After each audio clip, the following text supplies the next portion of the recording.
Mic on. Hello, hello, and welcome to the very first episode of Yugioh Duelverse. This is an AI tournament format where we will be taking characters from Yu-Gi-Oh anime, manga, and game, and we shall be battling them out against each other in match-based duels to see who's the best, really, and to have a little bit of fun with it. So we're gonna battle them out. We are starting at the very early days of Yu-Gi-Oh, before even Duelist Kingdom. Hello, Nathan. Before Duelist Kingdom, this is in with the Domino High tournament. So, without further ado, let's look at our characters who will be taking part in the competition today and give you a little bit of context of what's going on. So, Duel Monsters has taken the world by storm. It's a very popular trading card game based in America, designed by Maximilian Pegasus. Recently, it has made its way overseas to Japan, where it's taken root in the city of Domino. To promote his card game, Maximilian Pegasus has been going around local schools and game shops, giving them prize cards and creating tournaments for the people to promote. No such place other than Domino High has been chosen today. So there is a prize card up for grabs. The teachers and faculty are involved as well, and we're gonna see who's gonna be the best and who's gonna win the prize card today. So without any further ado, let's introduce our characters who will be competing today. So first up is the obvious one for those who are fans of the show, Yugioh. Yugioh is a Domino High student. He loves games and puzzles. His grandpa owns the Kame game shop in town. He gets all his games and cards from him, and Yugi is super excited for the tournament today. He can't wait to see what kind of decks everyone has built and thinks today is going to be a blast. This kid loves games and puzzles. He just loves them. He cannot wait to get stuck in today and show everybody his deck and see what everyone else is playing. Yugi's most powerful card, as you can see, his ace monster today, is the Summoned Skull. Next we have Joey Wheeler. Joey is a Domino High flunky. He doesn't pay much attention in class, and he pays even less attention now that the Duel Monsters craze has kicked off. He doesn't have a lot of money to buy any good cards, but he so desperately wanted to play today that he begged Yugi to lend him some. And Yugi, being a good friend, gave Joey some loose cards his grandpa had lying around his shop. So let's see what Joey can do with a box of scraps. Joey's not necessarily got the strongest deck in the tournament today. He's kind of building his deck, you know, like Tony Stark in the cave, building it out of scraps. But Joey ain't no Tony Stark, so we'll see what he can do today. His Flame Swordsman is arguably his strongest card, and yeah, we'll see what he can do. And yeah, Nathan, I was aware. I caught on pretty quick, but I don't like to be rude to people because, you know, everybody's gonna try and promote themselves somewhere or another. I'm not against that, but whenever people start getting annoying with it, yeah, 100%, like, they can go away. Anyway, moving on, we have Andrew. Apologies, I also still have a little bit of the cold, so I'm a bit sniffly today, so I will bear through it, and I hope you will bear through it with me. Andrew is a student at Domino High. He loves mythology and believes his deck themed around it will bring him victory today. His strongest card is his Rabid Horseman. It's a fusion monster. By combining two monsters with a polymerization spell, he's able to summon it. So let's see if he's able to pull that off today. Mic off.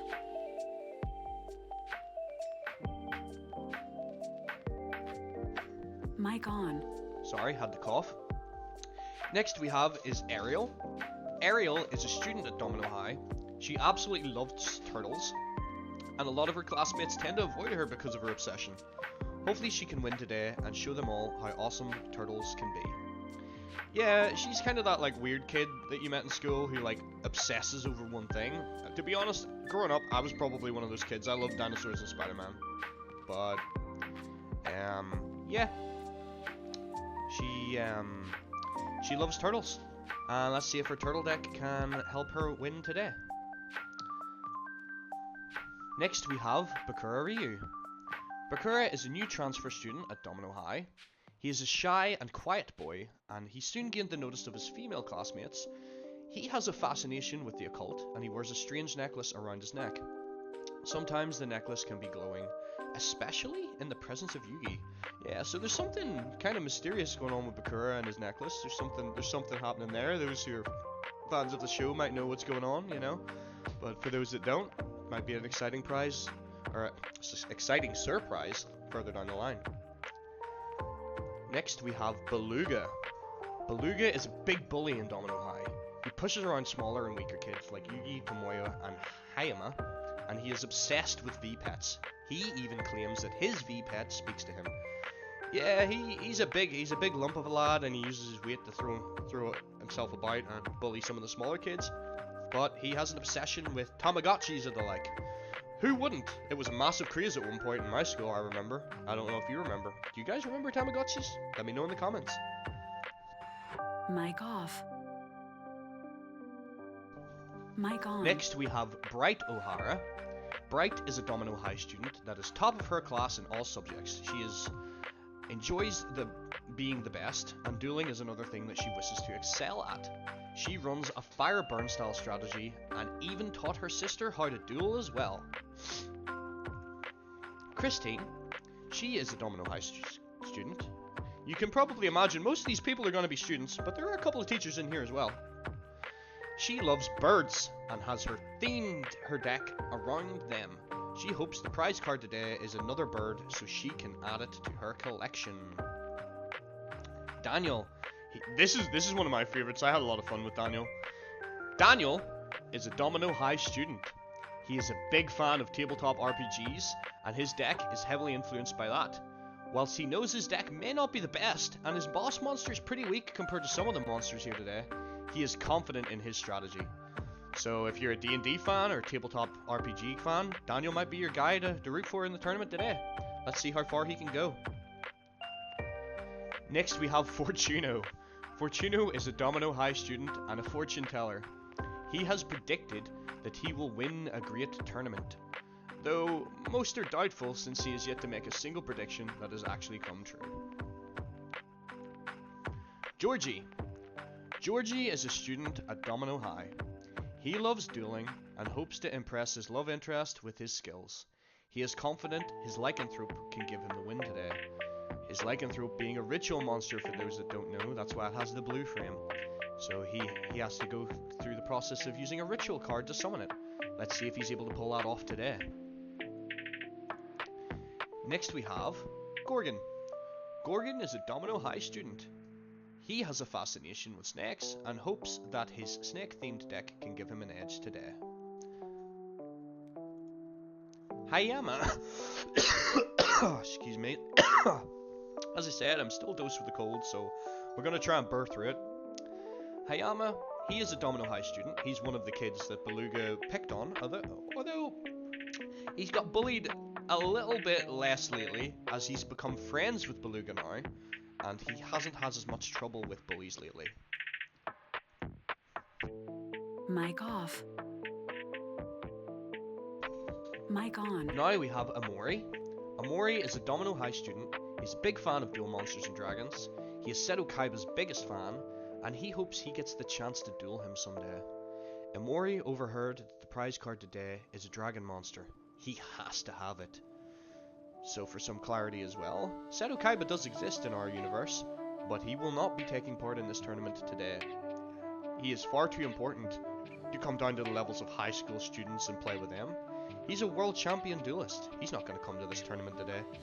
But Amori hopes that maybe if he can win today and work his way up the ranks, he might get to face him. Also guys, please feel free to let me know about the volume levels. If the volume is bad or it needs some work, let me know. Because I work for you guys. This is for your entertainment, so if it's crap, let me know. I will do my best to fix it. Moving on. We have Karuko Himikoji. Karuko Himikoji is a Domino High student. She believes herself to be the prettiest girl in the school today. And she is only here at this tournament today because she wants to destroy Miho Nosaka after Miho beat her in a school beauty pageant. She is vengeful. She doesn't like being beaten in aspects of beauty. She thinks she is the best looking girl in this school. She is definitely one of the popular kids. And yeah, I think a lot of her popularity comes from people who are a little bit afraid of her. She can be a little bit aggressive with her claims of beauty. Next we have excuse me, Koji Nagumo. Koji is a Domino High School dropout. He isn't even supposed to be in school after suspension. The teachers, to be honest though, are just glad to see him in a school at all, and have decided to let it slide for the day. He hopes to score the prize card today, and sell it for good money. Now we have Mayumi. Mayumi is a Domino High student. She is a shy and quiet girl. She entered today because she heard Joey was going to be here. She hopes he maybe takes notice of her today. She hasn't ever actually spoken to him, but she hopes that if she wins today, maybe she'll gain the confidence to do so. Yep, so we got romance plots going on, boys. We got romance plots. So, for clarity, for those that don't know how these sort of tournaments work, essentially, like, based on how well these characters do, and whether they win the tournament or not, sometimes they don't necessarily have to win, they just have to do well enough to impress me. Their storyline will move on, so if Mayumi wins today, perhaps she'll get her man. Who knows? Let's find out. Next we have Kyler. He is a Domino High student. He really enjoys dueling and believes his What-tailed dragon will be unstoppable today. And he's not far wrong. It's definitely one of the stronger monsters in the arsenal today. So let's see what he can do with that. Now we have the Miho Nosaka, the girl who beat Karuko in a beauty pageant. She is a Domino High student. She's good friends with Tristan and Taya, and to be honest, she's only really here today because of them. She's no real interest in duel monsters, but she's willing to give it her best just to hang out more with her friends. Miho's a nice girl. She's just a good friend.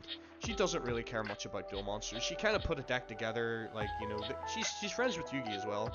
She kind of put a little deck together today just to enter the tournament and at least get something going, you know. But we'll see how she does today. Next we have Mr. Karita. He is a Domino High teacher. He teaches PE and believes in tough love. His favourite sport is dodgeball, and he takes great pleasure at pelting rubber balls at his students. So yeah, he's a bit of a bully, he's a bit of a meanie. He's one of those nasty PE teachers that, like, nobody really likes. Maybe has anger issues, maybe has a drinking problem, who knows. Let's see how he does today. Then we have Miss Chono, who is also a Domino High teacher. She even earned the title the Wicked Witch of Expel when she managed to get 15 students expelled over a period of 6 months. She values beauty and rules above them all. She often uses those rules to bully students, especially Miho Nosaka. So yep, she loves beauty and she loves rules. She is going to do her best to try and win this tournament today and perhaps use it as an excuse to bully some of the students and get them expelled, because that's what she likes to do. It brings her joy. Next we have Nadia.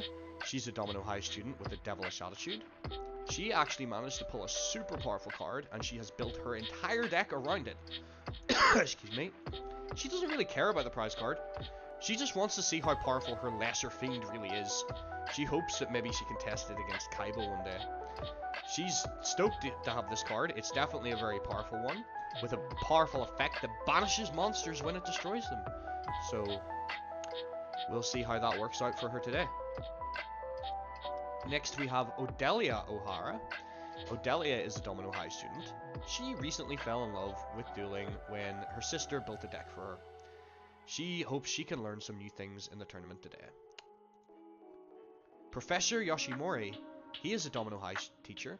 He teaches history and is a keen studier of archaeology. He is a good friend of Yugi's grandfather Solomon, and he believes there's a connection from the origin of duel monsters to the ancient past. Ricky is a Domino High student. He is something of an amateur duelist and has a keen interest in the game. He believes insects are the best, and he is Weevil Underwood's biggest fan. Next we have Risa Kageyame. Risa is a Domino High student. She loves the goth and alternative scenes, and anything of an occult or spooky nature. She has a crush on one of her classmates, but she is far too embarrassed to ever admit it. Sorry. So again, another little romance plot going on. Ooh. You know, gotta get those sexy romance plots in, you know. get people all hot and bothered, especially since we're just past Valentine's Day. You know, we gotta have a little bit of love. Next is Scud. This guy's stupid. I hate this guy. Look at his design. He looks like a fucking potato. Anyway, he is a Domino High student. He's a bully, and he is a known delinquent. He surrounds himself with gang members and acts as the ringleader, but really he's just a coward.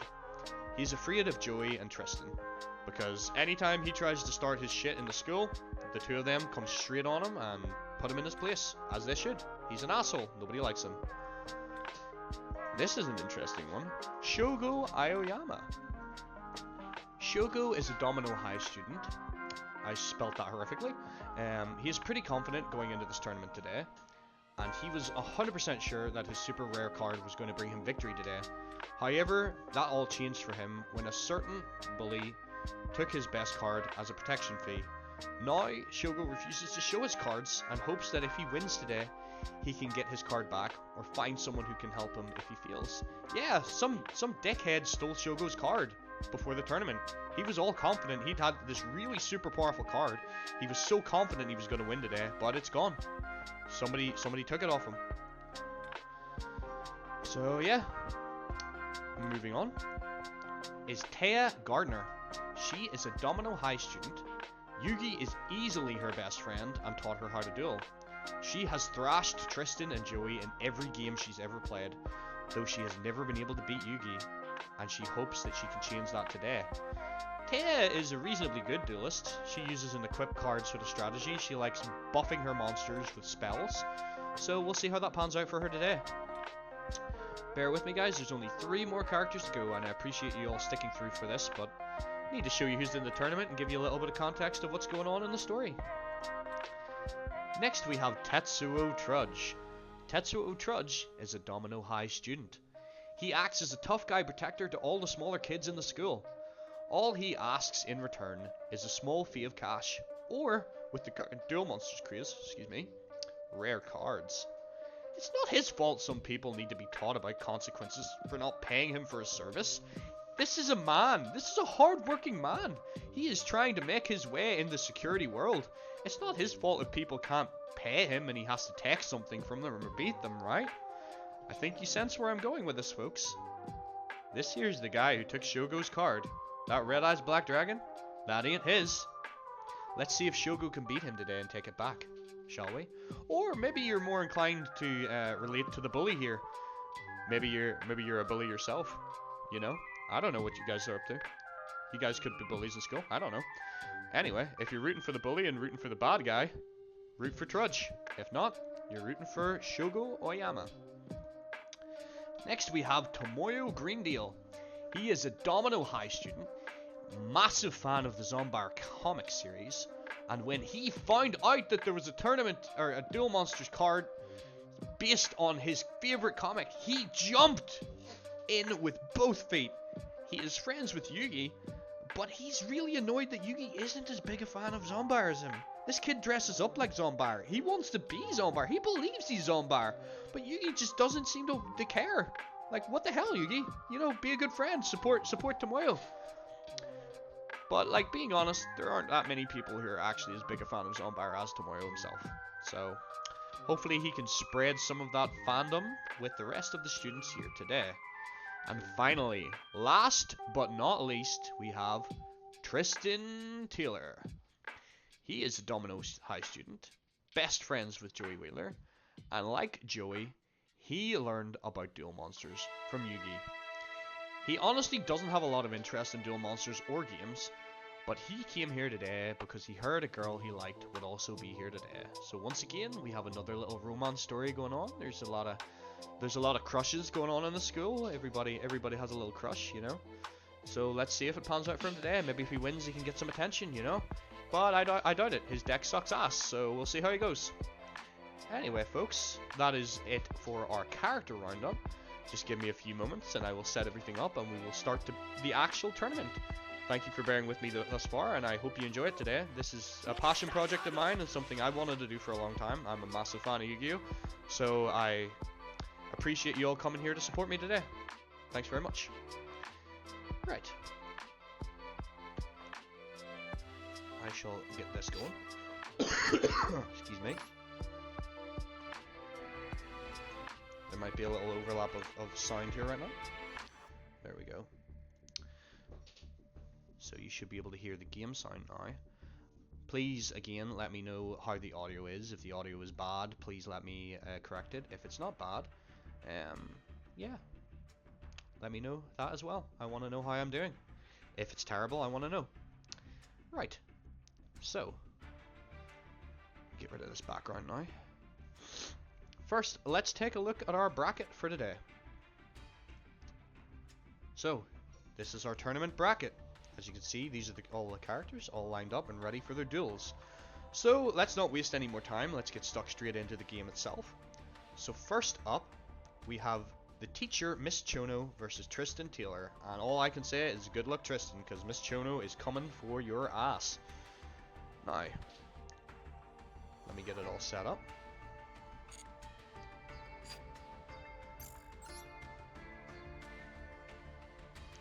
Let's turn my game capture on. Let's turn my window capture off.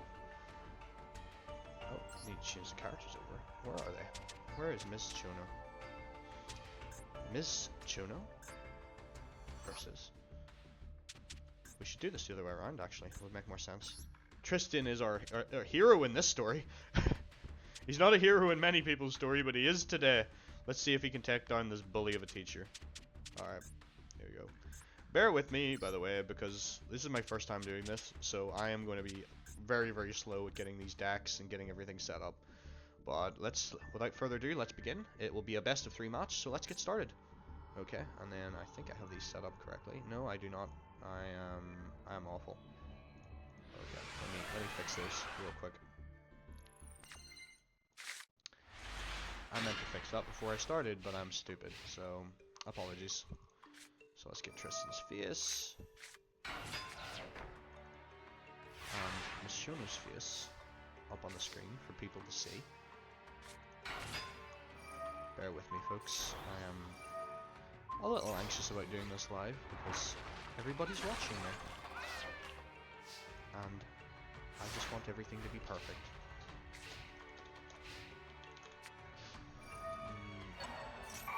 So, there we go.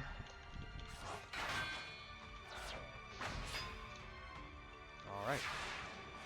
So that should be faces and text up. So now you should be able to see who's who.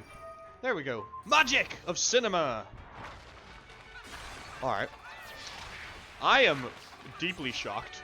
Tristan is absolutely dominating Miss Shono so far with his Acrobat Monkey. It's jacked up to shit with his equip cards. So if she's able to beat this card down, he is in trouble. Oh, she goes for her Empress Judge, but it doesn't matter. It's not strong enough to take on the Acrobat Monkey. It does take on the one that is not equipped. It's sent to the graveyard and Tristan takes a hit. But I don't think he's bothered. Unless she's beating him in and that trap card's going to do something. Let's find out. Oh my word, she played him! Reinforcements boosts the attack point to 2600. Acrobat Monkey's gone. And with it, any chance that Tristan probably has of winning this duel. That was amazing that he managed to pull that off, but I think this guy is fucking cooked now. I don't see much hope for him. Again, please let me know about audio levels. I'm mucking about with him here, but excuse me. I need you guys to let me know that because I can't really hear what you hear, so let me know. Alright. Tristan is in big trouble now. Oh, he's dead. He's gone. Miss Shono completely turns the duel around, showing that she is a far better strategist than Tristan, and she takes game 1. Tristan, what the hell, man? I honestly, for a second there, thought that Tristan had it, but his ability to lose a duel will never cease to amaze me. So, well done, Tristan. Anyway. Let's start game 2. Mic off.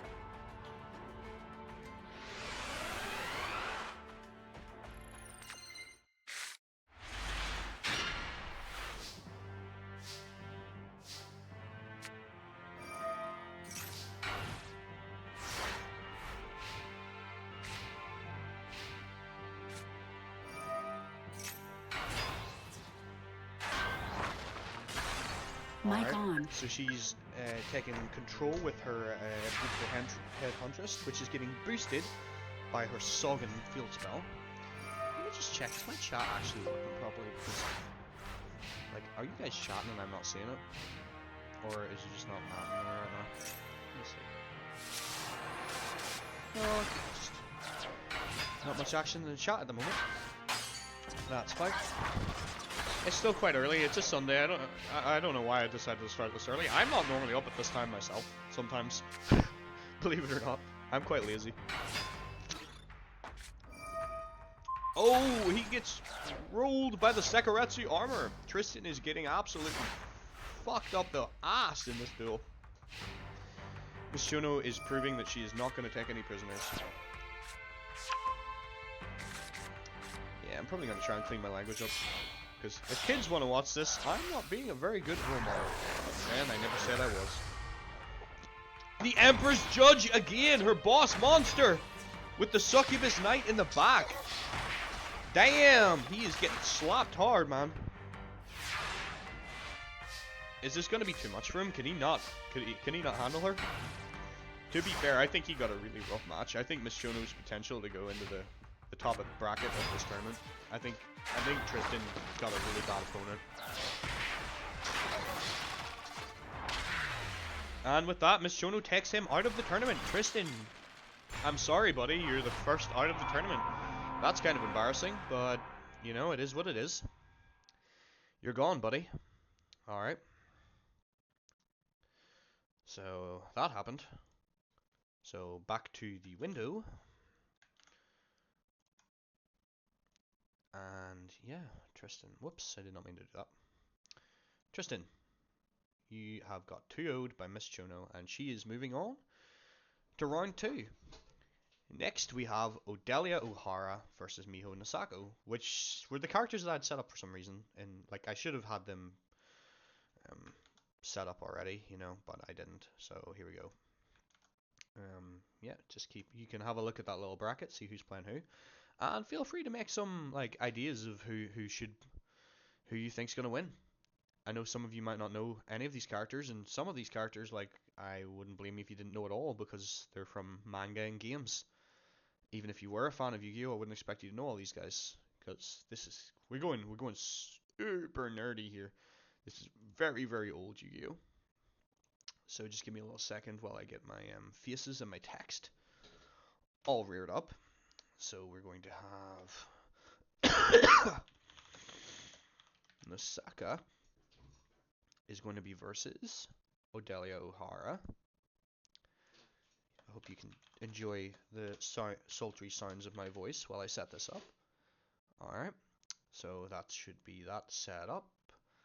We can now close the window capture, and we can move on. All I gotta do now is select their decks.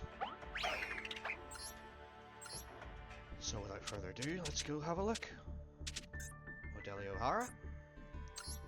Miho Nosako. Miho, there she is. Let's start the duel! Got a lot of tournament to get through, so I'm trying to get through this as quickly as possible. There's 32 characters in this tournament, it might take a while to get through all these games. Especially if some games take longer than others. Not every game's going to be as fast as that first one. Alright, Miho starts with a set pass. Very, very classic player. But she's against a burn duelist who's just going to keep hitting her life points directly and sets up a little defense of her own.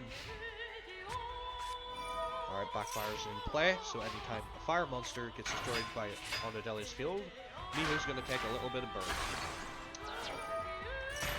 Alright. Mic off.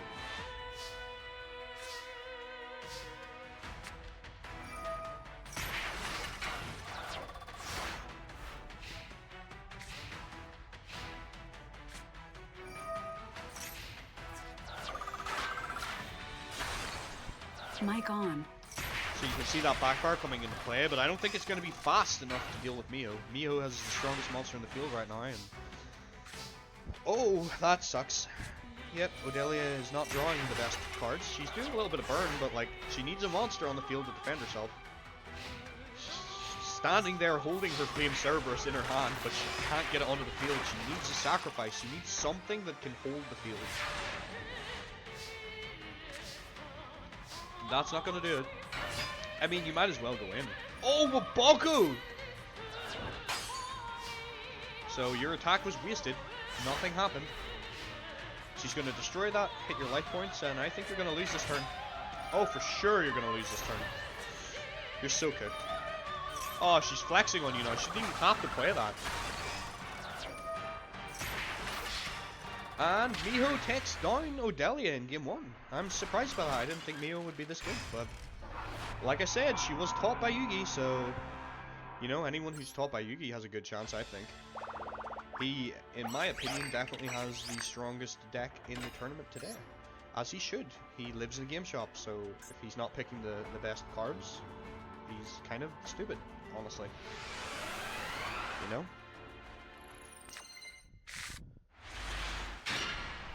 Mic off.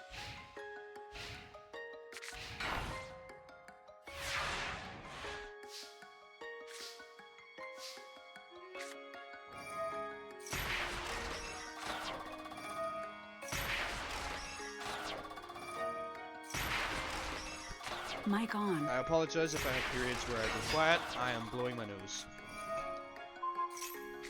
It says I'm playing Marvel Rivals. I don't know why it's saying that. It shouldn't be. I will change that now. Thanks for letting me know. We'll change that. That's probably part of the problem. Thanks for letting me know, Blaze.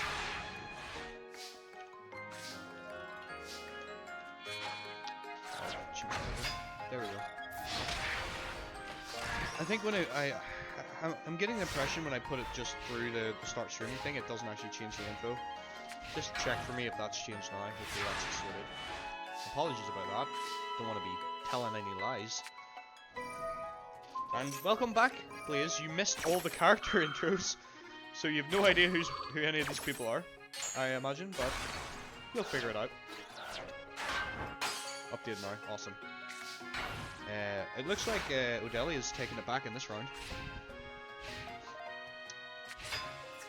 I don't really know why you would go into attack mode, but you do you.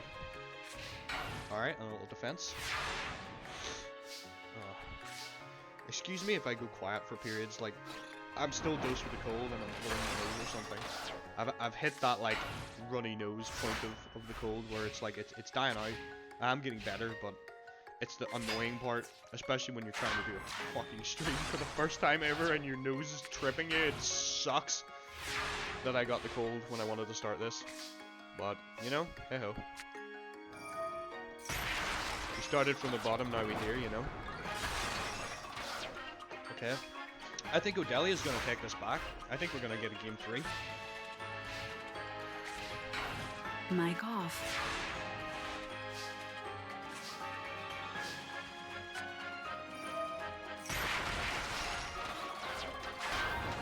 Mic on. Oh, this damn cold.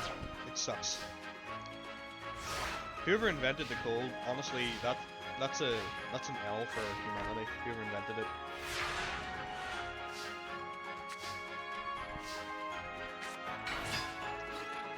Alright. Waboku. So she keeps her monsters from around, she takes no damage. I don't think she has anything strong enough to deal with that Flame Cerberus in her deck. I should know, I built them, but like, I don't remember everything I put in everyone's deck, but I don't think she has a way to get over that. I think Mio's cooked.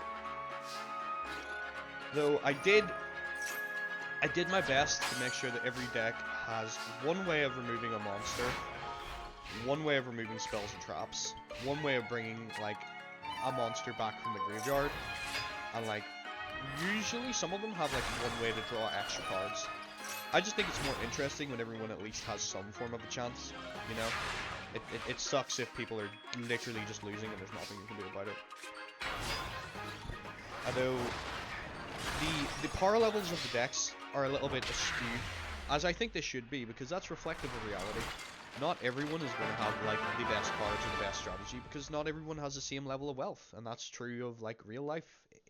Yu-Gi-Oh! There's people that play budget decks, and there's people that play, like, literally the best cards that are available and have, like, £1,000 worth of cards, you know?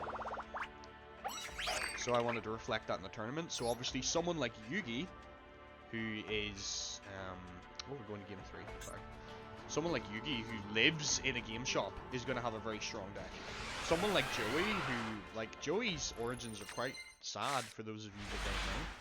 Joey Wheeler, he lives with his dad, and his dad is an alcoholic. They're like basically a level above homeless. So like Joey doesn't have money to buy good cards. So to be honest, if you're rooting for an underdog today, Joey's your guy. Root for Joey. He is my guy. I like Joey, but I don't have a lot of confidence in him. His cards are not very good. He's not where he needs to be right now. And also, he's kind of dumb. He's not the greatest of duelists. So, I don't know if I would have heavy stormed a single card, but you do you.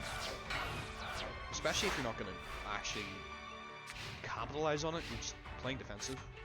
I mean, there's not a lot more you can do, but, you know, I would have saved your heavy storm. Now she knows you have nothing and you're wide open. Did I know that Kaiba is also blocked in Pokemon? I did actually, yeah. I didn't know, like, when I was a kid. But, like, I remember watching both shows and not realizing that, like, they were the same person. But then again, I suppose, whenever you're young, you don't really realize that people, like, actually voice act characters, you know? So, it took me a while until I did. Yeah, see, like, once I heard, I realized immediately. Another one that I caught, is the voice for Mewtwo in Pokemon is the same voice actor as Yugi in Yugioh. That's the same voice actor too, Dan Green. But yeah, like there's it makes sense because like all those voice actors worked for kids, so it makes sense they would hire like the same voice actors because they already have them on like a payroll, you know. You know all about that stuff, please. Oh, Nathan, you're back. I thought you had abandoned me. I got scared in the cold, dark void of space. Oh, this should be an interesting match. Joey Wheeler versus his PE teacher. I think Joey's probably gonna get slapped, but who knows? Mr. Kurita's a bully, so this is the perfect opportunity for Joey to show what he's got and beat that bully. Sound is great. That is awesome. Thank you very much. Alright. We'll get this set up. See? That's the way it looks. I changed the faces and boom! Cinema magic. But, like, if there was a way I could make this look a little bit better, I probably would. Because I'll show you what I mean. See? Like, I have this covering this. You know? Because we don't want that ugly, like, CPU badge up in the corner. It's covering it. Just let it better. I want to stream Star Wars later, but I'm kind of bored of the game. Oh, really? That sucks. Have you played it a whole bunch? Don't want to do anything now. Fair enough. Okay. Joey manages to take one of Mr. Kurita's 2 monsters out. You're pretty far in. Yeah. I wasn't sure if you were replaying it or if it was your first time. Okay, Joey's fighting back hard. He's making a bit of a comeback, and he's got Mr. Kurita on the ropes. There's a saying in these AI tournaments, when they set, they sweat, and set is whenever a card goes face down, for those that don't know. Oh, but that is a brutal set. 2100 defense. Joey can't beat that. Like, he legitimately can't beat that without, like, powering up his monsters. Why would you change that to attack mode, you stupid ass? Why would you do that? You had it. You had the defense, and now he's gonna break it. Why would you do that? This is why I love these tournaments, because the AI just comes out with the stupidest plays sometimes. That was so dumb. Oh my word, you stupid asshole, Mr. Kurita. You potentially cost yourself the game. And he's done it again! Like, he had another one face down, he's flipped it up. Who programmed this? Why does it do this? This is what I don't understand, right? Well, I kind of understand it. But the AI is programmed, right? So, oh my word, Joey got his boss monster! It's the Flame Swordsman, everybody! This is what I don't understand about the AI. it's programmed that whenever they're attacking face down cards, they'll always attack with the lowest attack point monster. Now, I understand why, because this is programmed for more up-to-date Yu-Gi-Oh! Joey does not have red eyes yet, no. And well remembered, Nathan. If you've seen in the character profile, there's somebody else is owning that red eyes right now. Like these decks are kind of based loosely on the characters from the show. He doesn't have red eyes yet. He won that from Rex and Domino, Domino in Duelist Kingdom. But I'm not giving it to Rex this time because there's a character from a movie that had that card who currently has it stolen by Tetsuo Trudge. So maybe if Joey can beat Trudge, he might get that card. Who knows? He had a based Red Eyes deck back in the day. Red Eyes is one of my favorite cards.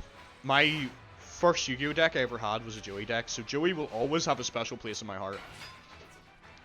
I love Red Eyes Black Dragon. I still have my first ever Red Eyes Black Dragon.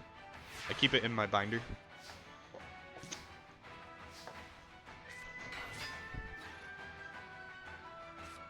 First deck was a Slifer deck. You must have started a little bit later then.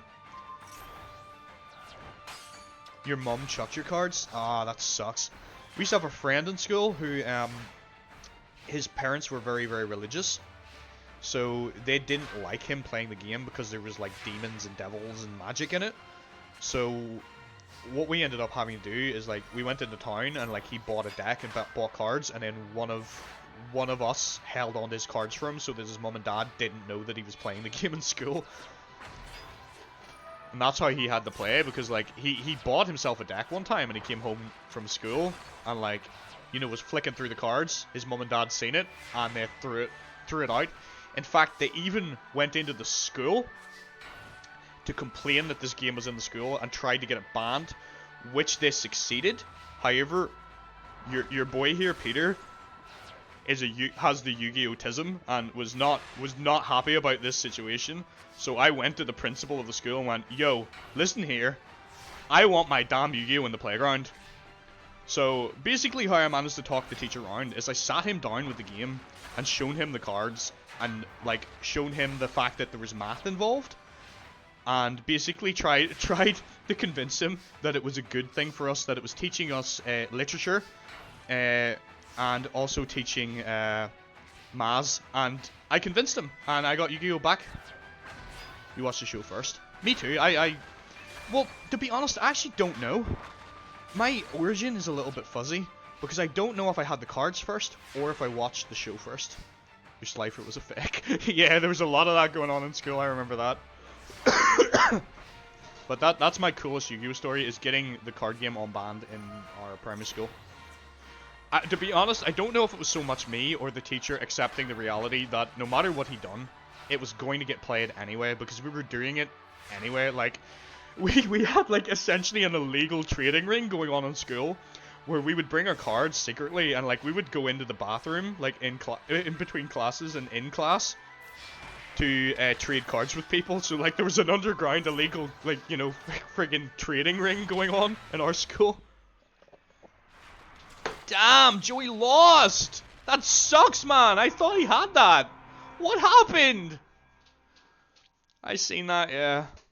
Oh no. I thought he had that. He turned it around. Mr. Karita was playing dumb, but maybe he was just toying with him, you know? Yeah, this kid with autism is gonna leave me isn't gonna leave me alone too much. The thing is, I actually like I say that jokingly about me having autism. I probably shouldn't, because I actually am undiagnosed with anything, so I don't know that I do have it, and I don't want to be offensive to people who genuinely have it and know they have it. But just put it this way, there's a lot going on in my head, and a lot of things that I do that I look at and like, I am certainly not normal, you know? Look at me, for Christ's sake, I'm hosting a Yugioh AI tournament! Normal people don't do this! I have spreadsheets for this shit! How many of you have a Yu-Gi-Oh spreadsheet? Ah, Lord. I hope Joey can pull this back. I don't want to see him out of the tournament yet, but yeah, autism is real. Yeah, I'm pretty sure that there's something wrong with me. Well, I don't believe there's something wrong with you. I think it's the Yu-Gi-Oh-tism. Yeah, I'm pretty sure I've got that. Like, I started this game when I was 7, and I am now 29 years of age, and I haven't stopped. You know? My mum convinced me to sell my cards at one point, and I sold them, and then immediately, like, a year later, regretted my decision and went and started buying cards again. So there was a period where I stopped, but, like, it was not a very long period in my life. Mic off.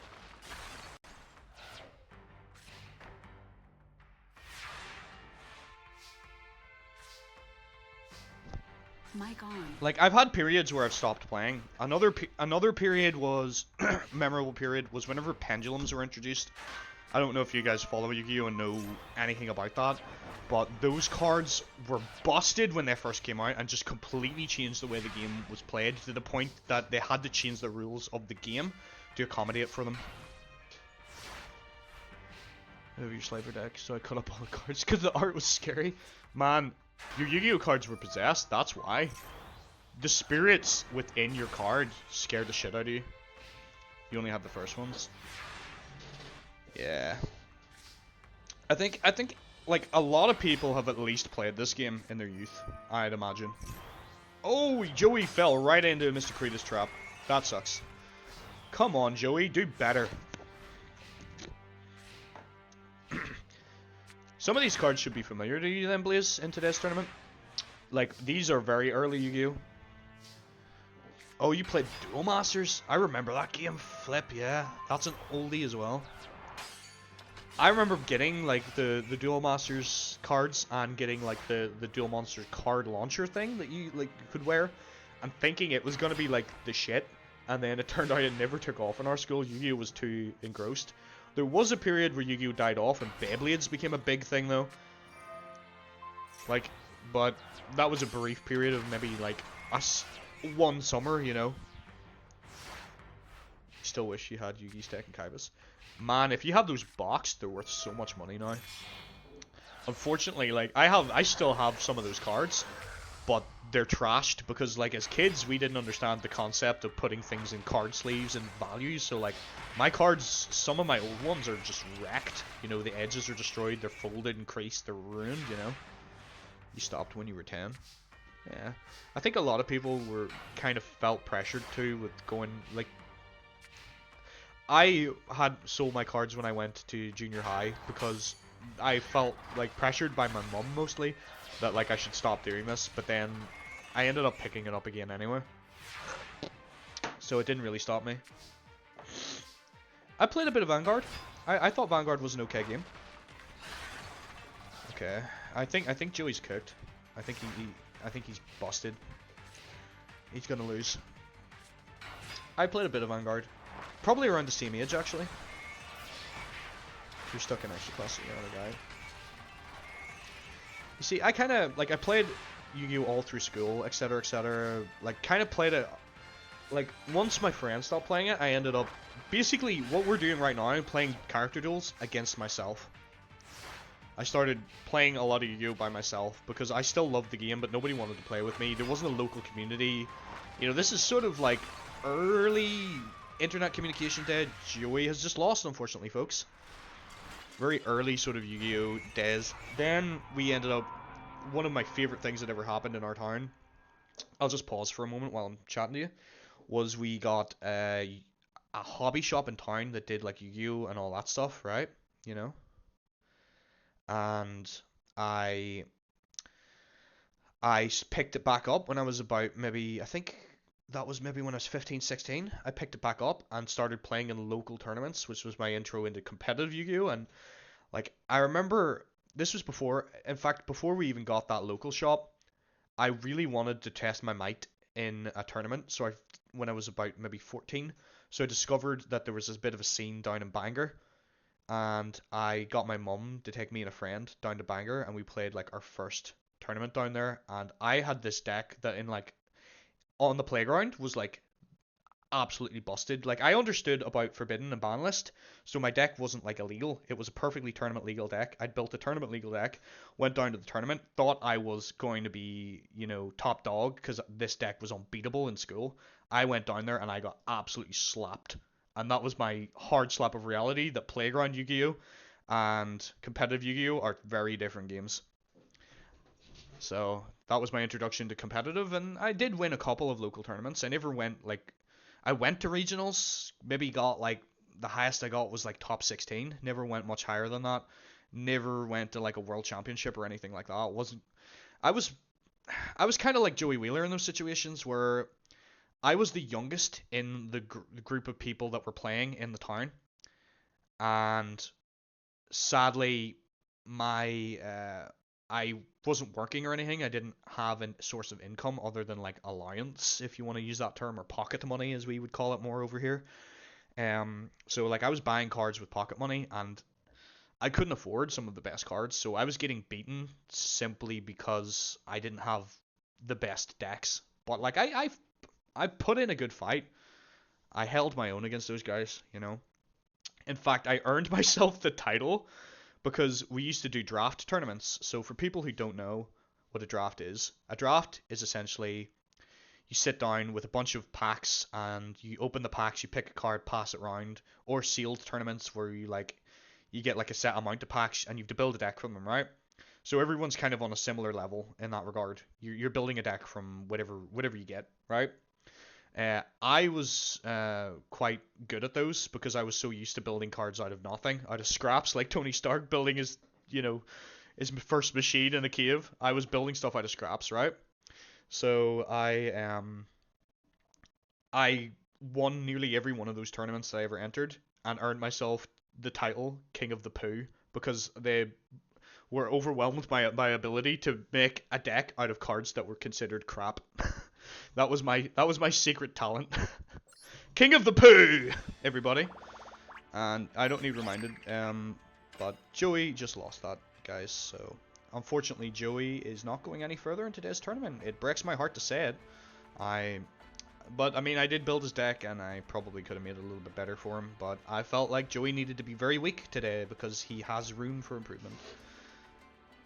You prefer Vanguard for that? I've never drafted Vanguard. I only ever played Vanguard. I found like an online community for it, and I played it there on like some simulator thing, and that was like my experience. I never actually owned any cards. I do play Magic, like not so much recently. I've kind of fell off with it, but like I have Magic cards, and I played Magic for a while as well. So like I've played a few card games, you know, like I like them obviously. So our next tournament match is Andrew versus Trudge. I need to get on with it because this is gonna take a long time, this tournament. So I need to just get stuck in. So I'm not trying to be ignorant to you guys, but here is our bully who currently you'll be excited to know, Nathan. He is the guy who owns the Blue Eyes White Dragon, or not the Blue Eyes White Dragon, fucking hell, the Red Eyes Black Dragon that belonged to somebody else right now. He has essentially stolen it. Let's see if Andrew can take him out.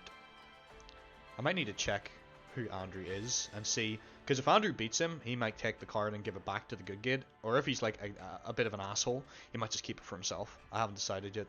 I'll need to have a look at what I think of Andrew's personality. Maybe I'll let you guys decide if Andrew manages to win this. Let you guys decide, does he keep the card for himself, or does he give it back to its rightful owner? That might be a fun way for you guys to engage with this, because there's not a lot of engagement in this tournament other than us chit-chatting, which I like. I like talking to you guys. You guys are nice people. Alright, so this should be set up. All I need to do now is go back and select my decks. Excuse me. Where is Andrew? Oh, I didn't even name that. Yugi's deck. Yugi's deck is just called deck in here. It's like, why do I have a deck called deck? I haven't actually renamed it. That's not a problem, as long as I remember. Alright, this game is starting. So we have Andrew. Let me turn this off. Andrew versus Tetsuo Trudge. Trudge is the guy who currently owns the Red Eyes Black Dragon. He is a bully. He took it from another kid. He's a bit of an asshole. I, I, I don't understand what you're trying to say, Nathan. You doubt you will stream today? Is that what you said? I seen that you were scheduled to start, like, now.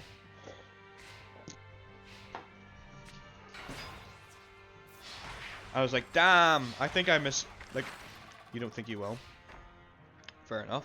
Well, you're more than welcome to stay and hang out with us. Like I said, this tournament, based on what I've seen of other people who do these tournaments, this is probably going to go on, like, for hours. Like, it takes a long time to get through these, especially if I'm chit-chatting with you guys as well. It's gonna take a while. But I'm here for the long haul. So, if you guys wanna stick it out with me, you're more than welcome to. If not, you can get on with your own lives. Yeah, you have a housework and stuff to do. You gotta wake up super early for more.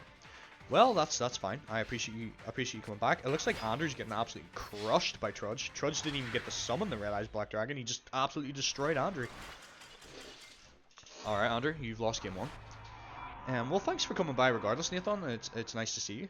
I think I actually maybe miscommunicated the time that this was starting whenever we were talking before. Although you turned up anyway, so yes, this stream will be VODed, and I will be uploading it to my YouTube channel whenever I finish as well. Although it might take a couple of days, because I don't know how long it's going to take to upload like a 5 to 6 hour video to YouTube. Probably a while, I imagine. But yes, there will be a video of this. I will have this. I intend to have this as a series. So yeah, that link probably doesn't work. I haven't got any of the automated stuff up. That's something I need to work on, Nathan. But yeah, you can. It's the same username as my Twitch. If you look up Pete Procrastinates with the Z on the end, you should find my YouTube channel. Wonder if I can maybe just give you a link to it right now. I'll just post it in the chat.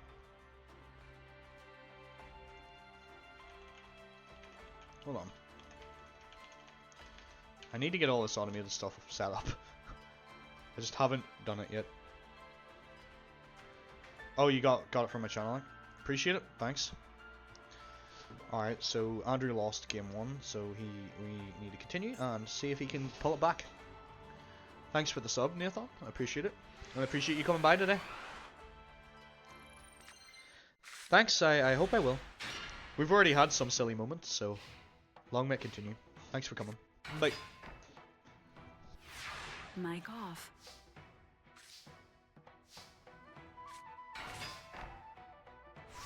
Mic on. Wonder where Adnan is, please. Is he still in his kip, do you reckon, or?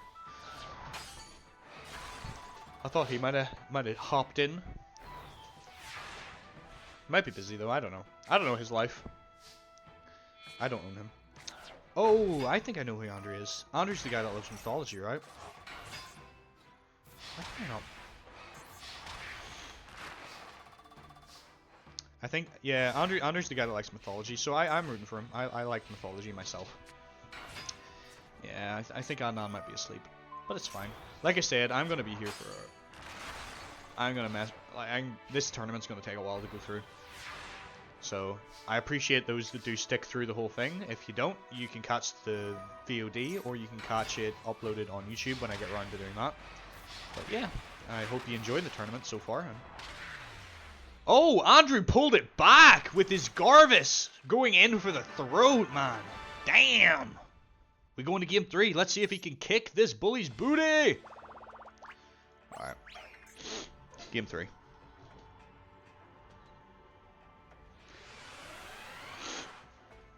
Alright. Come on, Andrew. I'm rooting for you. I think if Andrew wins this, he's gonna take that Red Eyes and keep it for himself. I don't think. Or maybe he's not even interested in it. I think he would be. He likes mythology. He likes dragons, you know? So I think he'll keep it for himself. So really, Andrew winning this might be a bad thing, because then it means he gets the card and Shogo will never see that card again. So I don't know if you want to root for Andrew or if you want to root for the bully. If the bully wins, someone else might get to snatch it off him. But if Andrew wins, that card's gone. And he becomes the rightful owner of the Red Black Dragon. Although the way he's playing right now... Oh, that changes everything! It's the Dark Hole! Look at that beautiful animation! The monsters are gone! But it doesn't matter because he can't capitalize on it because he's got nothing he can summon. Andrew, no! Come on, Andrew, you need to summon a card that you can summon. Okay, well, Sakaratsu Armor might save you, but you need a monster, man. I'm in fact not asleep. It's the Adnan! He has returned, our prodigal son! Just in time to see Andrew get slapped by the Judgment, but the Sakaratsu Armor takes the Judgment away! Andrew is still in this duel! You're out buying brownie stuff? Oh, nice. Making brownies? You ship me a couple, yeah? Appreciate it. Thanks, fam. Oh, confiscation takes a card at the cost of 1,000 life points. That card's brutal, and it's banned. It's banned in tournament play because it's busted. Oh, Andrew drew his Battle Ox. That's a busted card with the Mystical Moon. And the Sogen. Oh my word, that's going to be so hard for Trudge to deal with. But Trudge does have ways of getting over that.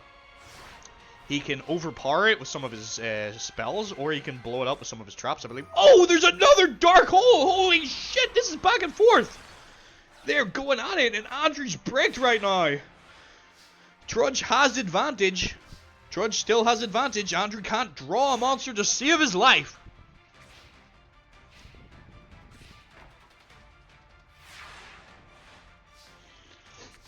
Come on. Oh, that doesn't really help. I mean, I guess you can defend yourself. That's probably the move. I don't think fusion is an option right now. That's the move. Oh, but Trudge is bricked too! Heavy Storm! But he wouldn't play it, you fool! Why didn't you play it? I know you have 2 cards in the field, but like he's got 3 traps, man, and that was your only attack. You've thrown hard. Andrew's gonna take the L. Oh, and with exact damage, Trudge takes him out of the tournament. Trudge is not here to fucking play. He is a bully for a reason. No, sir. No Red Eyes Black Dragon for you. Trudge is moving through to round 2. Please let me know if my audio is peaking when I get excited. I will adjust it if need be. But I got, like, that was a good game, no? That was a fucking banger of a game.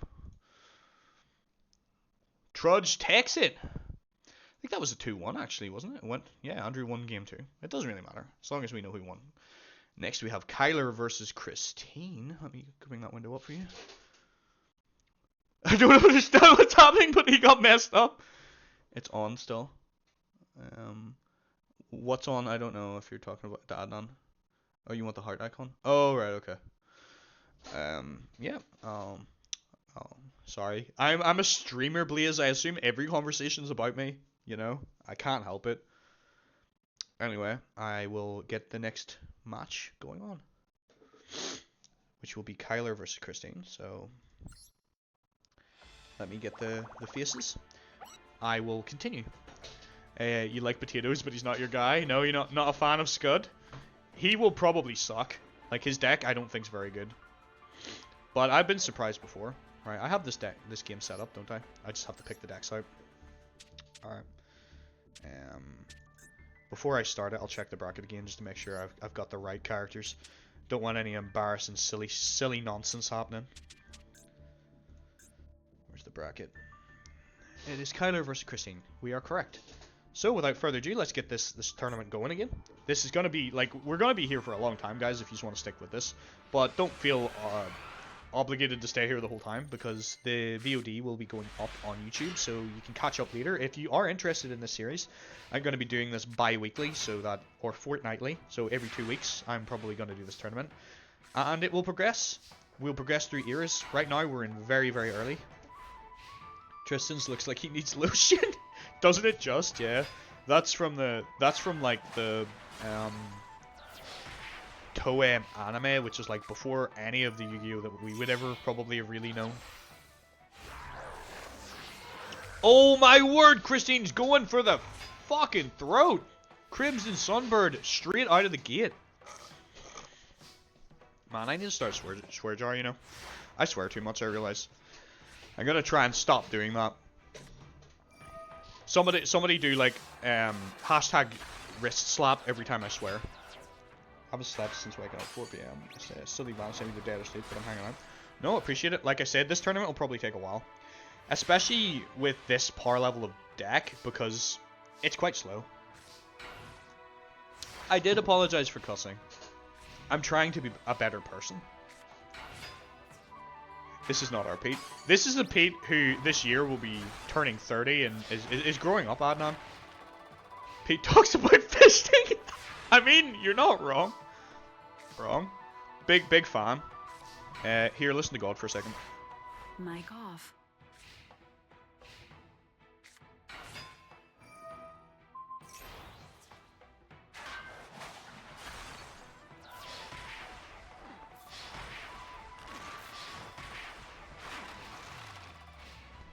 Mic on. I'm back. I had to blow my nose. Apologize. Make Pete great again. Yeah.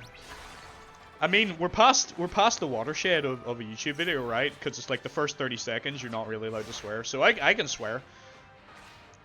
Have I? I mean, it's on my head, man. Have I seen it? You haven't designed it, have you? If that's what you're referring to, you haven't made the God mic. Oh, and Christine, text it. Yeah, it's past that. What do you mean? I don't understand what you mean, Adam. If you made it, I want to see it, 100%.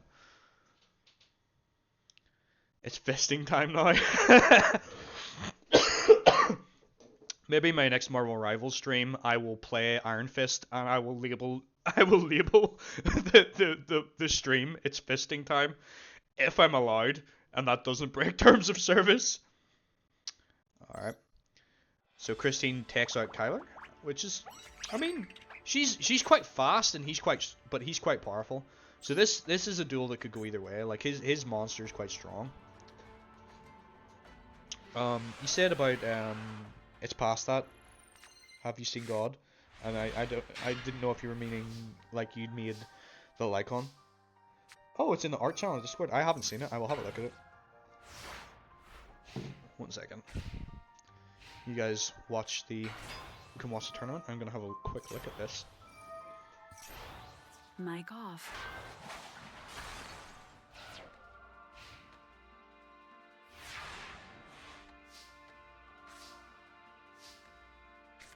Mic on. Is it? I don't see it, man.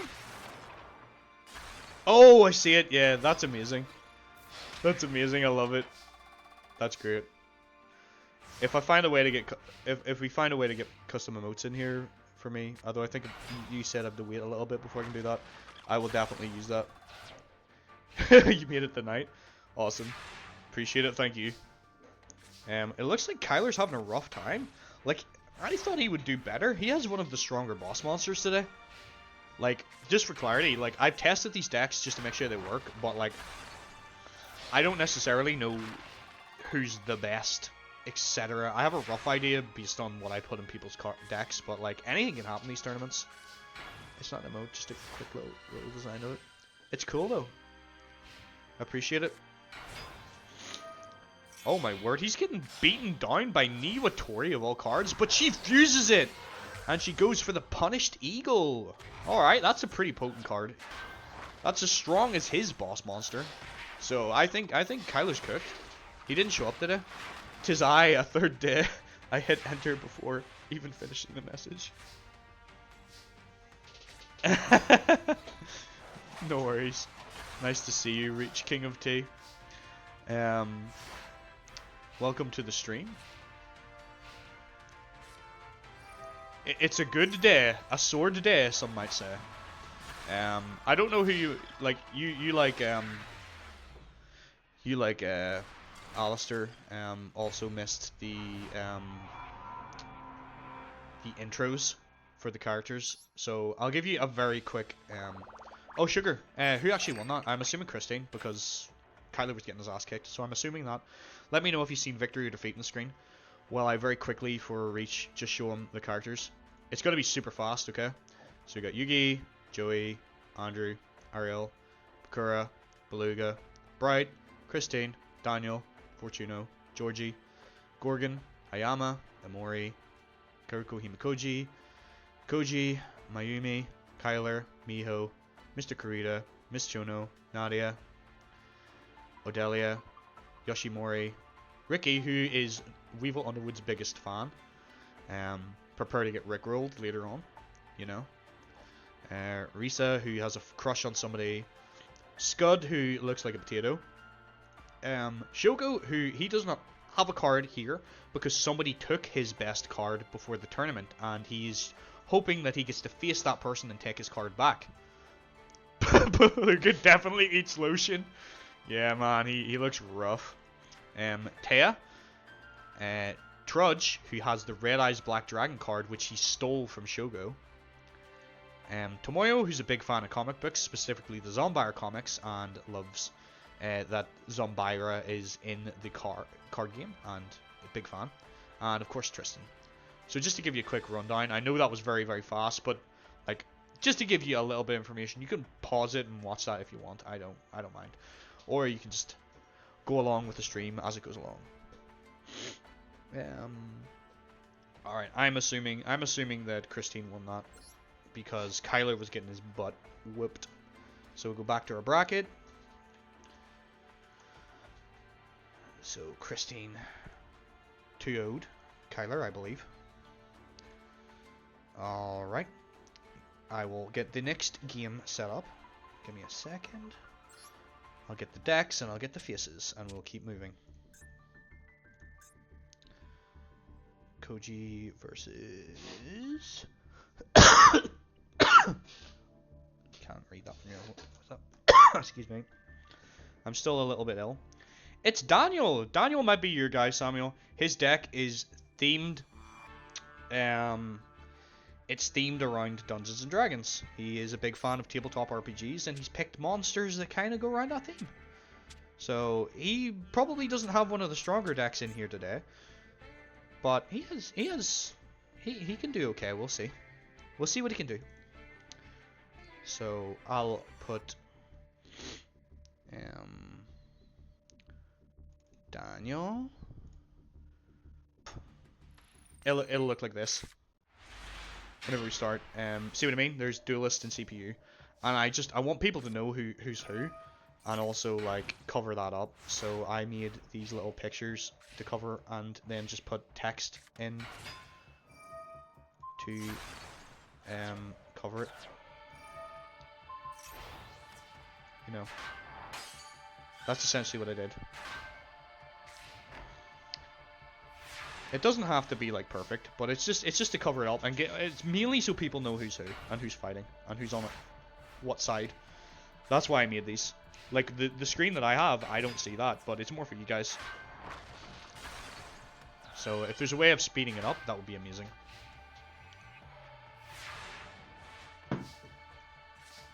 But yes, certainly everybody, thanks for showing up for the stream.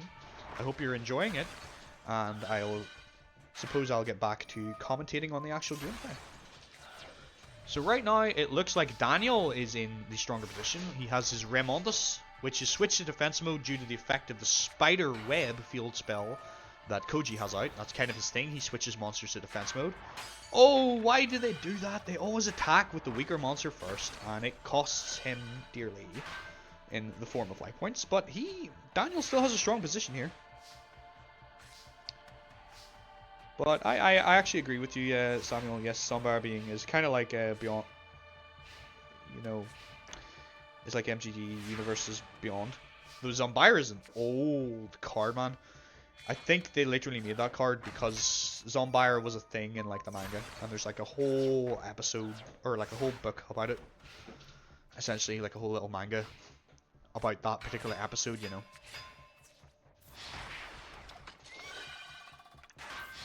Alright. Daniel is slapping hard. Oh, but the layer wire is going to take his strongest Remondus out. No, not Raymond. Everybody loves Raymond. You monster, Koji. Oh, premature burial. Let's see what he brings back. His big insect. I mean, that's not really all that threatening, but I guess he can take out the Hitatsumi giant. His monster goes to defense. Not a bad play. Oh, Michizuri punishes him for that move. They're both down to their last. Neither of them has much. It looks like Daniel's in a good position to win this right now.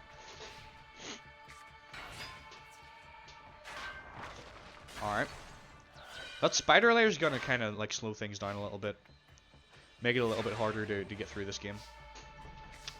So I'll hover over it so you can read its effect. So essentially, for those who are... Oh! Dark Hole wipes the field! We're top decking now! Both characters are just drawing whatever they get and they gotta go in with it. Koji is still losing, but like that spider web is mucking up Daniel's game plan. Daniel would have won this if it wasn't for that spider layer. It's keeping Koji in this game. But Koji draws a monster he can't summon. Daniel won't be able to attack with his cannon this turn, so he has to draw another monster. Which he does! It's the Guardian of the Labyrinth! To defense mode it goes. His cannon will be able to attack next turn, so if Koji's not able to play a monster, he's going to get hit. Tragedy. Oh, that's going to be brutal. For those of you who know, you know what's about to happen. Daniel's about to lose everything. Spider layer switches cannon to defense mode. Wait, he didn't activate that? Can he not? Huh. Maybe he's saving it. Okay. That's a weird flex, but, I mean, I don't see why he didn't activate that. Because he's going for the zero gravity play! Tragedy!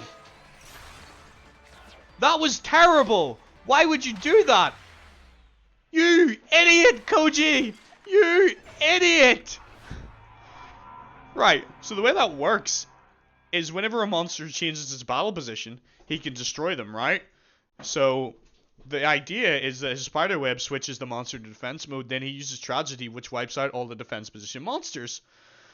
However, because he's a dumbass, he used zero gravity, which switched all his opponent's monsters to attack mode, which meant his Tragedy didn't destroy them. So he should have done it on the activation of his spider web instead. But he's dumb. So, yep. Daniel wins round 1. We're going to game 2. Because these are match-based games, so we play best of 3. Give everybody a chance. The bottom corner is an actual live reaction. Yeah, Koji kind of looks like he's constipated, honestly. Like, he looks like he's squeezing one, man. Alright, I mean, that's not a bad hand from Koji. He has his boss monster. That thing's pretty brutal. But that legendary sword is not going to be enough to deal with the big insect. Sorry, insects very famously defeat magic swords. You know? Someone give him a hug. Okay, here comes a zero gravity play. It's a bit weird, but okay. I guess you just don't want to waste your spell. Heavy Storm. Oh, that is so bad for Daniel. Oh, he loses his Trap Hole and his Michizuri. All his defenses are gone. And the Mother Spider. Koji's boss monster's on the field. Daniel is going to have a hard time coming back from this one, folks.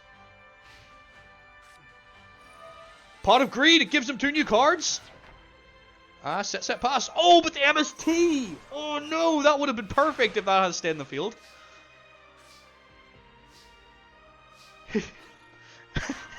Oh man.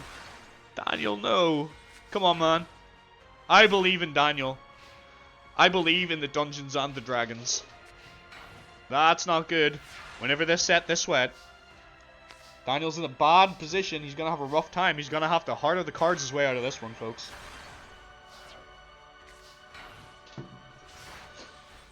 Come on, Daniel.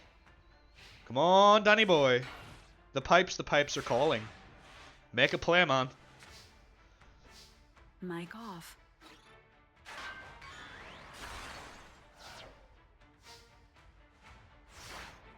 Mic on.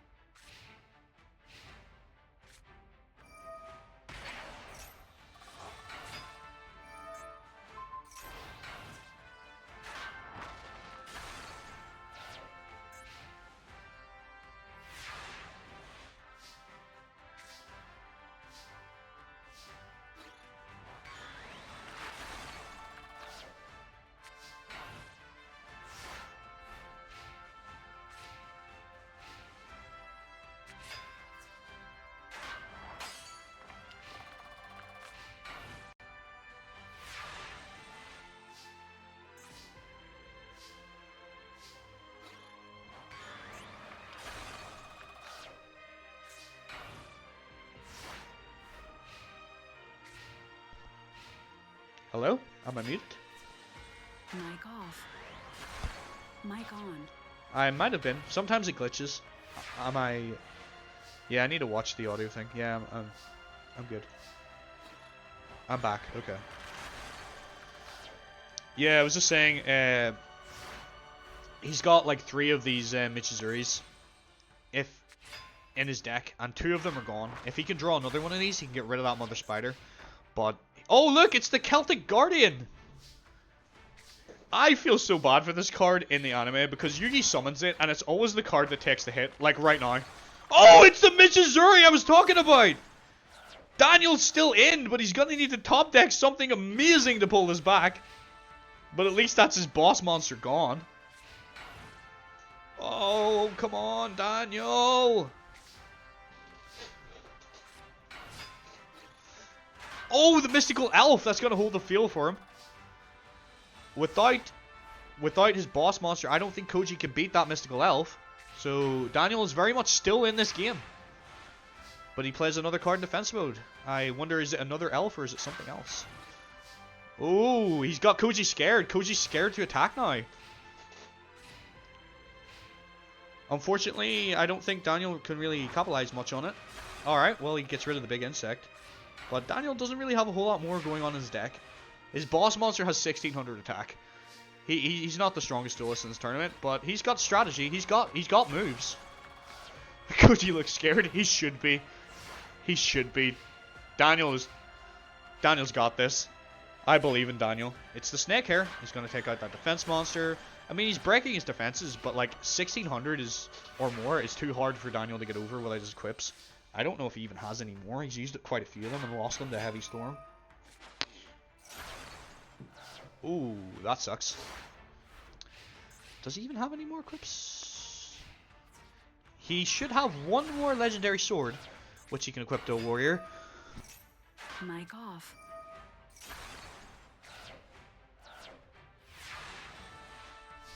Mic on. No worries, Blaze. Appreciate you being here. He's witnessing the crucifixion. Oh yeah, he's having a hard time. Man, this is going on for ages. This is 28 turns. Right, I'm gonna use the bathroom real quick while this continues. Yeah, I'll be right back. Oh no, that's gonna be bad. That's gonna be bad for Daniel. Mic off.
Mic on.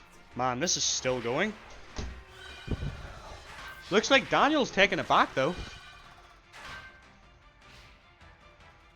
Looks like Daniel's taking it back. I was saying hello to Bethany, who has come home from her little shift. So, yep, went to the toilet and spoke to my beautiful betrothed, and... Ooh, Heavy Storm is brutal. Daniel has done it, ladies and gentlemen, with exact damage. I'm proud of him. I am proud of him. Did anyone get the turn count on that? How many turns was that? That was like 30 something, wasn't it? Holy mother. That was a game. Thank goodness that didn't go to game 3 or we'd be here all day. So without further ado, let's bring up my window. And Daniel advances to round 2, taking out Koji Nagumo. Good work, Daniel. You didn't want to lose to a dropout, did you? Okay, so next will be Mayumi versus Fortuno. As you can see, we still have a lot of tournament. We're maybe about halfway through round 1. So there's a lot of tournament going on. I feel like a baby watching flashing colors. Yeah, it's. I mean, you get the basic idea, right? Alright.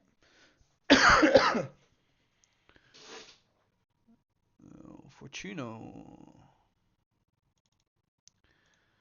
I'm trying to get through it as quickly as I can for you guys. I hope you're having a good time, whether you understand what's going on or not, Adnan. And, of course, appreciative of you being here. Moderating my stream for me. Stopping all the silly spammers, scammers, and otherwise delinquents that we don't want on the stream. Fortuno versus Mayumi, isn't it? Mayumi. Okay. Nah, I'm having a time. It's a vibe. You like it? That's good. It's good to hear. Take your time, my mum. I don't mind that you. I like to hear that you appreciate the stream. I'll get the next round ready for you.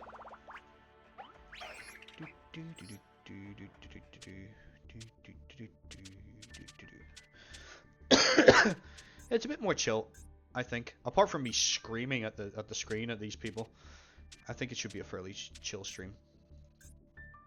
Alright, let's get this game going. So this time we have Mayumi versus Fortuno.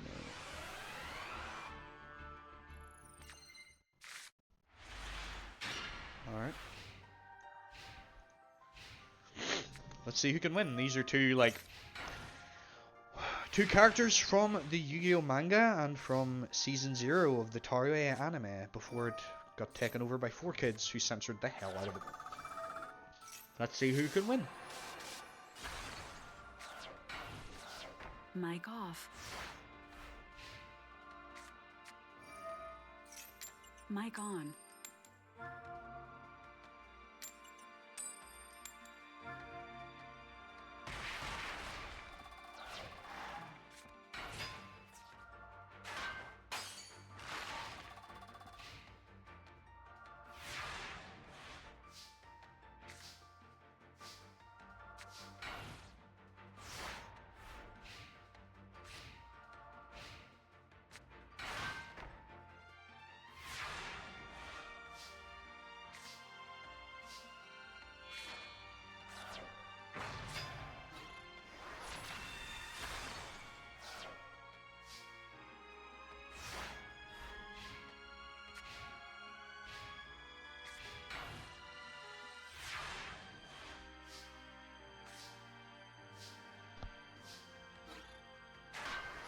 Mic off. Mic on. I don't know what you mean. I don't know what you mean by it's kind of like TCG.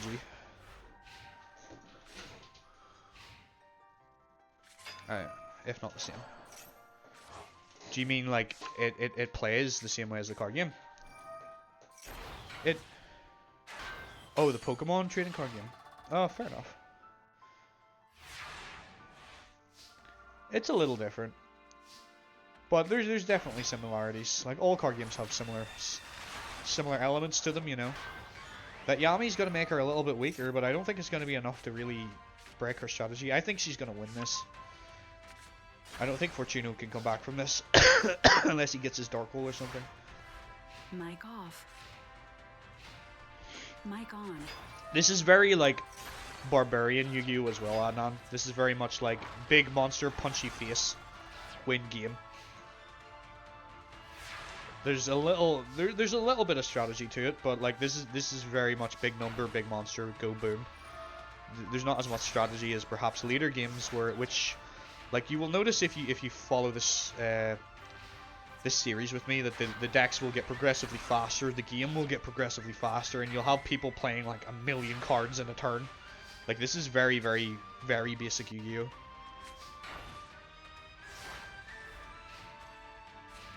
The best kind of game for me. Fair enough. You're a simple man. I appreciate that. Why would you attack with a 450 attack point monster? You're like... And why would you flip that up? Like, you're just asking to lose. Okay, Yami... It's not going to be enough, though.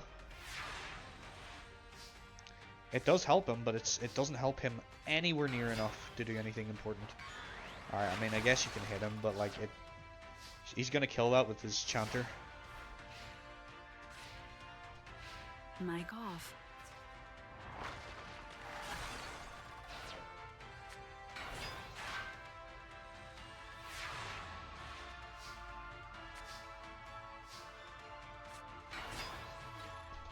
Mic on. Witch of the Black Forest, that's a legendary card. That is such a good card.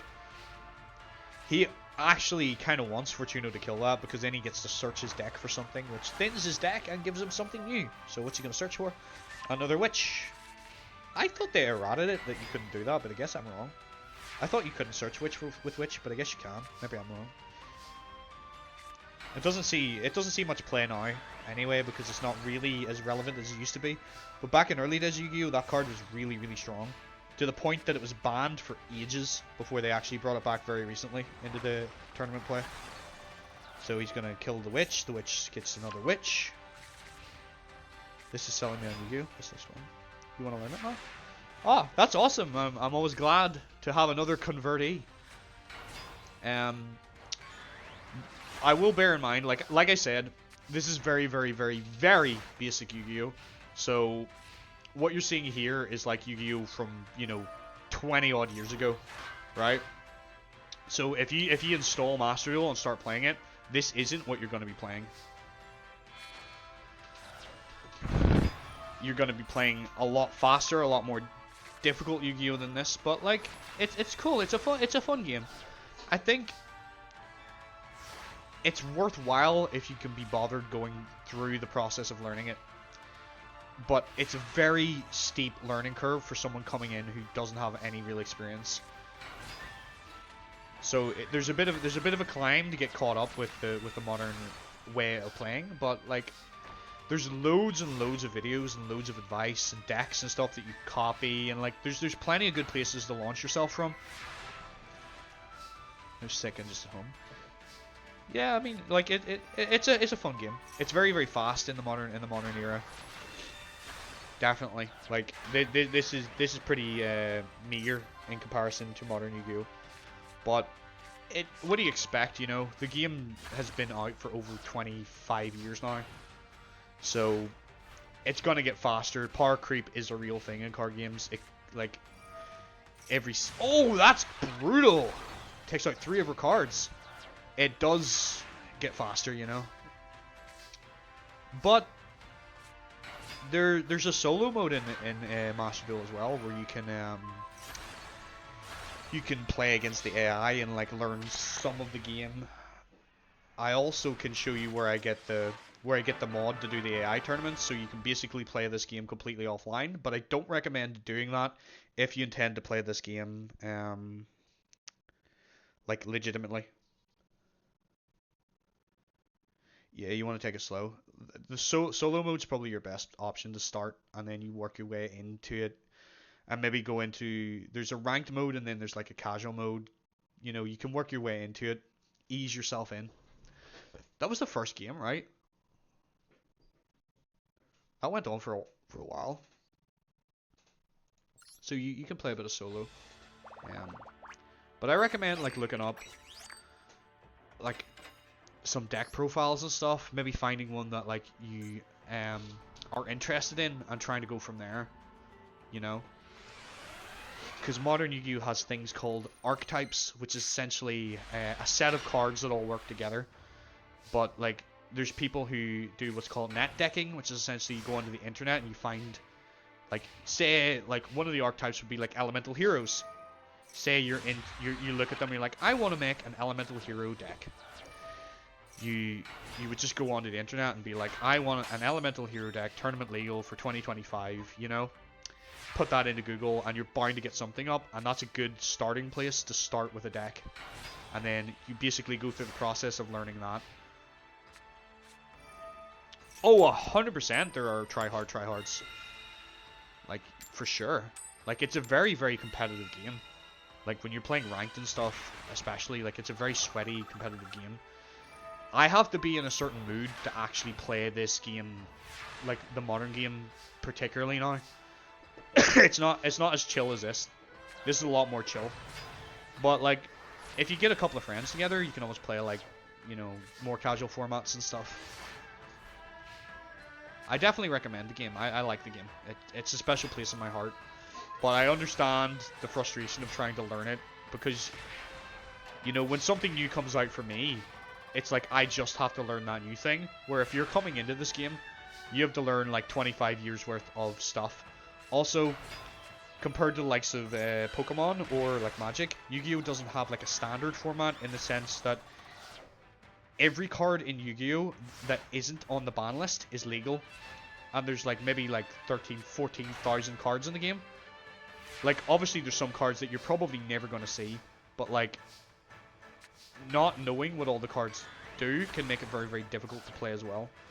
But your best place to start is to learn your deck and learn what it can do, and then worry about figuring out what like your opponent's decks can do, because that's where the strategy comes in, is learning how to counter other people's decks. But your first priority should be learning like your combo and how to play your strategy.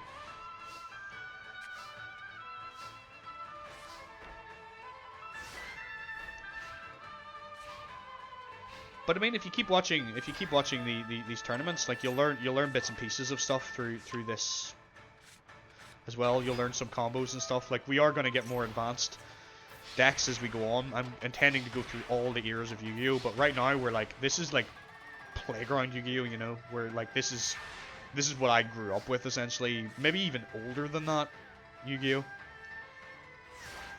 But I recommend at least trying it. You're never gonna know if you like anything until you try it, so certainly give it a shout.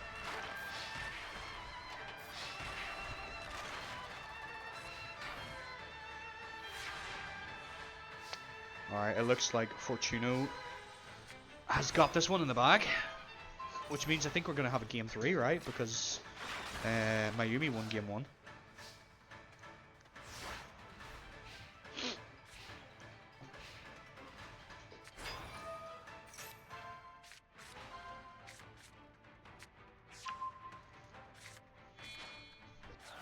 Mic off.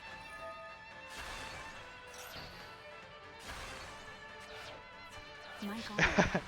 The thing is, in the actual show, they play the rules horrifically wrong as well, especially in the early Yu-Gi-Oh, because there was a period where like nobody really had a solid knowledge of what the rules of the game were, because the original like writer of this, it wasn't intended to be like a manga about a card game. It was a manga about games in general.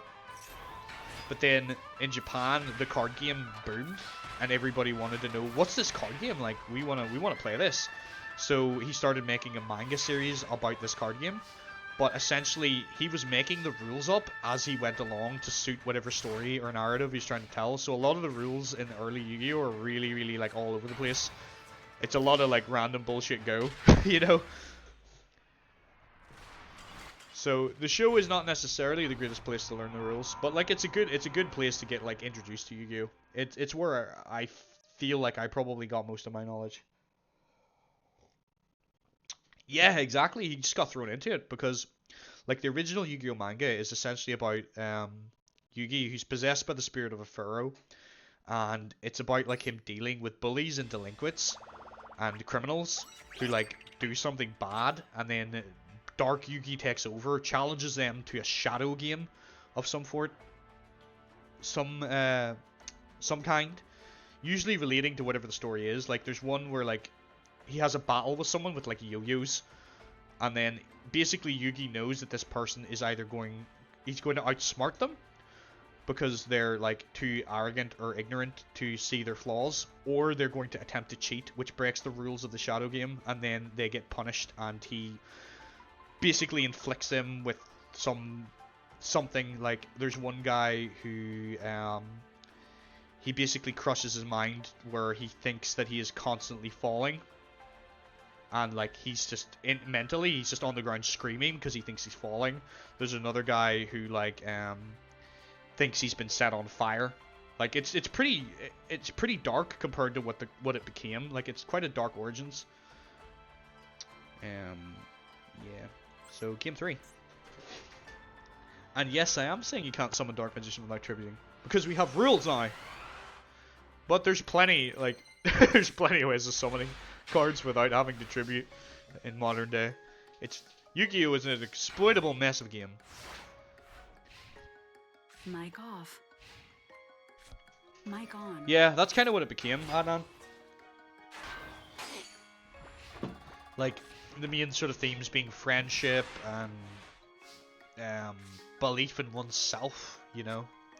That's where the whole, like, heart of the cards things come from, and, like, I think it was a good place to go, because less so in modern Yu-Gi-Oh, but, like, in old Yu-Gi-Oh, there was a certain thrill of, like, turning over that perfect card that just turns it around, and that's what I hope to sort of capture in these tournaments, and that's why I get excited when someone, like, throws out a dark hole and it, like, completely changes the game.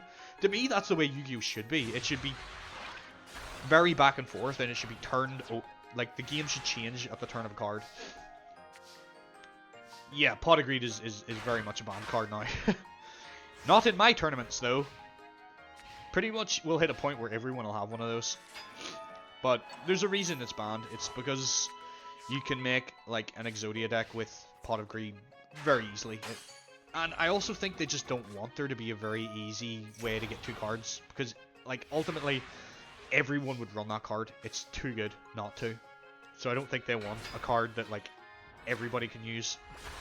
Because it gets stale, you know? I think that's their theory anyway.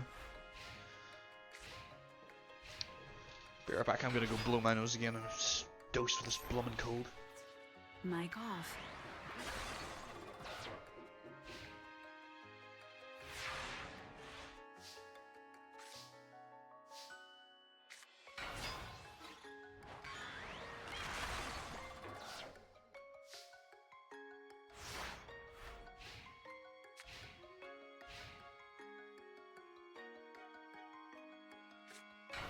Mic on. Alright. So we're currently 1 apiece in this tournament.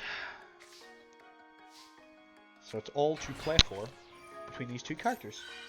Mayumi and Fortuno. Feels like they've been dueling for a while. Have I, like, overplayed their games, maybe? Possibly. But basically, whoever wins this wins it. I need to pay more attention to the stream. Or to the actual game. Maybe I should start jotting down who wins between matches so that I don't forget, because I'm stupid. Alright. Yeah, it's 100% Mayumi's game. She's about to win. In fact, I'm just gonna put it down that she's won right now, because I would be very surprised if she doesn't win this. There we go. And I'll get the next match ready, which is Ariel versus Mr. Potato Man, Mr. Scud. There we go.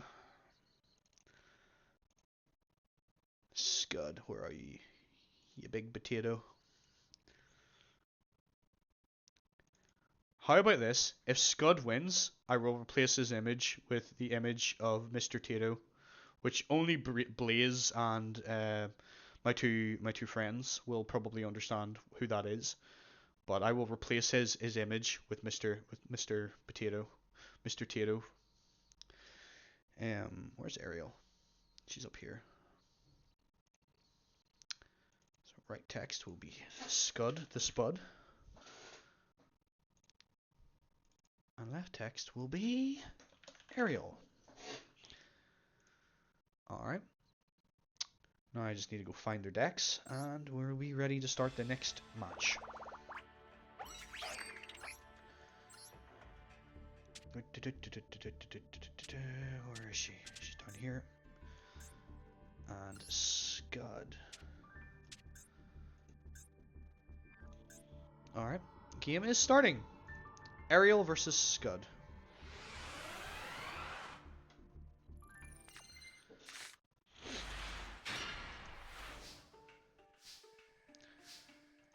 I'll put an image of Mr. Tito in the thing so you can know who I'm talking about.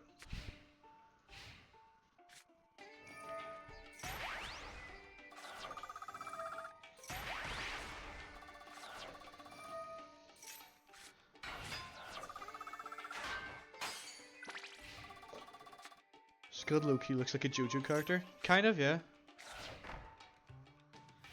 Okay, if I just post this link, you'll be able to go. Or you know what, I'll put it in the Discord. Hold on. Tito is a brand of crisps that we have here in Ireland and Northern Ireland.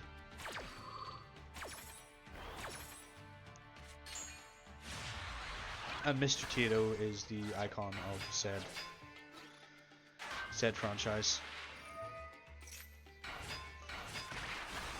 So if Scud wins this whole tournament, which I doubt because he's currently getting slapped by the turtle girl, I'll put this in the chat. Oh, whoops.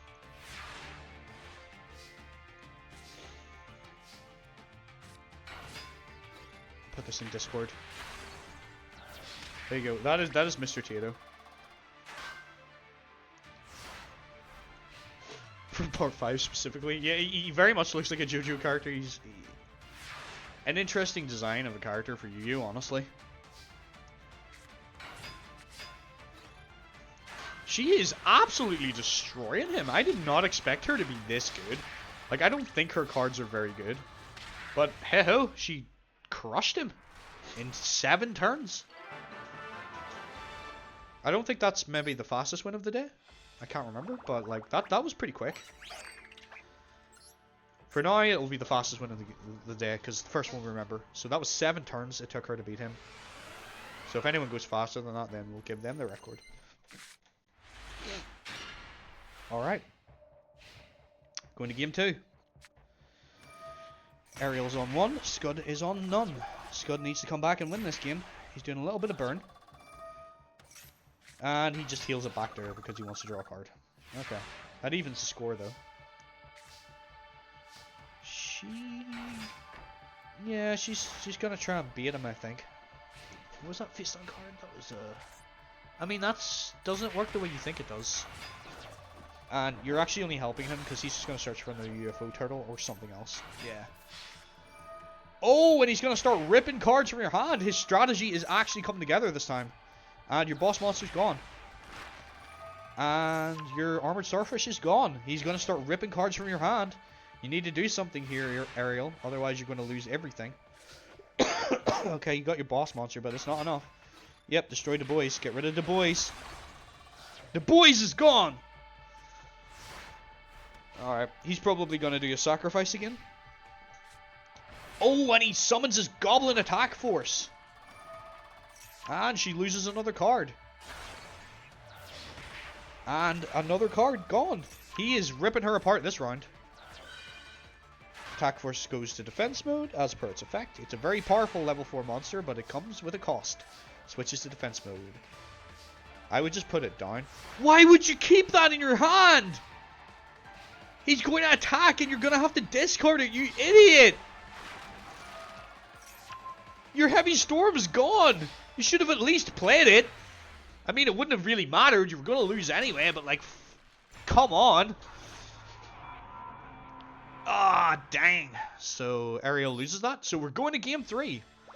I kind of like that I'm seeing game 3s because it means that the decks are relatively balanced. If there's someone going through this tournament and they're literally just 2-0-ing every opponent, then it means in my mind that they're maybe too strong compared to the rest of them. And that's okay. Some people should be stronger than others, but I don't want people being busted completely. So, come on, Ariel. Show him what you got. That's not bad. If you draw your boss, that'll be even better. Oh, and you're denying him his Robin Goblin this time. Excellent. Let's see. Oh, and she draws the boss monster. which is actually kind of bad. I didn't realize. That's not our boss monster. Her boss monster is the boulder card. Should have put that in defense mode, to be honest, or played another monster. And it's gone. All right. Come on, Ariel. Do something. All right, salvage. Test. My internet is being iffy. Okay. Good. I don't know why she didn't put her armored starfish in defense mode, but I guess getting rid of the goblin attack force is not a bad move. Jeez. I'm so sick of having the cold. It sucks. Mic off.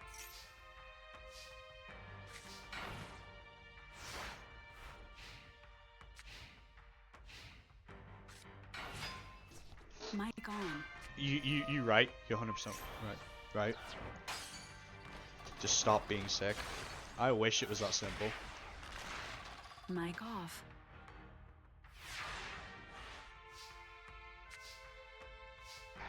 Mic on. I will hydrate. Need to hydrate better. Forgetting to drink. Stop being over dramatic.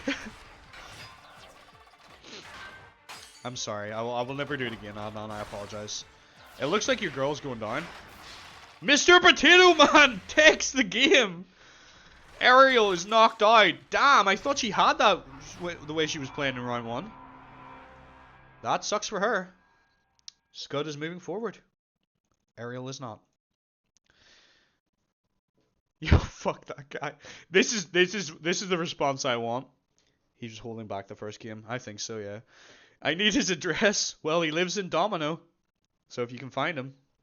So next, oh, we have a character from the actual show for like a change.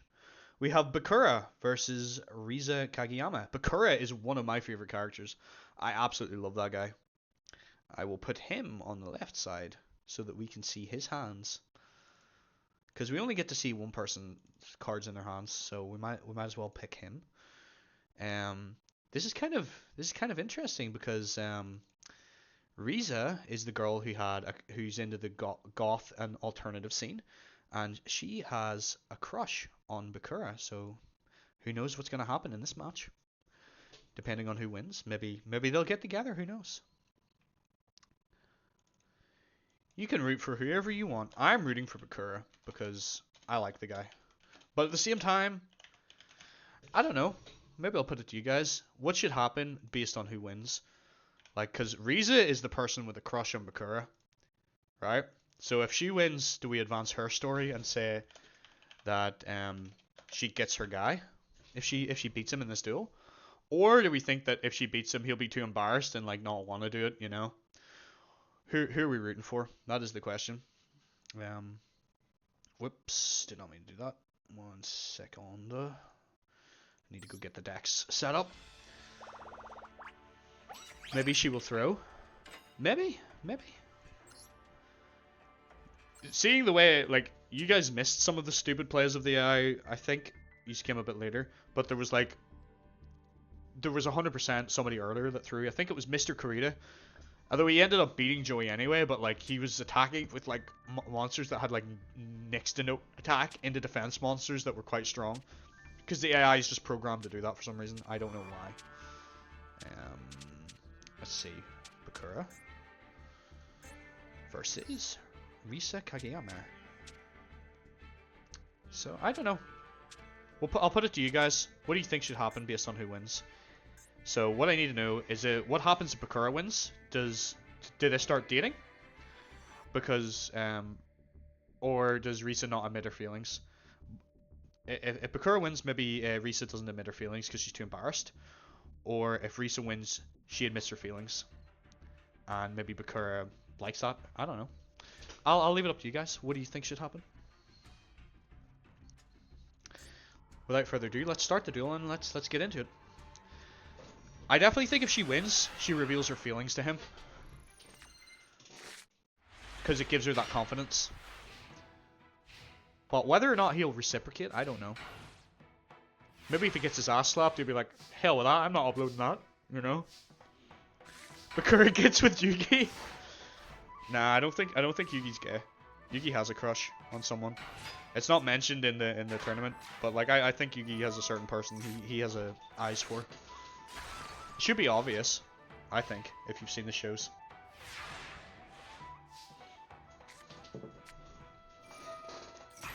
But this is our tournament, so we can ship whoever we want, guys. This is our universe. If we want Bakura and Yugi to get together, we can make that happen. But I personally don't think Yugi is gay. I'm not against having gay characters in this tournament, FYI. There might be some gay people and some lesbians, and who knows, maybe even some transgenders if it feels appropriate. I'm not against having those people in the tournament. I think they have as much right to be in these tournaments as well, but I will only pick it if I think it makes sense and it's relevant to any kind of story. I will tell you this, a little spoiler for the future. I think if there's any character that in my mind could potentially be gay in the Yu-Gi-Oh universe, at least in my storyline, it might be Jaden. Because Jaden doesn't really show like, he has Alexis right there, and he doesn't show like any real interest in her. He's only really interested in dueling. He doesn't have any interest in any of the pretty girls he's around. But whenever Jesse Anderson shows up, that guy's all over Jesse Anderson. I think Jaden might be gay. I guess the reason he likes Jesse so much in the show really is because of the card games. But like, I mean, if there's gonna be a character who I would make gay, I think I might make Jaden gay. Which is probably controversial to say to some people, but like, I think it makes sense if there's anyone who was to be gay. Alright. Risa absolutely stomped Bakura that game. I was too busy talking about people being gay to really pay attention to what was going. He has a thing for you, Belle. I mean, I guess. That, yeah. Or maybe we start a polycule, you know? maybe we just do that. He has Yubel and he has Jesse. Alright, so Risa crushes Bakura in game 1. Kind of embarrassing the kid, honestly. That was pretty quick. Alright. Let's see if Bakura can pull this back. He uses an interesting strategy. His strategy is to mill his opponent's deck, which means getting the cards from their deck into the graveyard, and also to burn them. So he's got some of his strategy here. Let's see if he can pull anything off with this. He's got all 3 of his Needleworms, so that's 15 cards she can lose from her deck. Oh, and the Witch of the Black Forest is going to get her a card, which will thin her deck out a little bit. Oh, hell yeah, I'm going to go to Battle City and stuff. I'm basically going through eras, so we're starting, like, this is essentially Season 0 Yu-Gi-Oh! We're starting, like, way back at the beginning. We're gonna go through Battle City, we're gonna go through all of that sort of stuff, but a lot of what happens is gonna be determined based on who wins as well. So, like, there's certain tournaments we might not see, or certain events we might not see, because something else happens that prevents it. But I do intend to go through the eras, so there will be a Duel Academy. There will be, like, the characters from 5Ds will show up, from Zaxel. Like, we are going to progress. There is a progression. There is a story to this. Which is the thing that I love as a storyteller. It's cool. But I love the fact that, like, it gives me the same buzz as Dungeons & Dragons, where I don't know what's going to happen because it's decided by dice and by players. So this gives me the same sort of joy, because I don't really know exactly what's going to happen, because it's going to depend who wins. And then I have to kind of pull the story out from what happens in these duels, in these tournaments. But yeah, for sure, we are going to have, like, those other tournaments. We're going to get there eventually. But, got to start from the beginning. Alright. Let's see. Bakura's costing himself a bit of life points with his chain energy. It is a good card if used correctly, but I think right now it might actually be hurting him more than it's hurting her. Okay, you can get rid of her Ancient Elf. That's not bad. I think I would have just Deserts first, because then you get 1000 damage before you destroy a card. Like, I plan on doing this tournament every 2 weeks, Alistair. Like, so there will be progression, and I'll be uploading it to YouTube. So, of course, there'll be a progressive storyline. His Gorilla Kite's a solid card. He can do some damage for that. Mic off. Alright, Mic on. he uses the poison of the old man to give himself some hit points back, some life points. That's not a bad move. He hasn't played any of those needleworms, and I'm a little concerned, because I'm making me wonder, like... Okay, he did put one face down, thank goodness. I was starting to wonder if... Because there's certain cards the AI doesn't understand, or doesn't know how to play, and just doesn't play them for some reason, and I was getting a bit concerned that might be one of them. But thankfully he's played it. And she loses 5 cards from her deck. Ooh, that's a very good defensive monster. This is a more interesting game 2 than game 1. Game 1, she absolutely slapped him hard. Let's see. Ooh, Dark Witch. I believe that's her boss monster. So he's in trouble. She has 20 cards left in deck to his 28. So we're still... Oh, Morphing Jar! Nice! Get yourself a new hand. And he's got his Change of Heart! He can take it from her! He's gonna win! Oh, that's brutal. Getting slapped down by your own monster. But that's what Bakura does. He takes your cards and turns them against you. We're going to game 3, everybody. This is all to play for. This is the fate of their relationship. Will these characters be shipped? Let's find out.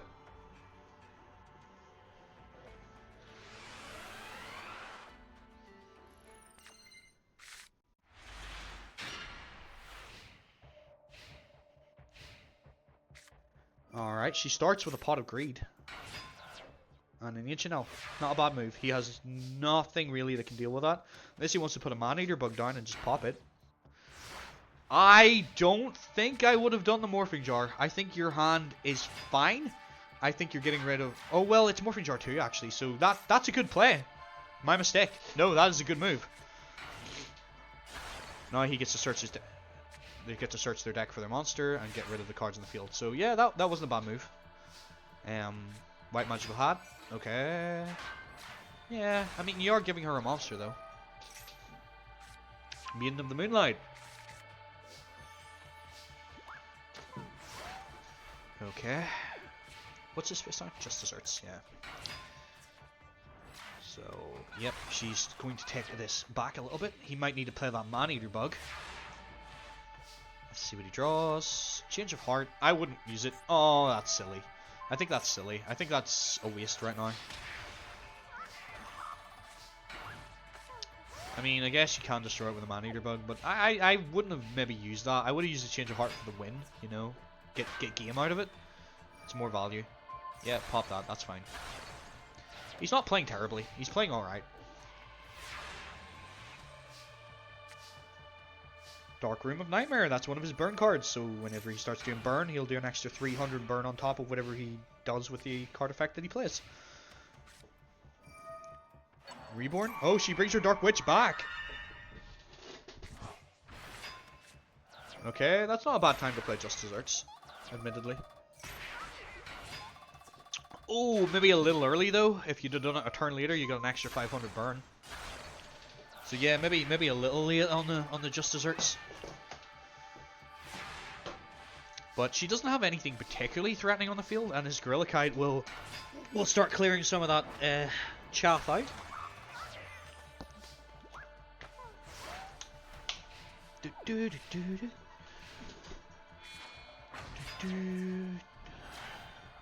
She really likes summoning that Dark Witch, eh? Keeps getting him back onto the field in multiple ways. Mic off.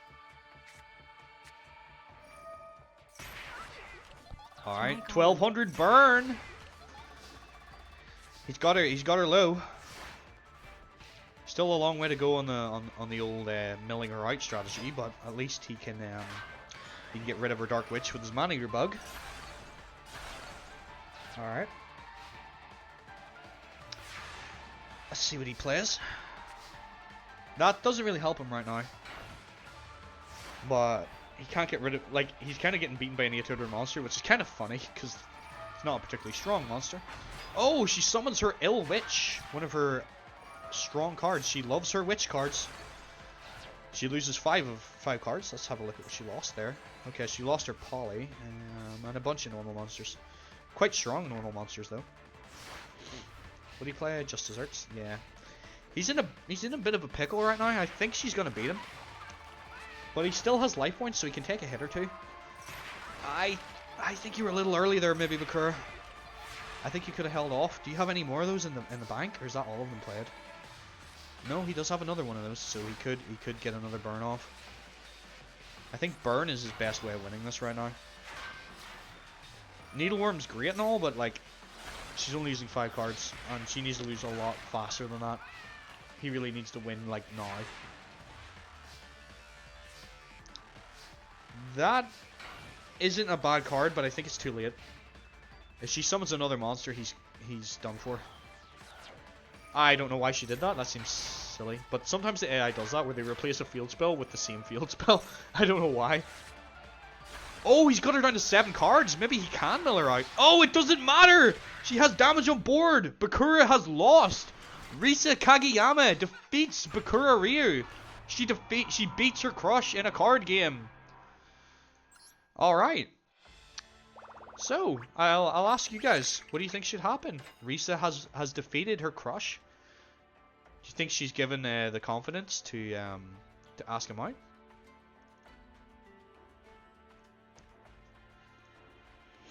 What do you think should happen? Do you think they should get together? Maybe? Who knows? I'll let you guys decide in the chat. I'll give you a few moments while I set up the background.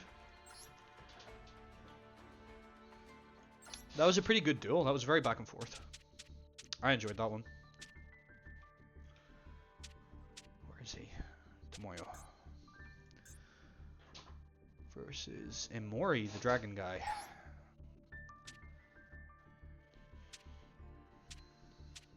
Where is he? There he is. So yeah, you guys let me know what you think should happen, and I will make it so.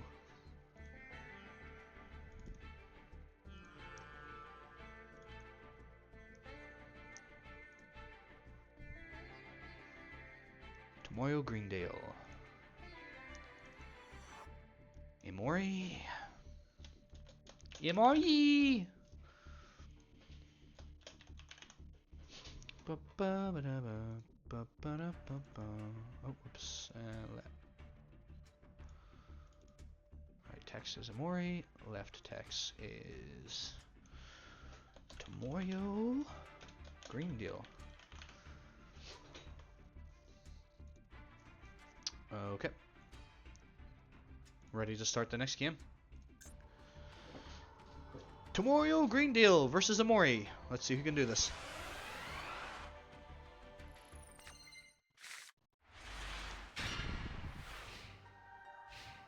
Tomoyo is the guy who loves comic books and is a fan of Zombaira. Imori is the guy who loves dragons and is a big fan of Seto Kaiba and hopes that one day he'll maybe get a chance to duel him. So far it looks like Imori doesn't necessarily have as good a start as Tomoyo goes in with his Mystic Clown boosted by the power of Yami, which is darkness in Japanese. Alright, he matches him point for point, but we're at a stalemate right now.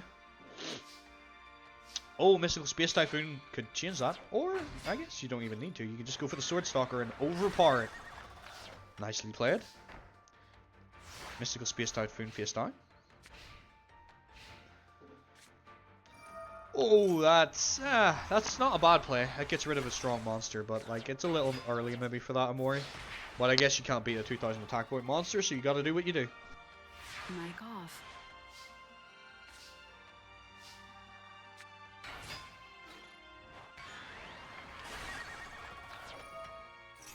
Mic on. Oh, Adnan, you're back. We're on to the next match. Risa Kageyami defeated Bakura Ryu.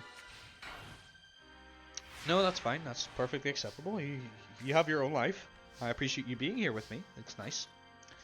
But Risa won, defeating Bakura, defeating her crush. So I'm leaving it to you guys. What do you think should happen? Do you think the two of them should maybe start dating? Do you think she asks him out and gets rejected? I'll leave it to you guys. What do you think should happen? Mic off.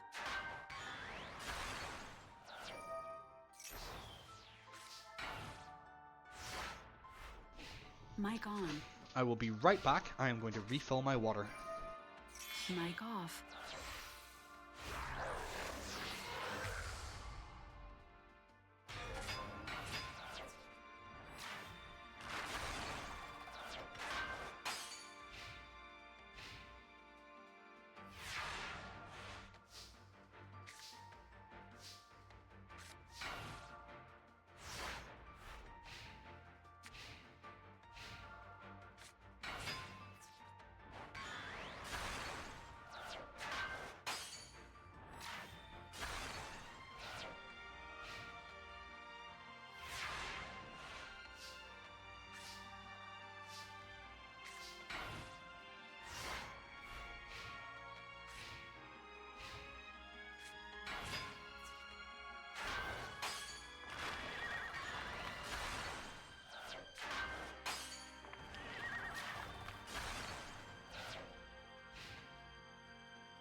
Mic on. That's what you think, Adnan? Let her have that one. She gets her man. But they break up after 2 weeks. Alright, I think we can work that into the story. We can work that in. I shall add that to my spreadsheet of information about these games. So we've had our first story event in that now Risa Kageyami will now officially be dating Bakura when next we meet them in a couple of weeks' times. Dating Risa. Oh, Tomoyo lost? I thought he was doing quite well. That's interesting. I guess Amori just managed to swarm over the top of him. Alright. Awesome. Right. Game 2.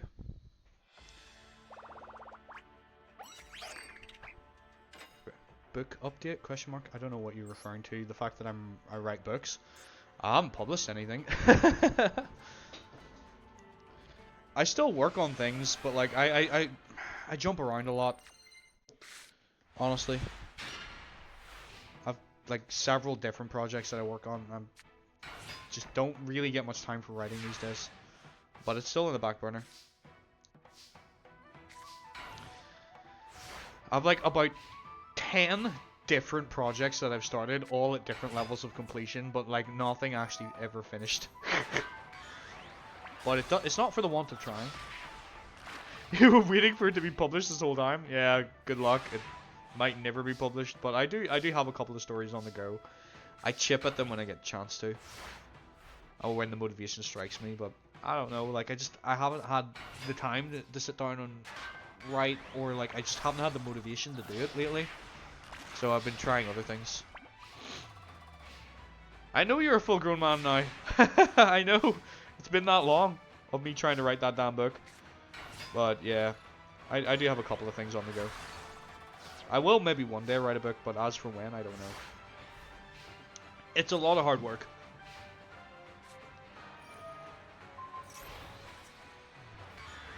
But hey, I'm telling you a story, right? We're dealing with a story right now. Bakura and Risa are now going to get engaged and married further in the story, you know? We're storytelling right now. Will that satisfy you? Will that satisfy your needs? And as this progresses, there's going to be more story. So, I think the big thing for me with the writing was, I think what I learned from writing is I like storytelling, but I don't necessarily enjoy the actual process of writing. It's a sucky part of it. So, I think as long as I'm telling a story in some way, I think I'm satisfied in what I'm doing. So like I'm telling a story in the sense that I play D&D with my friends, and it's a collaborative story, and I enjoy that. And then I'm doing this, so I'm kind of telling a story as well through this. So like these two things kind of satiate me a little bit. Although I do like writing sometimes, but it's just it can be a lot of effort at times to get into it, you know. I think if you were to do it properly, you need to really sit down and focus hard. And Tomoyo just lost, so he is out of the tournament right now. Sucks to be him, I guess. Amori shows why dragons are such a powerful thing and why Seto Kaiba is such a threat. Dragons are real, people. Dragons are real. Next we have another character from the show. We have Taya versus Bright. We seen Bright's sister Odelia fight earlier in the tournament, and she got taken out pretty bad. So let's see if Bright can do any better. I will get the characters and all ready for us. You're trying to make a manga? That's cool. I appreciate that. It's hard work, you know, like it's hard work doing creative things. I won't let anyone deny that it's not, you know. It's effort, and we live in a very fast world where it feels like if you know, if you don't do something like in 5 minutes, it's not gonna go anywhere. But sometimes it's nice to just chip at these things, you know. Just take your time, just enjoy things. That's what I'm learning in my old age. It doesn't have to be tomorrow. It can be further down the line.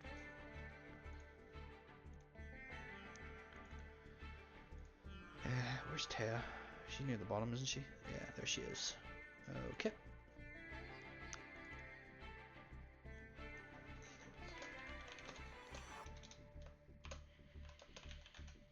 Bright O'Hara versus Taya Gardner. And I will stand by what I said. I don't know if you looked in the Discord yet, Adnan, but I will make Scud Mr. Potato his image in the future if he wins this tournament. That's how little faith I have in him. I don't believe he can do this. Right. Taya versus Bright. Let's get started. Yeah, sometimes you enjoy the struggle. Sometimes you can get a little burned out, and I think that's what sort of happened to me. But I will get back to it. Fuck Scott. I love how you automatically hate that guy. Hang on. Yeah, I don't think he's gonna do it. Honestly, I don't think he can win this whole tournament. But you never know. Like, stranger things have happened, so maybe. Maybe he will. Maybe we'll get a bad ending. Jeez, that's got dark. Alright. Let's see what Taya can do. Oh, that's gonna be a good play. She's got a 2450 attack point monster on the field just like that. That's what Taya does. She may not have the strongest monsters, but when she equips them up, especially her Maha Velo, she starts to go off. If she can get a couple more equip cards and boost that thing even bigger, like it's gonna be unstoppable. Monster Reborn. Okay, I don't really understand the point of that. I mean, yeah, sure, but like you could sacrifice your apprentice magician too. So, you know. So now I just look unhinged. I don't get the reference, sadly. I'm not sure what you're referring to. I'm sorry. I apologize, Adnan. Alright. I am pretty confident that Taya's gonna win this. It doesn't look like the O'Hara sisters are gonna be people who are gonna be contenders in my tournament series by the looks of it. A Boondocks reference? I have no idea what Boondocks even is, man. You're lost on me right now. Oh no, she's got another equipped card, but it doesn't even matter because I mean she's kind of throwing there. If she just attacked with a big monster, she could have won. But she's being nice. She's giving Bright another turn. Alright, the Fiery Arrow doesn't really do a lot. You've lost, Bright. You're going down. Taya will take game one very easily, I think.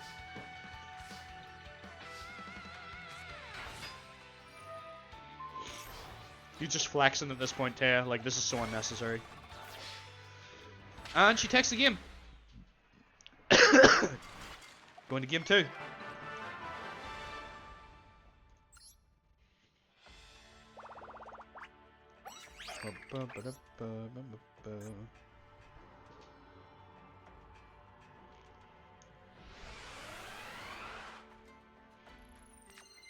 Let's go.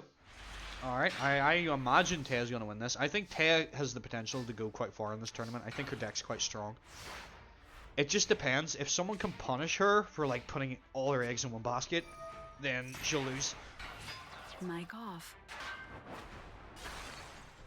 Mic on. Taya is very much a, I'm going to play one monster and put every equip card I have on it and make it massive.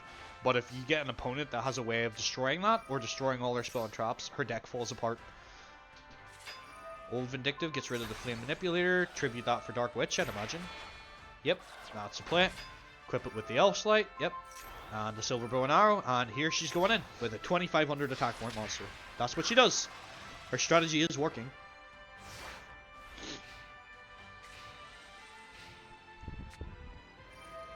Okay, Bright's doing her best to try and burn her and lower her life points in some way, but like, seems like her monster lineup just doesn't really work for her right now. She's too weak. She can't stand up against her. But Taya is taking burn every time she's destroying one of those face down fire monsters, so if Bright can keep that up, maybe she will put her low enough that she can just take a swipe, or maybe Taya will make a mistake. Oh, the Graceful Charity, that's a great card. She's going to draw 3 and discard 2. I don't know why she discarded one of her equipped cards. She could have made her Dark Witch even bigger. Oh, excuse me. Mic off. Mic on. Hopefully next time we're doing this tournament I won't be dosed with the cold, and it'll be a bit more pleasant for everybody. You don't have to listen to my gross sounds. Alright, Mystical Space Typhoon weakens it, but it's not going to be enough. I mean, the backfire is starting to hurt her a little bit, but I think it's too little too late. It's not enough. I think Taya's got this. In fact, I'm not confident. I'm going to go to the window right now and update the score.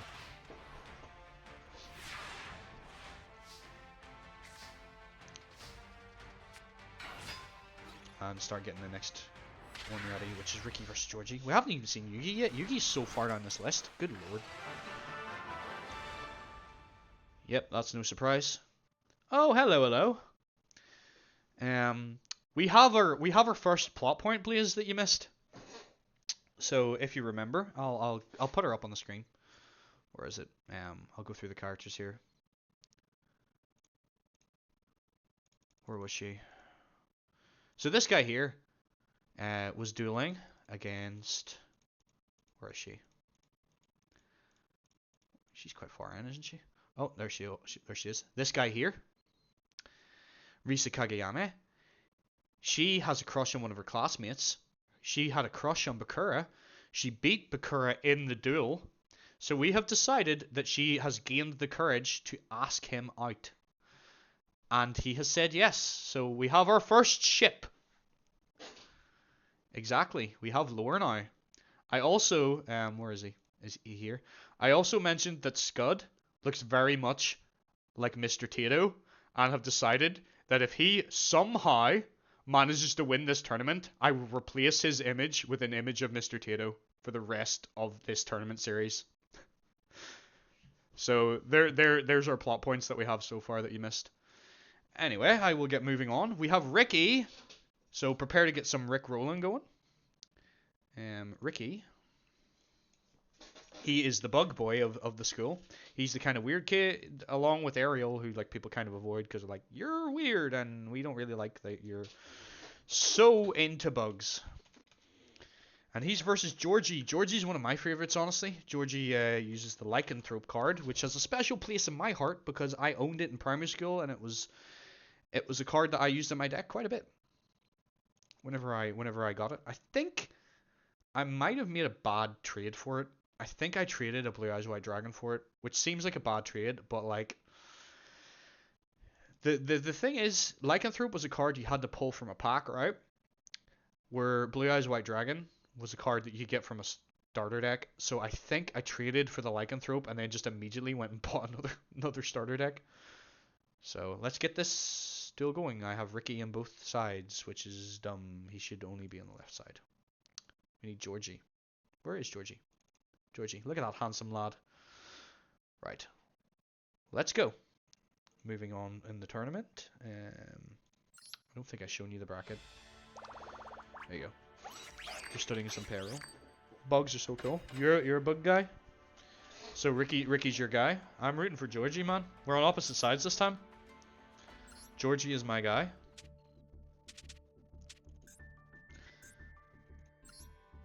I'm a Georgie fan. I like that lycanthrope. Where is Georgie? Georgie, where are you, Bo? I don't see his deck here, and I'm a little concerned. There he is. Flipping hell. He's just hiding on me. There we go. So Ricky versus Georgie. Let's see who can pull the win out here today. Ricky's gonna pop off. I mean, possibly. Not with that hand, he ain't though. Oh my word, has Georgie got it already? No, but he's halfway there.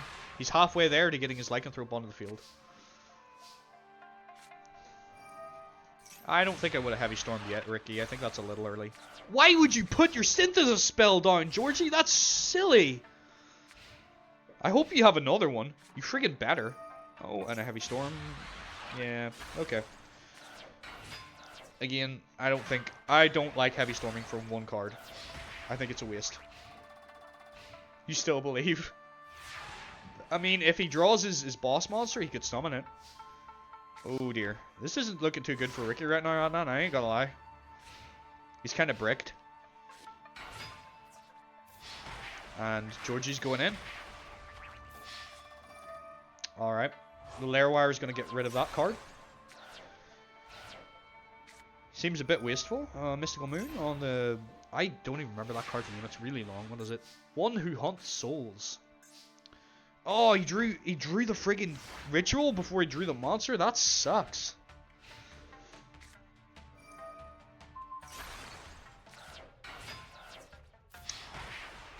I have no idea what you're on about, please. That's too complicated.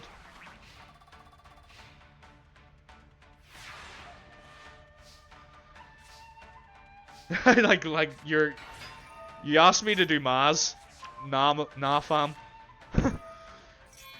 Ricky gets his boss monster! Adnan, he's turning it around! Ricky! Will he become the comeback king? Can he turn this around? And his boss monster is stronger than Georgie, so even if Georgie gets his boss monster, it's not going to be enough without an equip card. This could be a turnaround of the century, folks. Oh, he draws the premature burial, but his life points are too low. We can't play that. He needs 800 to pay for that. But Georgie is on the back foot now. He's in trouble. He needs a way to get out that Javelin Beetle, or he's going to lose. Ah, thanks for the follow, Stefan Chan. Appreciate you coming into the tournament. I need to put that back on, actually. Here you go. You get your name on my channel. That shouldn't be in the way, right? It shouldn't be too much in the way. There's nothing really going on over there that's important. You want to eat that burger? Yeah. That's actually a card. Like all of the, well, that the car is just a car, but like that's a card. It's called Hungry Burger, and I think they released that because Yu-Gi-Oh did a promotion in Burger King. But yeah, Ricky is coming back hard, and he's really taking it to Georgie right now. Oh, come on, Georgie. Come on, Georgie. Pull it out of your ass. Heart of the Cards or some shit. I don't know. Yu-Gi-Oh! Come on. No, Georgie. Oh, Georgie's cooked. I see that dark hole sitting in Ricky's hand, so Ricky, even if he gets like wiped, he can just take it right to him. Ricky is proving himself to be the comeback king. Oh my word. Come on, Georgie! His monster's even more powerful now. You really can't beat that thing. Oh, a trap hole takes out the Madru, though. Georgie is still in the game. However, I don't think he has much of a chance. I think that Javelin Beetle is too much for him to handle.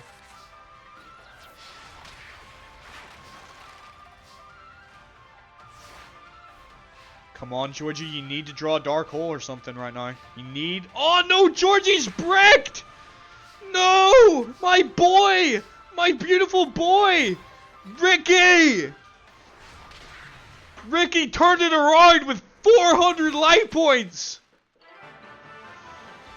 That's insane. That's what we're here for, ladies and gentlemen. That is what we love. We love to see that.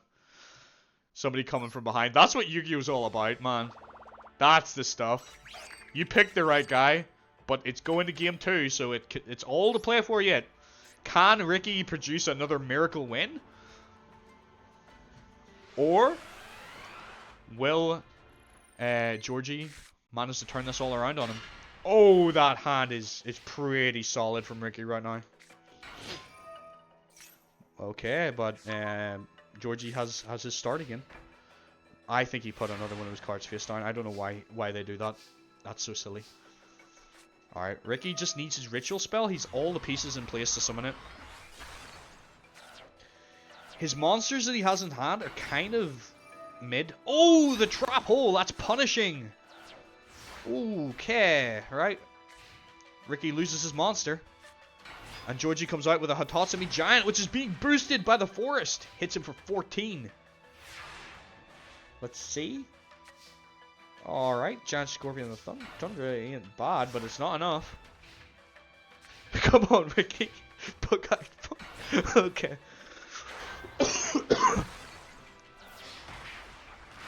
Okay. Ricky's getting his cheeks clapped right now. Oh, but he's got his boss monster again! He is so good at drawing that card. The heart of the cards is with Ricky, ladies and gentlemen, right now. Ricky's about to turn this whole duel on its head once again. The comeback king is here. Can Georgie find a way to out this thing this time? Heavy Storm, it weakens it, but it's not enough. Georgie is on the back foot. Oh my word.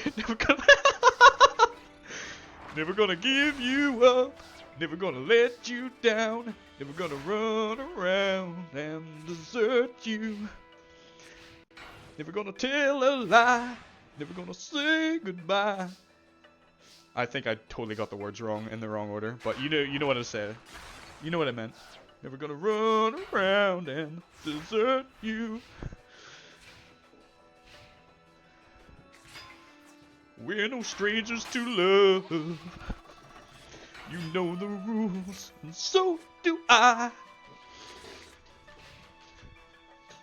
I just wanna tell you what I'm feeling and try to make you... Oh my word, that thing's gonna be so busted with the equip card. There's no way. There's no chance. Georgie cannot beat a 3150 monster. Not even Kaiba can stand against that thing with his blue eyes white dragon. Let's go! It's Mr. Brewington! Hello! Welcome! Ricky is gonna slap Georgie right now. He is the comeback king, ladies and gentlemen. I'm so sad for Georgie. I was really hoping he could show the power of that card. I love his card. I love his boss monster. But it's not gonna hit the field today, folks. I am sorry.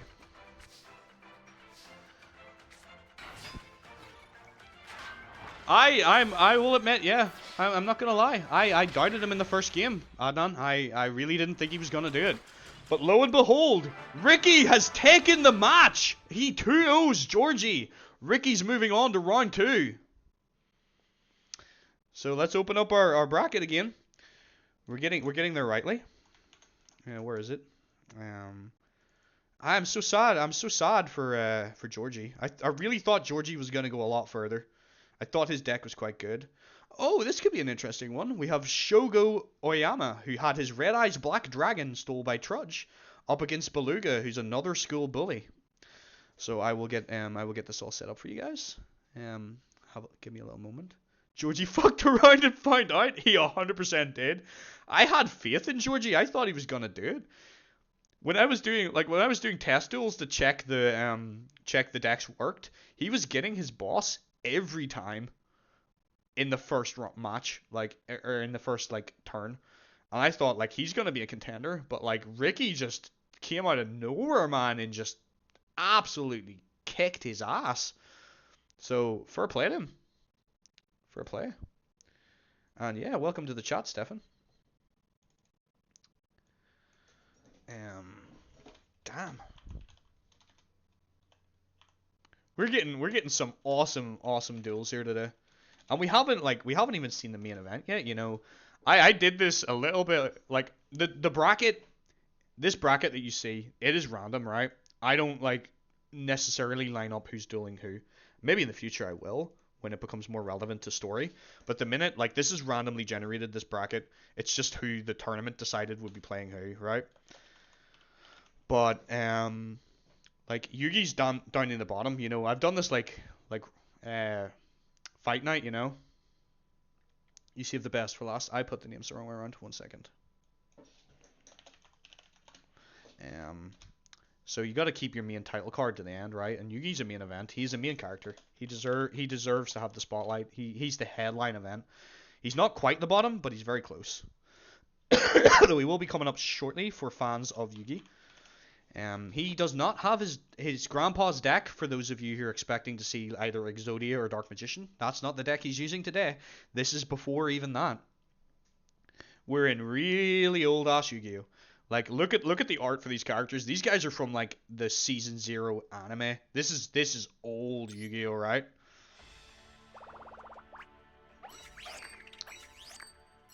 When Pete gets channel points. Oh, you mean like the little currency thing that you get? It's an affiliate thing. I think I know what you're referring to, and I intend that whenever that comes around, that we somehow start doing bets and stuff on the tournament, so we can bet on who's gonna win. That is gonna be so much fun. I'll be looking forward to that.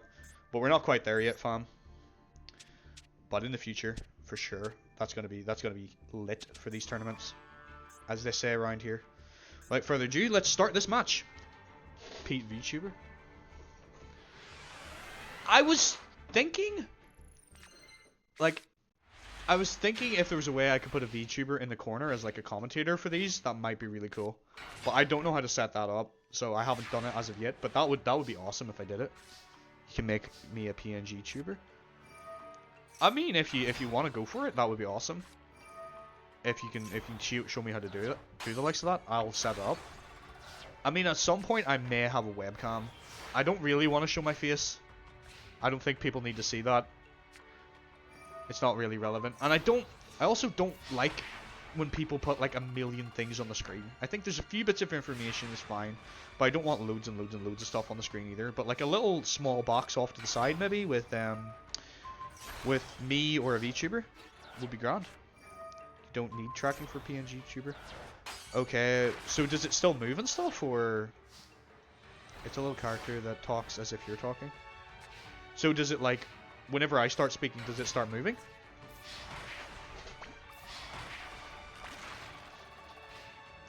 Like, okay, how do you need a webcam to make it work, or does it just whenever like it detects audio? Is that how it works?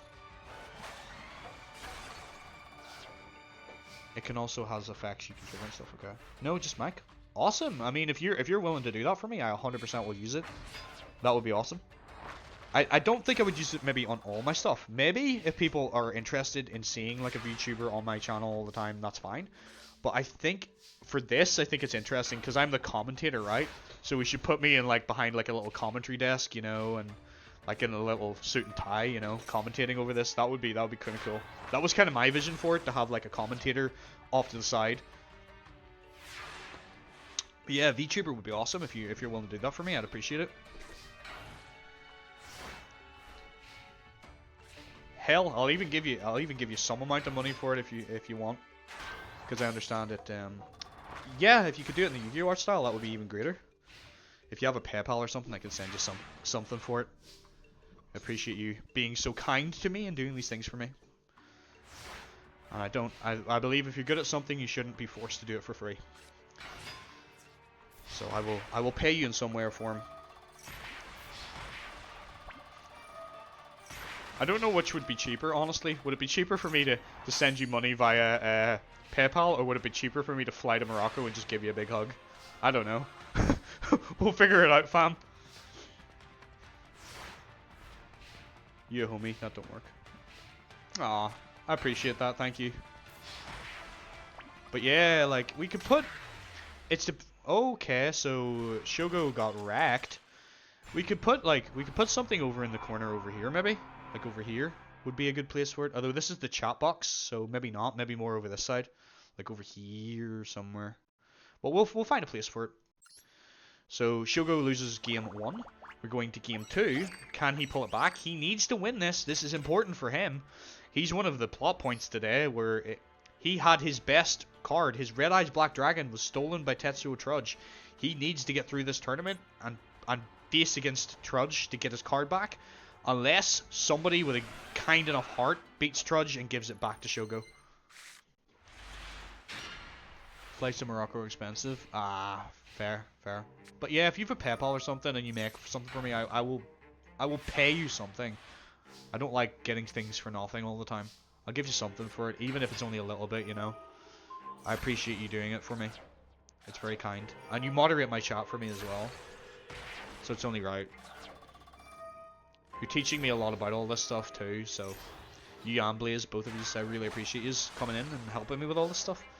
It's making the process of learning all this much more pleasurable, and having you guys in the chat, like, it's awesome. Like, I love having you guys to talk to. That's part of the reason why I've been encouraged to do it more. Where, like, if I was sitting here and there wasn't anybody here at all, it would, you know, it wouldn't be as good. So I really appreciate you. Peace and love. Love hearts to you both. And I appreciate all my friends who I basically bullied into coming today. I appreciate all of you joining this stream for me, because this one's particularly close to my heart. This is a passion project. I love Yu-Gi-Oh, and I've been wanting to do something like this for a while, you know, but you're always anxious about getting, like, picked on or bullied for it, or, like, you know, maybe it doesn't work. But I've just decided that as I've got older, I don't really care whether it works. I'm doing it for me anyway, and if people turn up, even better. Because I was going to be doing this anyway, probably. So, okay. Shogo actually turns it around, so we're going to game 3. But yeah, I really just want to say thank you, and I appreciate all of you for coming out today. Whether you're all still here, whether you're lurking, I don't mind. Karibo rubber model, possibly. It's funny you mentioned Karibo. I don't know if you've seen it, because I'm not paying much attention to the duel because I'm talking to you guys. But Shogo actually has Karibo in his deck. Oh, as a VTuber? I mean, maybe. Maybe I could be a little Karibo. Adrian is being asked once again. It's alright. It's doing its best, Adnan. I'm going to take a quick toilet break here, so I'm going to leave you guys with the duel running. I just need to go to the toilet. I'm drinking a lot of water to try and flush this cold. Be right back. Mic off.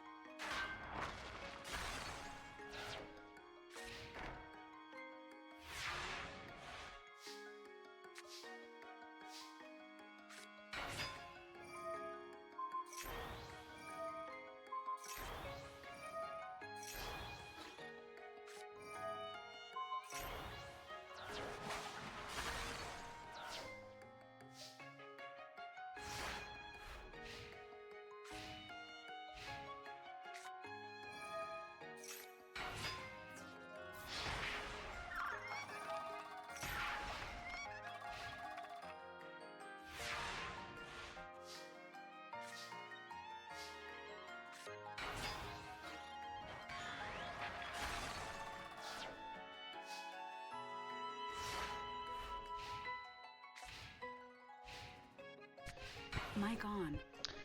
And I'm back. VTuber rigging is hard. I'm still trying to learn it so much.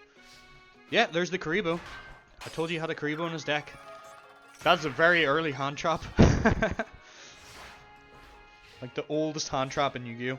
And what I mean by that is it's a card that activates its effect from the hand. And Karibo was the first card that actually did that. Which is kind of neat when you think about it. Did you actually hear it? Did you actually hear me? I thought it was muted. Oh no. Oh no. That's embarrassing. You didn't actually hear it, right? Steph's just being a rat, isn't he? I figured. If you heard that, that's really embarrassing. I hope you didn't. You're making me anxious now. Oh, see from now on, I'm taking my headset off. I'm not risking that in the future. Yeah, no. You've scarred me now, Steph. I'm removing my headset from now on. Someone has a spark. Oh, I don't know who's telling me the truth. Who can I trust? Shogo's getting slapped, and I can't even pay attention to it because I think people heard me pee-pee. Someone had asparagus. Smell-o-vision. That's the next step. And Shogo is taken out. Unfortunately, he will not be the guy to recover his Red Eyes Black Dragon this day. Perhaps if he had it, he would have went further in this tournament, but without it, it seems that his deck is a bit ass. Sorry to say it, but Beluga's going forward. The bully moves forward, the nerdy kid loses. Next we have Gorgon and Hayama, two characters that probably nobody knows. But perhaps you'll get to know them. Perhaps you'll find a character that you enjoy. Gorgon. Oh, whoops. Hayama is friends with Beluga. They have they kind of have a shared love of V-Pets, and that's kind of how they became friends. Although those who are a bit more like onto what's going on would realize Hayama's really just manipulating Beluga. Beluga's a big, dumb guy. Like, he's big, he's strong, but he's not the brightest. And Hayama's kind of that nerdy small kid who is just manipulating him to stay, to get what he needs, essentially, which is protection, because there's other bullies in the school, and yeah, it sucks. Bullies suck.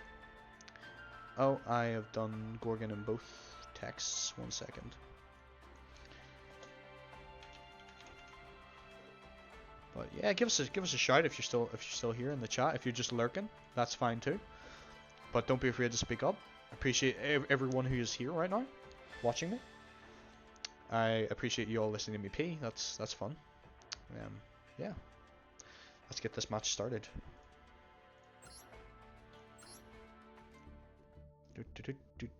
Where is Gorgon? Am I blind? Am I blind? Am I blind? Am I blind? There he is. And Hayama is right next to him, so that's convenient. Let's go! You're staring at tax figures. Oh, the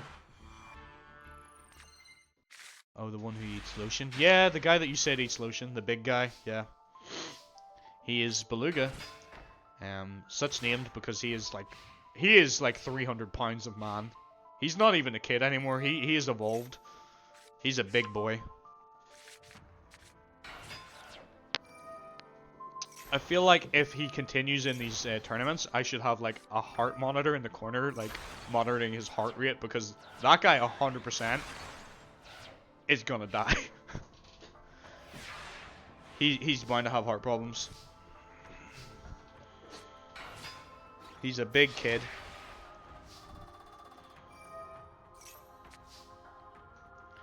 He 100% has the diabetes.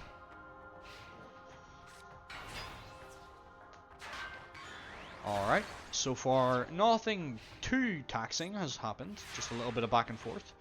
It looks like Gorgon, who is the snake guy, is a little bit on the back foot right now, but with his Michizuri he could potentially turn this around. It looks like Hayama is in quite a strong position. He seems like he's a pretty decent duelist so far. Michizuri takes out the, what's that even called? Lord of the Lamp. That is an old card. Like, look at the art of that. You can just tell that's old. Yeah. I kind of love the old Yu-Gi-Oh art style. I'm kind of sad that as time has went on, they kind of went away from that art style, and it's become very, very anime-esque now. There are occasionally cards that like look a bit more like the classics, but like, it's a shame. But things just never stay the same. Looks like Hayama's probably gonna win this duel. Is Mr. Brewington still here? You still lurking? Or have you cleared off? I don't know. I hope everybody's still here.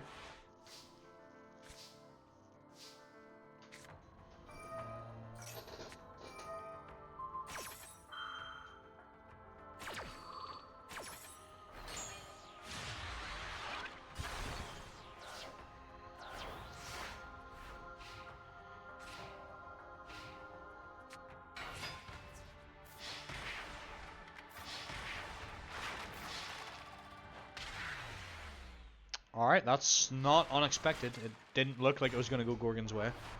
You're waiting for Bug Boy again? Well, you'll have to wait for round 2, unfortunately. It's one of these things where, like, these do tend to go faster as it goes on. This is a big tournament because it's introductory. There's, like, 32 characters in it. Maybe I'll reduce the characters down. The problem is, I need to pick a number. I don't really want characters getting, like, easy passes to round 2. So I need to pick a number of characters that, like, can divide down. So it would go 32, 16, 8, 4, 2. So I need something that follows that kind of format that divides and eventually will reach 2 without anybody, like, getting any, like, free passes.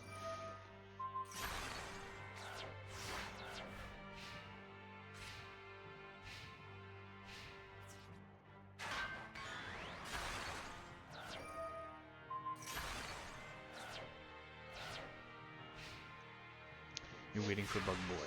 Bug Boy. Well, while this is going on, we can have a quick look at the bracket, and you can see where we are. So, I'll tab my bracket. So yeah, we're Gorgon and Hayama. The next duel will be Yugi versus Nadia. So that should be a decent match. That should be fun to watch Yugi. And then there's Professor Yoshimori and Himakoji, and then we're back into the second round bracket. So this one's definitely a long tournament. Maybe, I don't think I'll do like 32 characters every tournament, but I thought it was important to do a big one because this is the opening act, you know, introductory. Get people a feel for what it is and what we're doing here. But like maybe like I'll do the 32 character tournament like once every now and again. I don't know what other number I could do though. Like less than 32 that would still divide into like those rounds.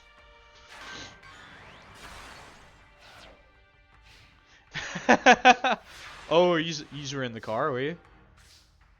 Nice. I appreciate you watching me as you're driving.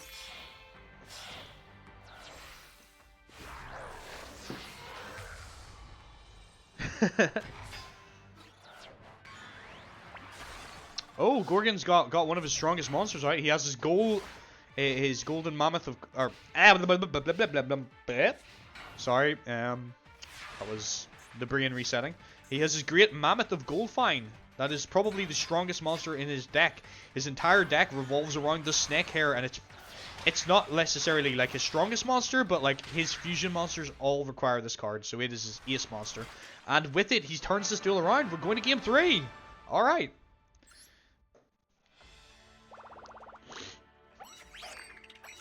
So one thing I don't think I would change, like if I wanted to shorten them, is I don't think I would do it like one single duel tournament style. I think the problem with that is it means that like someone could just lose because they get a bad hand. So I think I'd like to keep the duels always match based. Mic off.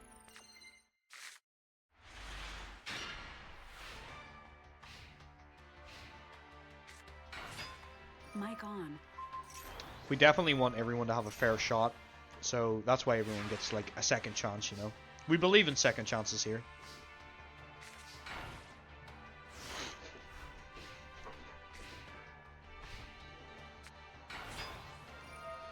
Alright, it looks currently like Hayama has the edge.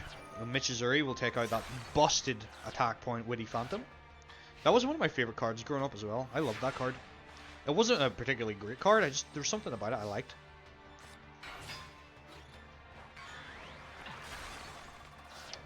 Alright. And it's turned around again. Gorgon gets a snake hair out. Got 2 face down cards, which are what? Snake Fang and a Michizuri. So he's pretty stacked right now. He's got a decent little field. Mic off.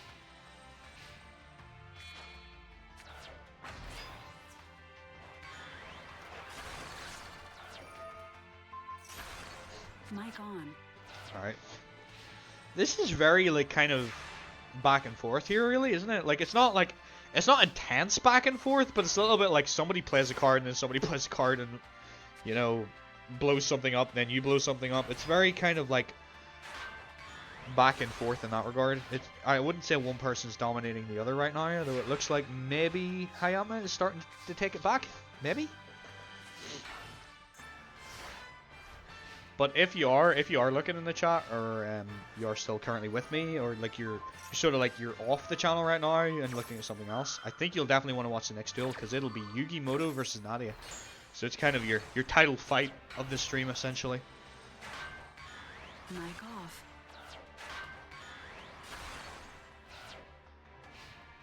Mic on. All right. Oh, I don't. Oh, don't know why you summon that. I was gonna say I'm pretty sure you confuse. All right, so he is fusing up. I think a Skelgon. Yep. Out comes the Skelgon, which is just strong enough to over-arc those two monsters boosted by Yami. So it's still it's all to play for. Like this is kind of a slow burn of a duel, isn't it? Like we're on turn 13 and like not a lot's really happened. I guess they're just very evenly matched. Mic off.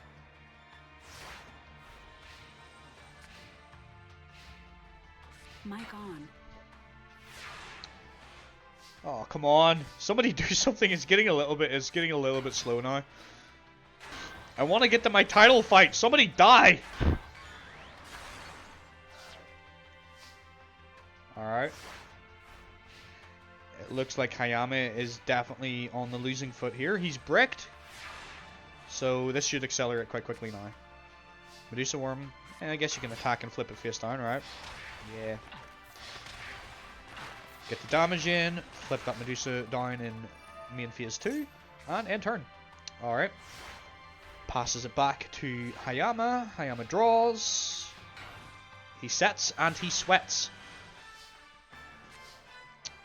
Flame Viper, it's not really going to do a lot. Please don't attack with that. Alright, you use the Medusa Worm.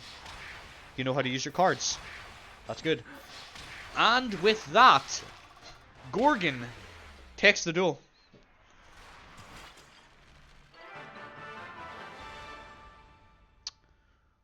Okay, it's been that long. Like, is that game...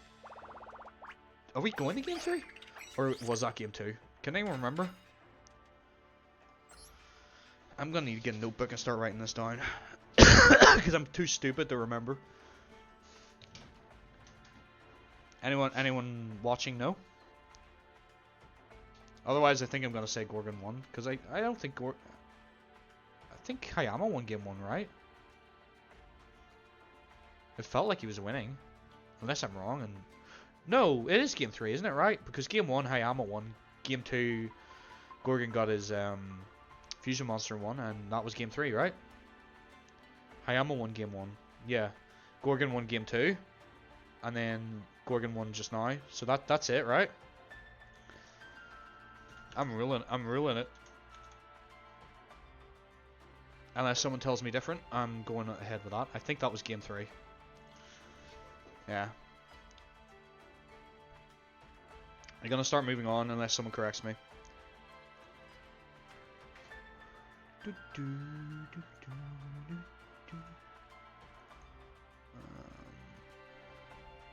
So the next duel will be Yugi versus Nadia.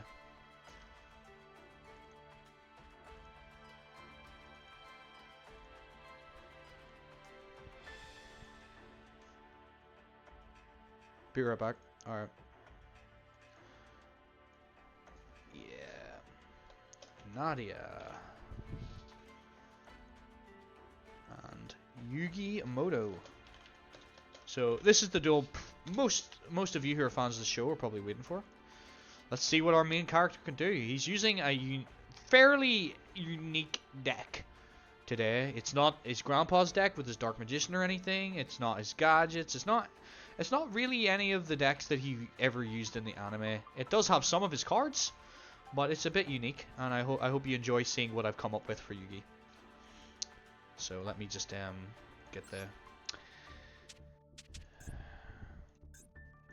get the characters' decks ready here. Where is Nadia? There she is. She is the girl with the Lesser Fiend card, and it destroys cards and banishes them, which makes it pretty much at this level Yu-Gi-Oh impossible to get them back. So here goes. Let's see how this one goes.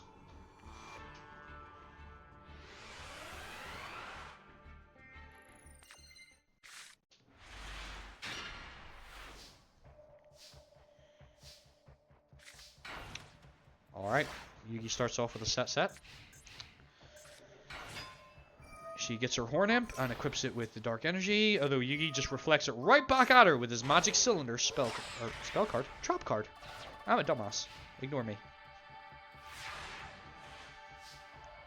Okay. Yep, that makes sense. Out comes his boss monster, the Summoned Skull, which I believe he'll equip with the Sword of Dark Destruction, making it all the more powerful with 2,900 attack, swings in, 1,300 damage. I think Nadia could be on the back foot here now. That Summoned Skull is going to be very difficult to deal with.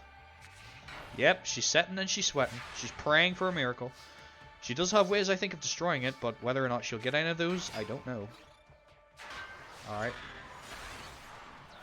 Alright. Right now, Yugi is slapping.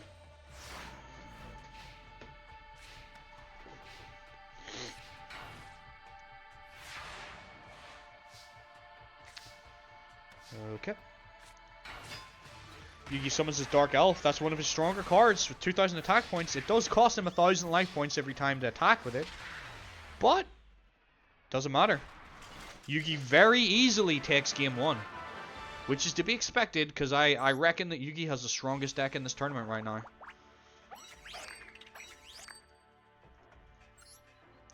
Going to game 2. I hope those of you that are fans of the show have still stuck around and you're still watching. The main character's dueling right now. And he started off with Pot of Greed in a decent hand. Okay, typical T set from Nadia. Nothing too spectacular, nothing wrong with it either. Oh, the Mirror Force! So even if this does get turned around on Yugi, he has a good chance of coming back. I think Yugi's got this in the bag. It's gonna be... Nadia's gonna have a hard time overcoming all of that. Alright, she's on the back foot. Which will be someone? Oh, a skilled Red Magician, not a bad idea. If he plays his cards right and activates enough spell cards, that'll get him to his Summon Skull a little bit faster, maybe. But needs some spell cards to be activated. Right now, Nadia, all she can do is defend herself. It's not going to be enough. You're going to need to do better than that to beat Yugi. You need a Dark Hold or something right now. Mic off. Mic on.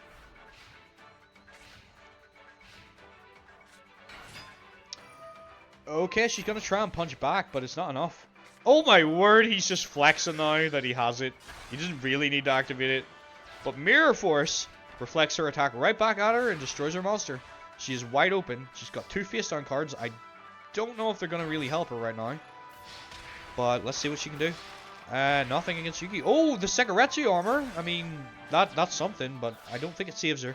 Yugi, with exact damage, takes the win. Unsurprising to most, I would imagine. Yugi being the main character of the show. Mic off. Mic on. Excuse me, I had to cough. Yugi takes the win from Nadia, unsurprisingly. He is moving forward. We'll find out who he'll be facing in his next match as we get to the final game of round 1. Like I said, this is a long ass tournament. These tournaments will be a long thing, so I appreciate anyone who sticks them out. But of course, if you don't have the time, or you can't watch the whole thing right now, or maybe you're one of those people who are like more interested just to see who actually won the thing at the end, like, you know, you can watch the VOD when it's up, or you can watch it on YouTube whenever I upload it. So next we have Professor Yoshimori versus Karuko Himikoji. So let's get this set up. Get my decks selected. Professor Toshimori versus Karuko. Where is Karuko?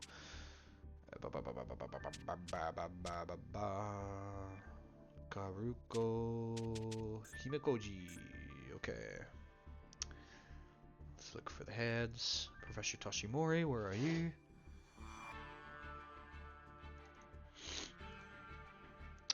And the other head will be Karuko. Where is she? She's the pretty girl, the popular girl who doesn't like Miho Nasako because Miho is, yeah, Miho is renowned as the pretty girl right now. She stole it from her at the beauty pageant, so Kuriko is coming for her right now. They're not facing off against each other in this duel, but they might later on. I think Mio went through. I'm pretty sure she did.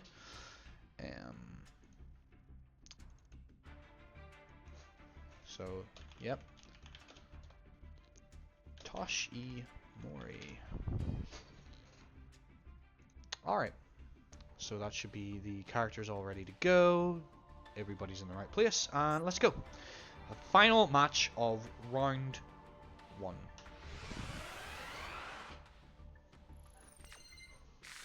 Alright, Toshimori. That's not an awful hand from him. It's a shame he's not going first, or he could capitalize with that trap hole. Although her monster would have dodged it. She's got a couple of sets. His Harpies is going to punish her for that. Okay, I mean, you might as well activate that. You're going to lose it otherwise. Mic off. Okay, she loses her back row. He comes in with the oh, what's the name of that card? The Statue of Easter Island. Oh, she summons her boss monster, but it falls right into the trap hole. It's gone. Toshimori is like, man, you gotta watch where you step when you're dueling with me. And out comes his Stone Ogre Grotto, which I believe is his boss monster. I think that's his biggest card. Some of these side characters, I can barely remember what, like, exactly is in their deck. Because I made it up. If I vanish, I'm probably in another dimension. No worries. Right now, it looks like Toshimori has the advantage. And that trap hole is going to punish her if she tries to make another play. He goes on the defensive a little bit, builds up his wall. Pretty typical stuff for people playing a rock deck. She ends her turn with just a defense. Oh, he's got a Urabi. That's a pretty good card. I used to love that card as a kid because I was a dinosaur kid. Freaking love dinosaurs. I still do. Dinosaurs are awesome. Like, anybody who doesn't like dinosaurs, what's wrong with you? Like, you don't have to be like a super fan of them, but like if you tell me you don't like dinosaurs, I'm like, what the hell is wrong with you? Dinosaurs are cool. Here comes Stone Ogre Grotto. He's got 2 of them. He's got two of them on the field. Okay, it doesn't look good for Kuriko. It doesn't look like she's going to get any form of revenge here today. The revenge plot might die out with this. Professor Toshimori is denying her. If someone doesn't like dinosaurs, they deserve prison time. I'm inclined to agree. Alright, Professor Toshimori takes game 1. I like dinosaurs. I think dinosaurs are cool. I don't think cloning dinosaurs or like trying to bring them back is a good idea. And anyone that suggests that hasn't watched Jurassic Park. You know, there's a whole series of movies on why it's a bad idea to clone dinosaurs. So let's not do that. Onward and upward, eh? Keep going. Let's see if Kuriko can pull this back. Or let's see if Professor Toshimori can win. You're switching your phone. Your internet really that bad that you have to switch between multiple devices? Sorry to hear that, Adnan. Hopefully you get something resolved. Alright, Toshimori. I mean, that's fair. You can do that. Get rid of the set card. Why would you set that, Kuriko? Do you even know how to play Yu-Gi-Oh? What is wrong with you? That was terrible. What, did you think you were gonna bluff him? I mean, that's an okay play. Alright, I mean, you got some damage in at least, but like, why would you set your Heavy Storm? You only got one of them. Alright. At least, I mean, you've got Professor Toshimori on the defensive, but he's playing a rock deck, so his defense should be pretty solid. Haha, that's a pun. I hope you all... I'll see myself out. Mic off.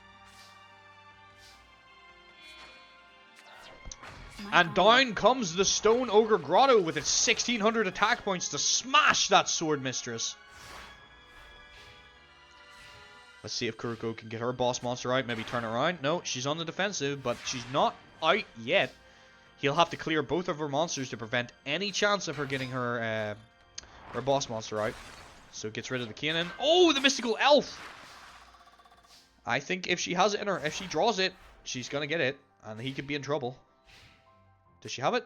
No, she doesn't, but she's got a maiden, which isn't bad. It's not gonna deal with his boss monster, his Stone Ogre Grotto. So it's still all to play for. Why did you go in defense mode? What are you doing? Why wouldn't you attack the maiden, Professor Toshimori? What are you doing? Why have you done this? I can't believe you've done this. Why? I don't get it. That's so silly. Oh, did you know that that was an ego boost? Did you somehow call that? I suspect cheating, sir. Professor Toshimori, you're a cheater. If you knew she had that, that would have really badly hit you. But if you knew you had that, there's something going on with these AIs. That's not a normal play. Okay, again, you went defensive. I guess you can't beat the Mystical Elf, so what else can you do? Giant Soldier of Stones in defense mode. That's a solid defense. He needs some way to get over that elf. Oh, and she gets her boss monster, the Gyokyo Tenno Megami. I almost got that out. Gyakko Tenno Megami. That is the name of this card. Gyakko Tenno Megami. It's a beautiful card. I actually have the alternative art of that, which is like the Kazuki Takahashi art, which has a signature on it, which is pretty neat. Her monster may be strong, but it cannot overpower the defensive might of the Stone Soldier. I don't know why. Why are you playing like this? She's going to kill that. That was your one thing you had that was going to hold that thing back. Now your chances are getting slim, sir. Oh, I apologize. I apologize to the audience. I apologize to Kazuki Takahashi, the creator of the game. I didn't program this. Okay. Alright, I mean, you do you, Toshimori. If you think this is the way to win the game, you go. You go on ahead, son. I think you threw away some of your chances there, if I'm honest. I mean, you're doing a bit of deflected. And you're punching through her monsters. You're doing what you can to do damage, but like you need something to beat that card. I don't think you have anything that can beat that. Not without some form of equip, and I don't even know if you have those. I think you might just be beaten, unless you've got a way of destroying it somehow.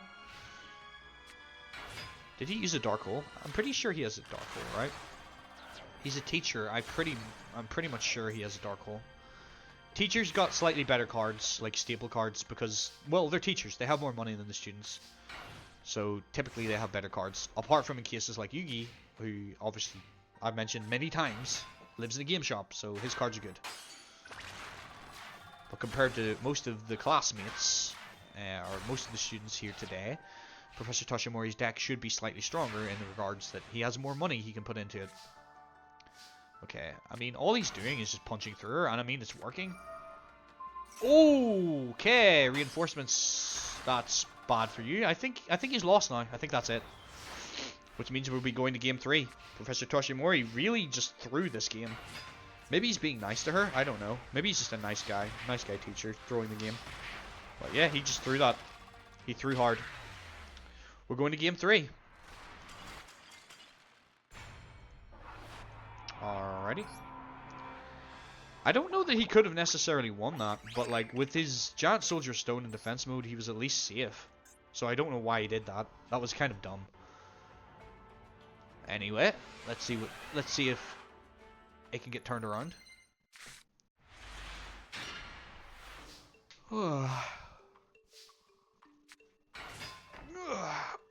Stretching. Okay, not a bad hand from him. He's got some powerful beat sticks.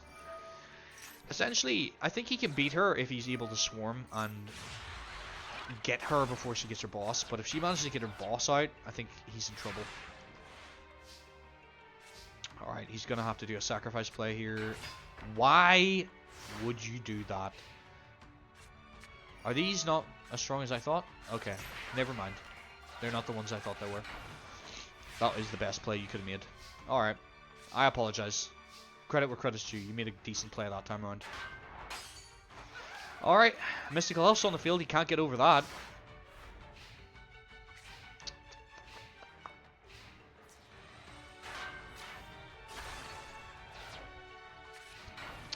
Alright, we're at a bit of a standstill between these two. It's a bit sucky. We kind of want to get to the good duels, right? We don't want all the duels to be like this, which is why I think I'll be very careful when I'm building decks not to build a deck who can stall, because we don't want games that are gonna. Unfortunately, I can't fast forward the speed of the tournament. If I could, I would. Unfortunately, in this, I can't. So I'm sort of restricted to how fast they go by how fast these characters play. So, you know, we kind of just have to sit here and let it slide, you know, let it roll like. All right. Okay. I think Toshimori's gonna lose this, to be honest. I think she's got him. We just have to wait for it to happen.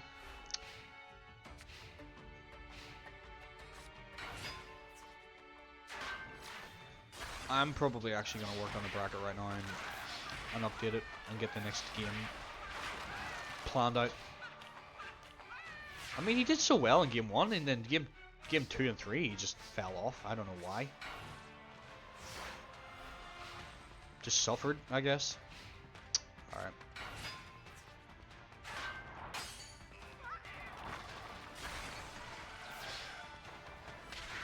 And that's Professor Toshimori taken out. Karuko Himikoji moves forward.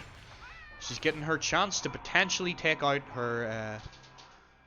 what the heck is that? Dancing hamster or dancing cat or something? That's pretty cool. She's getting her chance to get her revenge on Miho if she keeps moving forward like this. So without further ado, I have updated the bracket. So we're on to round 2, which is Miss Chono versus Miho. So I will get them ready for you now. Where are we? Right head. Blah, blah, blah, blah, blah, blah, blah, blah. Where are you, Miss Chono?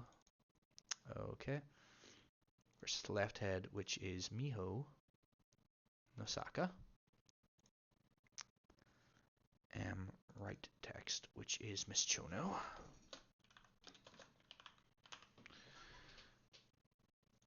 Versus the left text, which is Miho Nosaka. Alright. So let's chat heads in place. Now I just need to select the decks and get the match going.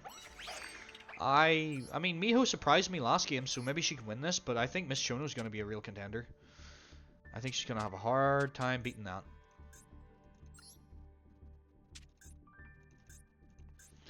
Here we go. Miho versus Miss Chono.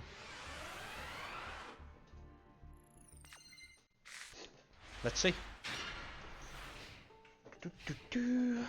Okay, it's not the worst hand, Miho, but it looks like you might be cooked. It looks like Miss Chono's going straight in with her boss monster, maybe? No? Okay, well she's got at least half, well rather 2/3 of that combo. Alright, you're losing one of your back row. Ooh, Reliable Guardian. That's nasty enough, but hey-ho. It is what it is. You still have your Wabaku. Oh, she's going for it. Here comes her boss monster. The Empress Judge, everybody. With 2100 attack points, that's more than enough to beat her Spirit of the Harp. But she has Wabaku, so she's able to keep it alive. Although, I don't know what more she can really do. She needs a way to beat that monster. Alright. Just going defensive. Not a lot more she can do. Her strongest cards, I think, are in defense, to be honest. But I don't know how she's going to overpower that Empress Judge. I think she might be in trouble here. Mic off.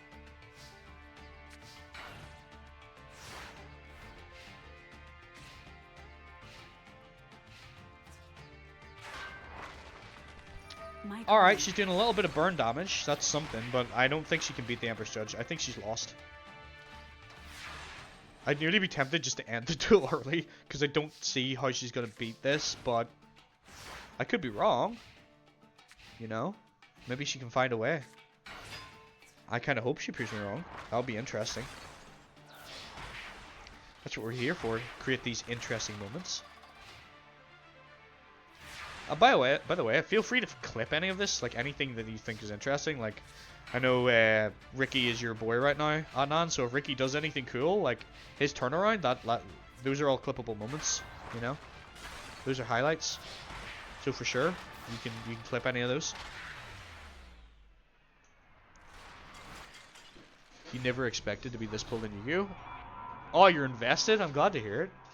I'm glad to hear it.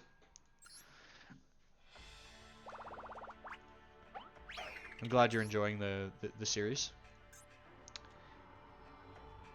That, like, it actually warms my heart more to hear someone's enjoying this than, like, me playing Marvel Rivals. Because, like, obviously I love Marvel and, like, I love Marvel Rivals. But this is, like, my passion project, you know? So it's awesome to me that it's, like, pulling someone into Yu-Gi-Oh! And making someone want to play the game or, like, even watch the show or something, you know? Like, that's cool. That's awesome.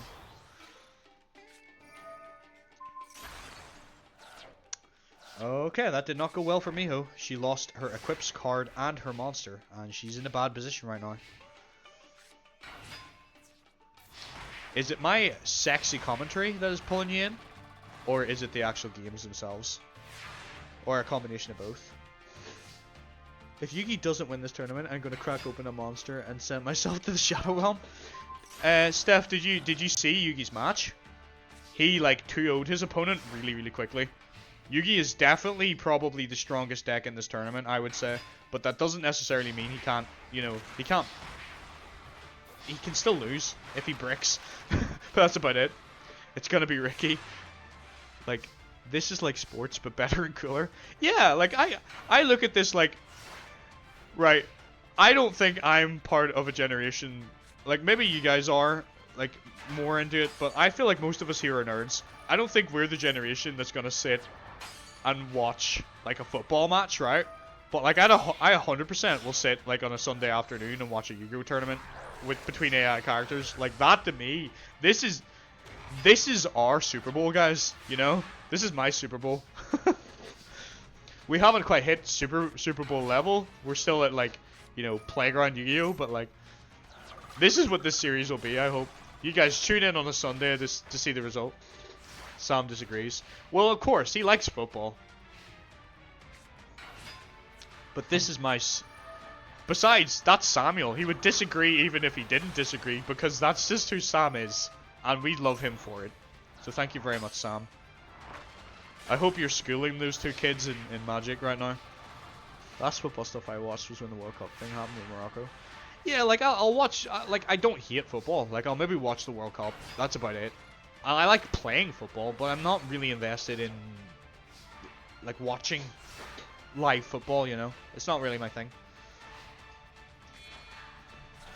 But this to me is my football, you know? And without much surprise, Miss Chono defeats Miho Nosaka. And Miho, unfortunately, is taken out. But, I mean, in one way, she's safe. It means Karuko can't come after her now. In this tournament, at least. Maybe outside the tournament. Who knows what will happen. Besides, Miho did very well for herself. She only came here because her friends are here and she wanted to hang out with them.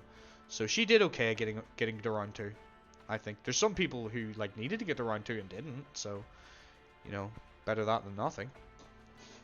Alright. Open the bracket. Hey guys, kicking the ball is my type of side entertainment. I like kicking the ball myself, but I don't like watching people do it. Like, it's just not my thing. But, you know, different strokes for different blokes. That's what makes the world go round. Different people doing different things. Oh, Mr. Kurita is against Tetsuo Trudge. So this could be a plot point duel, because Mr. Kurita is not a nice teacher, right? And he doesn't care that Trudge has taken this card off, what's his name, Shogo. So if he wins this, he will take that, confiscate that card off Trudge and keep it for himself. We're not talking about your corner. Do you mean the corner of my masturbatorium? We don't talk about that corner. Things happen there.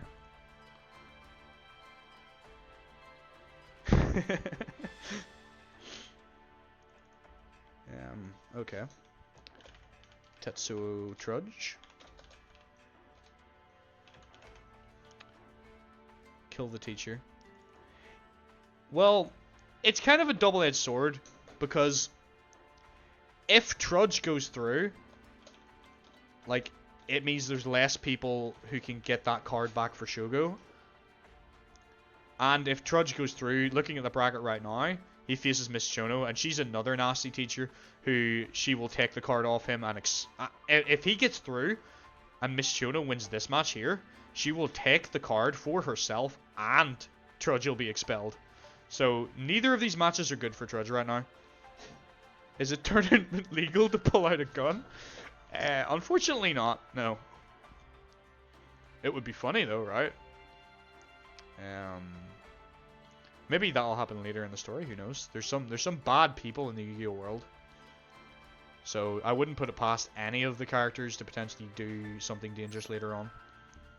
Kill them both.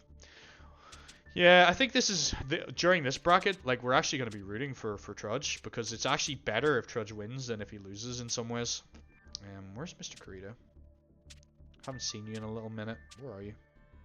Oh, you're down here. Down with the bottom feeders where you belong. Scum of the earth. Where's Trudge? Up near the top. There we go. Alright. Mr. Kurita versus Tetsuo Trudge.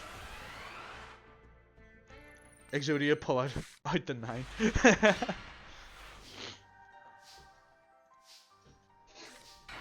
But yeah, there are some gangsters and there's some bad guys in Yu-Gi-Oh! So like, I wouldn't put it past, you know, any of those characters to potentially do some nefarious things. I don't know how we'd explain that in the tournament context, but like, there could be some interesting things that we could do. Like, there's definitely room for like people's decks to go missing, cards to go missing. Maybe certain people don't show up to tournaments because they've been kidnapped. You know, there's things that can happen. There are definitely bad people in the Yu-Gi-Oh world. So we get plot lines like that if bad guys win. So I don't know what's more interesting to you. Is it more interesting?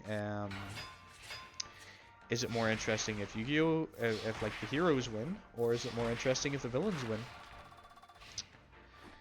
Yeah, there's the Shadow Realm. That is a thing too. It's not currently relevant right now, but perhaps it will become something that appears later on. There might be Shadow games. I do want to have, like, I do intend later on in the series to have duels that have consequences. So, like, right now, it's very loose. It's very... Oh, it's a rare! It's Black Dragon! Oh, look at that beautiful card. Love to see it. I think Mr. Kurita is in trouble right now. But yes, there is a Shadow Realm. So, like, if we get to a point, when we get to a point where, like, there's shadow games, there's the potential that the people who, like, lose those tournaments, like, they're gone. Like, maybe not necessarily permanently, because no one in Yu-Gi-Oh! Ever really dies permanently, but, like, it could take them out of a tournament for a while. You know, they could get sent to the Shadow Realm, and then, like, if a hero character wins, maybe they can restore them. Or maybe we do, like, a quest into the Shadow Realm to get those characters back. But there is potential for stuff like that in the story, yeah. It really depends who wins. But, like, there is potential for... I have every intention of having some, like, potentially dangerous plot lines where, like, if people lose their games, they're gone. Like, some of them might be gone forever. Some of them maybe just for a while, you know. Like, if they get banished to the Shadow Realm, there's maybe a chance for them to come back. But, like, Yu-Gi-Oh! In some of its storylines has people who get a thing called dueling sickness. And essentially it affects your heart. Oh, we get the Inferno Fire Blast animation. He finishes him with his boss monster. Trudge slaps Mr. Kurita. But yeah, like there's people who get this thing called dueling sickness. And essentially that was 4Kids' way of censoring the fact that people develop heart conditions from like the strain of dueling in Yu-Gi-Oh! Because like in the actual series, when you're wearing a duel disc, you're taking the shock and impact of those duels. Like when you get hit by a monster, you're getting hit in a simulated way for real. And there's also like some times where the monsters are actually real in the game or in the show as well. So these people like are getting injured and like it takes a strain on you. So there is some characters who in the show literally die because their heart gives up. And that is something that we can replicate in this tournament if, you know, if some people get like too sick or start losing too many games, maybe they will lose. pop quiz. What does Kybercorp do? Do I have to answer that, or is that for the... Is that for the fans? Yeah, it's pretty dope. It's very, very censored in the English dub version of the anime because that was made more for kids. If you watch the Japanese subbed version, it's a little bit less. What does Kybercorp do? It depends at what period you're talking about, but typically the typical notion of Kybercorp is that it is run by Seto Kaiba, and they make the dual disc system, or before that they make the sort of battle boxes that they use in Duelist Kingdom, and they do holographic technology for the most part. That's their main thing.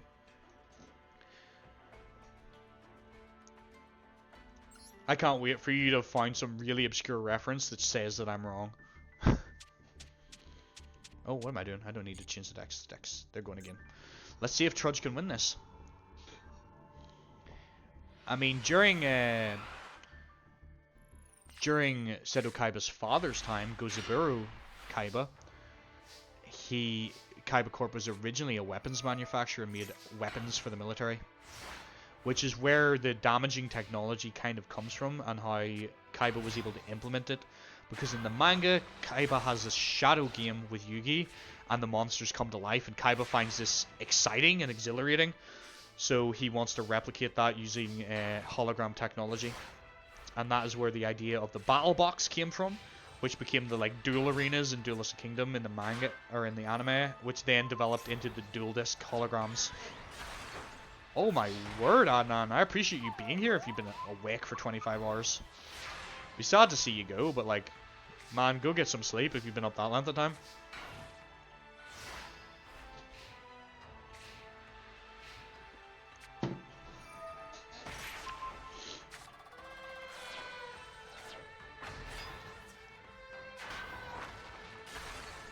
Alright, it doesn't look good for Mr. Krita. It looks like Trudge is going to beat his ass right now. He's got his Judge Man.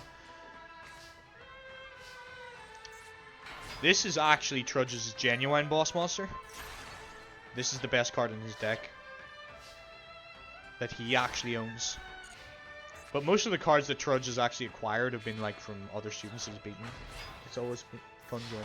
Bye. Alright, see you later, Adnan. Sad to see you go. Appreciate you coming by and sticking around for so long.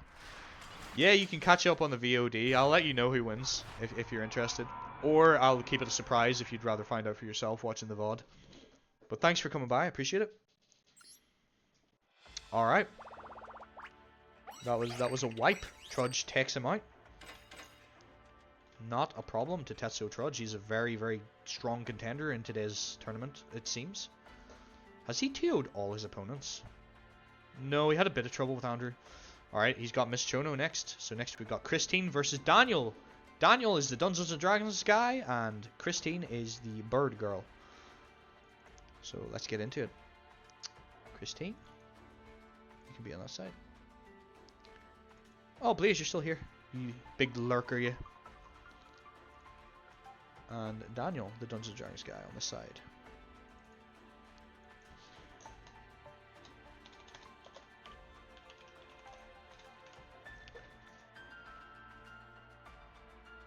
Yeah, you're still studying, are you? I hope your studies are going well. I hope my screaming at this tournament isn't too distracting for you. Okay. Return.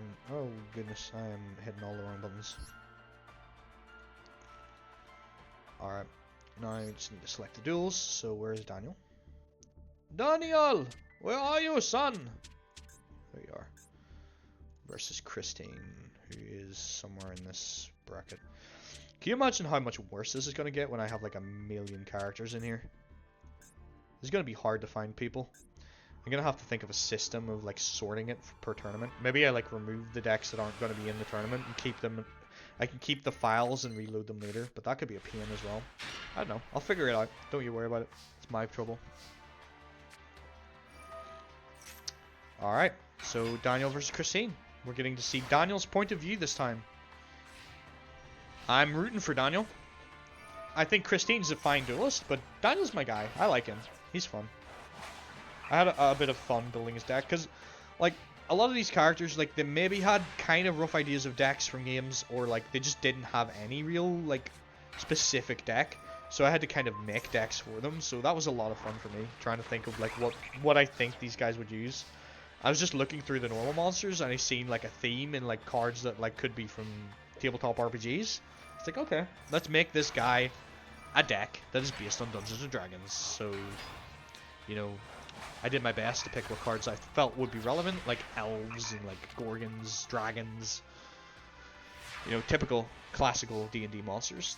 He's got a mimic card as his boss monster, essentially, and that's kind of where I went with it. Loosely inspired. Alright. It doesn't look like it's going too well for Daniel right now, though. Looks like Christine has his number. Birds are, like, winged beasts are very, very strong in this era of Yu-Gi-Oh! Like, they're hard to beat. They're hard to overcome. They've got really good stat lines. Like, her monsters have fantastic stat lines.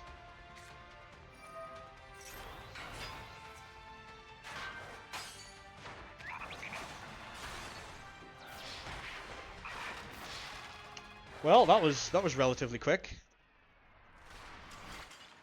Not the fastest win we've had though. That was 8 turns. The fastest that I can remember was 7, unless Yugi did it quicker. He might have done it quicker. I can't remember. But yeah, that was a pretty hard fight for Daniel. He lost hard. Game 2. Let's see if he can turn it around, or if Christine is just gonna stomp him.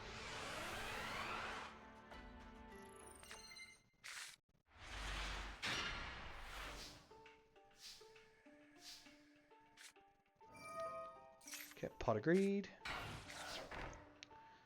All right, that's not a bad start from Daniel. Oh, the trap hole. That's quite punishing for Christine. That knocks her back. But can Daniel capitalize on it now? Alright, yeah. Here comes the Celtic Guardian with the legendary sword. 17 damage. Not bad. She's... well, she's got her mountain on the field, so like I think she has cards that can overpower that. Yeah, that's sad. Like I said, they've got strong effects. But the Michizuri takes out the Skull Red Bird. He's still in this.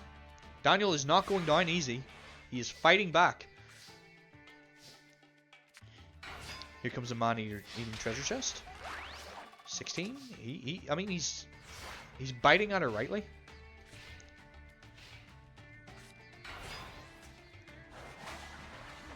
All right. Let's see how he gets around this. He's still got a good defensive wall he can build. Yeah, he's gonna have to mystical out. Why would you summon that in attack mode? Why, Daniel? Why did you switch your monster defense mode? What the fuck is going on? Excuse my language. But what are you people doing? Why? Why would you... Oh, I mean, I guess that's not terrible, but like, I don't get why you summoned that freaking elf in attack mode. That's so stupid. Alright, hopefully she's stupid enough to attack with Neotori. She is stupid enough to attack with it. She takes a bit of deflected damage. You're still in this, Daniel. You just need something that can beat that. Yeah, your boss monster can't do a lot. I mean, summon it anyway, I guess. Oh, that is brutal! The Icarus attack! Both his monsters are gone. He's in trouble now. Ladies and gentlemen, he is cooked. I think this could be the end for our Dungeons & Dragons champion.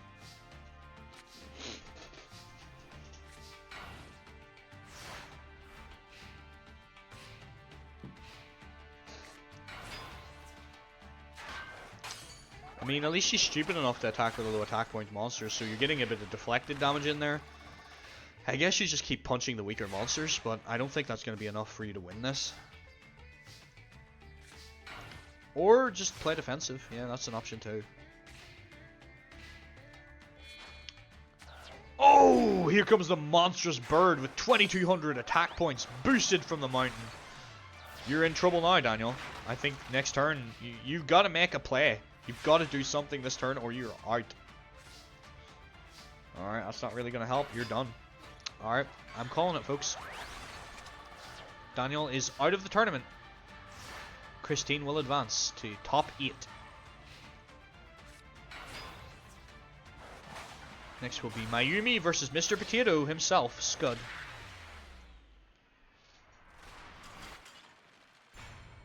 So I will get this set up for you.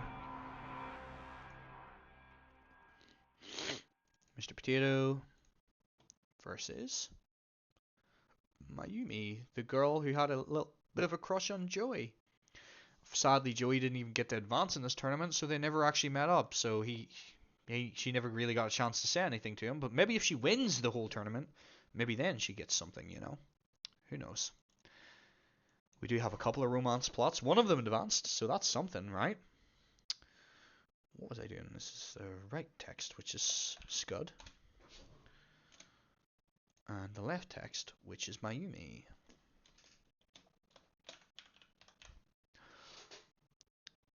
You wanted Daniel to win? Yeah, same. I was rooting for him, honestly, Alistair. Sadly, Christine's just too strong. Old school bird decks were something, you know?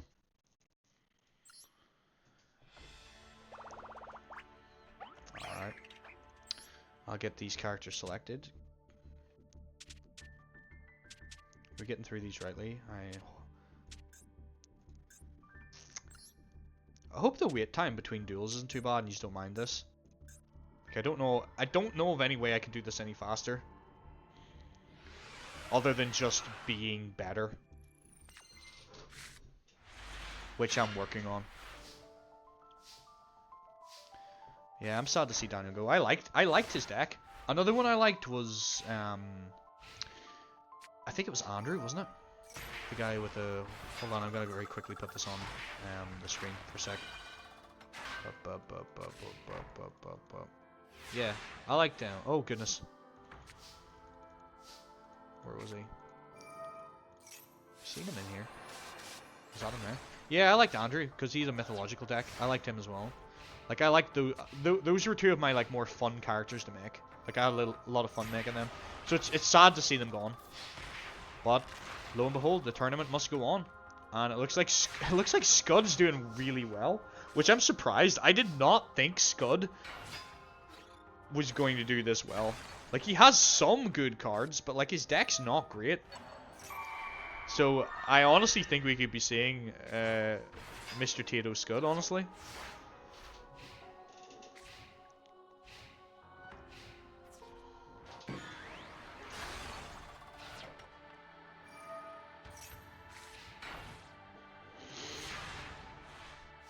Mic off.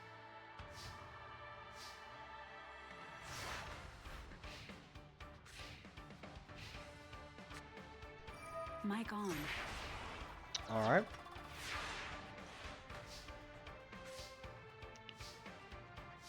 See what she can do. She's not willing to attack with that Goblin Attack Force, and I understand why. It's her only defense right now. She needs that 2300 attack stat to just sit there and just be a deterrent until she can draw something that she can actually use. I mean, I guess you can summon that. Oh! She's doing the Nurse Burn strategy! 3000 direct damage! Damn! It's so busted whenever you get that set up. If she can get a few more of those gift cards, she can win. She just needs her next 2 gift cards, and she's got it. There's the next one! She could win this! Why would... Okay, I mean, I guess, yeah, like, you can summon that and you can buff it up, that works, but, like, you had the gift card! Why wouldn't you keep the nurse on the field? Get the Wing Weaver later, man! Okay, I mean, this is good enough, I guess. You are, like, but you're gonna have a lot more... I think you're still gonna win, but it's going to take you a little bit longer. Although you just drew bad reactions to Samochi, so you can do the strategy I was talking about regardless. But you can no longer play any more spell and traps. Your back row is locked out. Oh, here comes the gift burn for the win! Gift card burn wins! Mayumi takes game 1. Alright. Game 2. Let's see if she can pull it off again. I actually thought she was gonna lose there. I thought Scud had this for a second. It was getting me a little worried that he was gonna make it into top 8 and potentially win the whole damn thing. Alright, 500 damage. That's alright. I mean, she gives her the hit points back. Takes it back. Alright.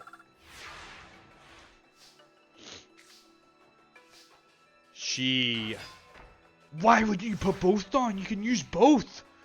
You have 2 gift cards. Put both of them down and do 6,000. You flipping idiot. Oh, he's gonna sacrifice. Yeah, that makes a lot of sense to do that. Damn. She could have done so much more damage if she just put both down. In fact, he would be in really bad shape right now if she'd done that. Alright, well, she put it down this time. I guess they're kind of programmed that they want to try and avoid things like Harpy's Feather Duster. I mean, that's not a bad play, actually, because that card's problematic to get rid of. That works. You're going to take a little bit of damage, but at least you have your Nurse Burn back. Alright, draw for turn. Wing Weaver, that's not bad. Okay, do a little bit more burn. And I guess that's turn. Yeah. She's got him low. The Nurse Burn is working. If people don't know why I'm calling it Nurse Burn, she's gone. The reason why is this card is called Dark Lord Nurse Reficule.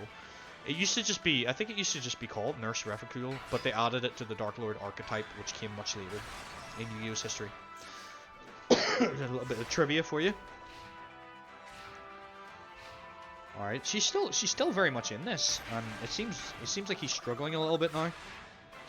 So she could still turn this around. She has a gift card. I wouldn't play it. I don't think she should play it. I think she should allow him to destroy that Witch of the Black Forest, get another nurse, and then she wins. I don't think I would have put that face down. Alright, it looks like, here come... Oh my word, he has criticaled his own life points. She is going to lose her Wing Weaver due to the Robbing Goblins effect. But yeah, he just threw this duel. She's going to change that to attack mode, attack, and do it. I passed my task questions, so now I get the last one. Awesome! Well, we're moving closer and closer to top 8, so we're starting to find out who the contenders in this tournament are, Blaze, so I suppose it's a good time to come back. And Mayumi wins. Damn, she's doing a lot better than I thought. Fair play to her. Doesn't look like we're getting Mr. Tito Scud. He is knocked out of the tournament. Mr. Potato is gone. Well done, Mayumi. Very impressive plays. Some of your moves were a little bit weird, but, I mean, you got him in the end, and that's what matters. Alright, so we have Amori versus Risa Kageyama. Risa is the girl who is going to start dating Bakura now. I mean, she's look at her. She's a little blushing babe. You know, so both of them, we wish every happiness in their relationship. Spread the love, you know. Is Ricky still in the game? Ricky is in round 2. He hasn't went yet. Is he? Are you rooting for Ricky yourself?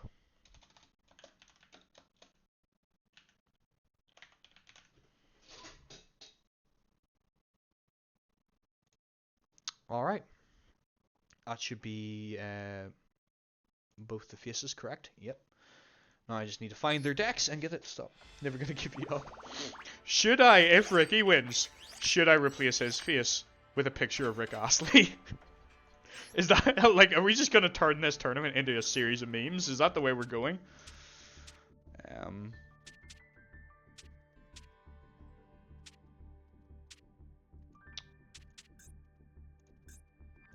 Risa versus Amori. Okay, if Ricky wins this tournament, I will create a chat icon image of Rick Astley for him.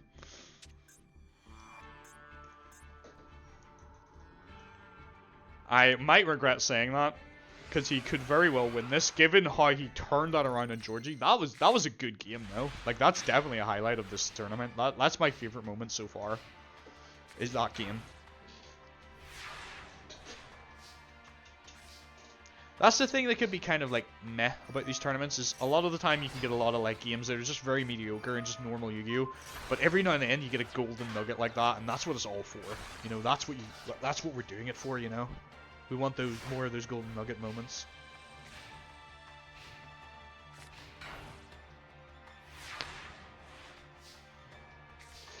Okay, it's very, very moderate Yu-Gi-Oh here happening here. Just a little bit of back and forth, summoning, destroying. I guess you had no other option but to set that Imori. That sucks. Let's see if you have anything in the bag. I mean, Imori, man, if you're playing like this, you're never gonna have a chance against Kaiba, and that's kind of your goal, your dream. You want to face Kaiba. You ain't gonna get anywhere near Kaiba playing ass like this. I know some of you that are fans of the show and such probably are a little disappointed that Kaiba's not here today, but he's a, like, for those that don't know, like, he's a big deal. Like, he's one of the main, like, he's kind of Yugi's rival, kind of an antagonistic force in the series. He is a very strong duelist, and I just don't feel like he would show up to something like this. You'll see him at a proper, like, high-end tournament, which we will get to, but we had to have a starting point to launch from. So we have to start from here. If you are interested in where Kaiba is and what he's doing right now, Kaiba is currently in America, watching a tournament with certain other characters. So he's not even in the country right now. He had no intention of coming to this. He is from Domino. Kaiba Corp is here. It's being run currently and managed probably by his little brother, or rather, in this time period, it's probably being ran by his 5 executives, known as the Big Five. They're probably currently running his company for him while in his absence. So, if anyone knows the show, people know that they're not the best people, so maybe Kaiba could be coming back to a bad time. But we'll find out. We'll see what happens in the story. I haven't got all the story planned out. A lot of it is depending on what happens as well, and like mainly what I could be asked doing and what plotline I want to explore. But right now, I'm having fun running it and just having a good time. Oh, that's gonna hurt. He's got his piercing damage now, so anytime. Normally, when you put a monster in defense mode, you don't take any damage. But because of that trap card in the back, that Dragon's Rage, anytime he attacks and destroys the monster, she'll take the damage difference. So she might as well just play them in attack mode. Alright, just counter punching. It's not going to be enough though, Riza. You're going to have to do a little bit harder than that. Mic off. Mic on. She's going to have a bit of a hard time getting with that Blackland Fire Dragon equipped with the Dragon's Treasure. It's a little bit tough. Alright, defense. That's all you can do. I mean, I guess I would have maybe played the Maid in the Moonlight and hit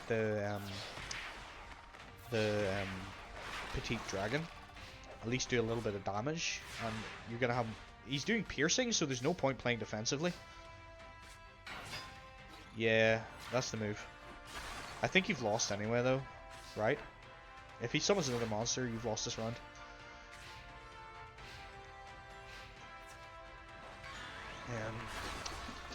You asked about Ricky Blaze. Let's see where he actually is in the tournament. I'll let you know. I'll not bring the screen up, but Ricky's actually next. He's in the next match after this one.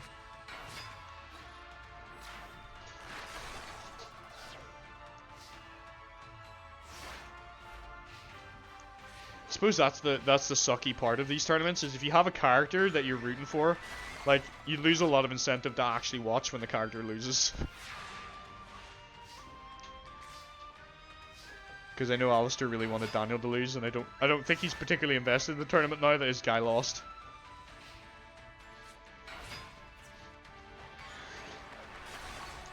You're gonna channel your inner cheerleader. See, this is another thing that I think will be really cool, and like, I'm basing a lot of this off what I've seen, because like, I can't take credit for this idea. You know, this was I've essentially copied Casual Cooper, who I watched through these tournaments, and that's where the idea was inspired. Like, I've loved Yu-Gi-Oh! And done tournaments like this myself, but I didn't know that there was a possibility of doing it with AI. He discovered that before me. So, essentially, I am copying the idea off him and thought, this is a good idea. I think there should be more content like this. It tickles my storytelling and it tickles my Yu-Gi-Oh itch. So that's all well and good. But like he's a lot bigger channel than me. So like he has bets going, which I think is really cool. That's definitely something I'd like to have in the future.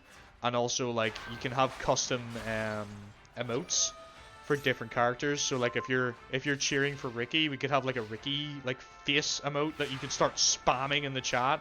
And maybe we could put like, you know the way you have like the emotes show up on the actual screen? You could have that going at the same time. All these floating Ricky heads as you're channeling your support and energy to help him. So yeah, I think this is a series that can only go upwards, really. I hope. My only concern is it might potentially reach an endpoint because Yu-Gi-Oh! Stopped having shows after a while. And when we hit that point, I don't know where I go from there. But that should take a long time before you even reach there at the rate we're going. Like, it'll take years before you even hit that, I would imagine. And I don't even know if I'll be streaming in a couple of years, you know? So, we'll take it as it comes. But I think eventually, like, there might be an end to this, or we just keep going and we make our own original characters. We'll just see what happens at the time, see what the love for the channel is, and see what the love for the series is. But I'm excited. I'm having fun, and that's the main thing. The only thing that I don't like about this is it's taking away a little bit of time for me and Bethany, because she's kind of sitting downstairs on her own right now, and that makes me feel kind of bad, because I don't spend enough time with her at times. Okay, Risa came back fighting that round. So I do feel a little bit bad about that, because of how long these tournaments take. You know, it's not like it can be like, I'm streaming for an hour, and then, like, I'll be with you. Like, this could take all night. So that's the worst part about it for me. But Bethany's a sweetheart and she's very understanding, so I think she's understanding of what I'm doing. I just have to take her out for dinner or something, please. If John did something like this, how would he win your heart back again? You know, like if he started like gaming for like 8 hours on a Sunday and like not spend time with you, how would he win your heart back? What could he do to please you? You know, well, maybe not use that word, but you know what I mean. Mic off.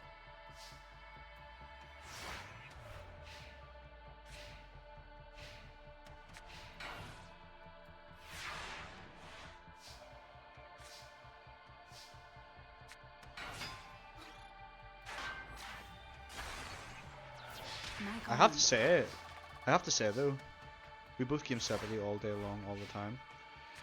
Yeah, we tend to, but like I've noticed lately we've been we try to spend a lot more time together. So like her liking you just kind of just near you. Is your gaming are your gaming setups in the same room though? Cause like I'm upstairs and she's downstairs. It's kind of where we're fixed. Eat together and watch some TV shows. Yeah, we do that too. It's very, very similar, I think, the way we are with that. I'm glad she got into ears assured. Ours isn't, you see. So she's downstairs and I'm upstairs. Although sometimes what we'll do is if I'm playing a different game, like we'll go on Discord channel and we'll like still be chatting to each other while we're doing different things. Or sometimes she'll maybe I'll be downstairs on my laptop doing something. So that's nice. I think she's very similar. She just likes me to be near her. Which, it's a shame, but we're not together right now. I recommend shared space if you ever want to change. I don't know, I don't know how we could work that. I don't know if we could do that. But it would be kind of neat to have both setups in the same room, I guess. Oh, sugar, who won that? I think Risa won that, right? It said victory, yeah? I might have to just watch the actual stream for a second.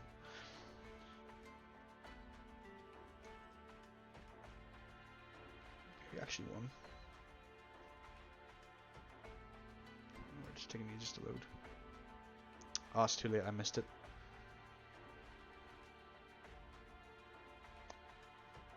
Did you see who won?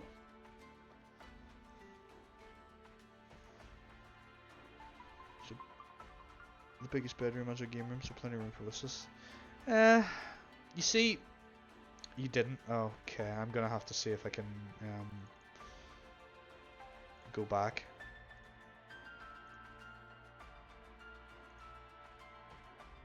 A little bit.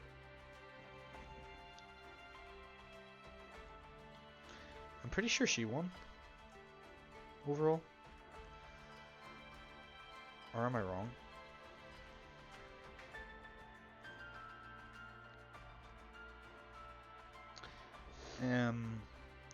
Yeah, you see, we have this room. The computer room is also the VR room, so we don't want too much stuff in it, because whenever we, obviously when you, yeah, she won. Whenever you're VRing, you know, you need space. So that's kind of where we're fixed with that.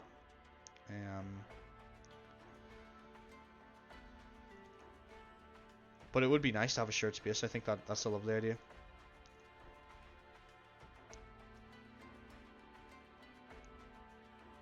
Alright, look at the bracket. So next up is Taya versus Ricky. I think Ricky's going to be in trouble. I think he's going to have a hard time with her. Taya's very, very good in this tournament. I think I'll show Ricky's hand, right? Because he's the one we're rooting for.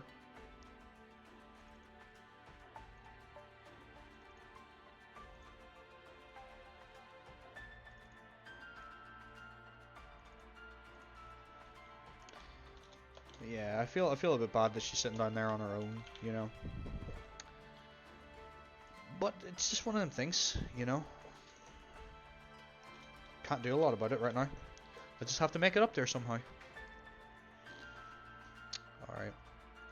That's the chat heads ready. Get the decks ready. Where's Ricky's deck? Ricky?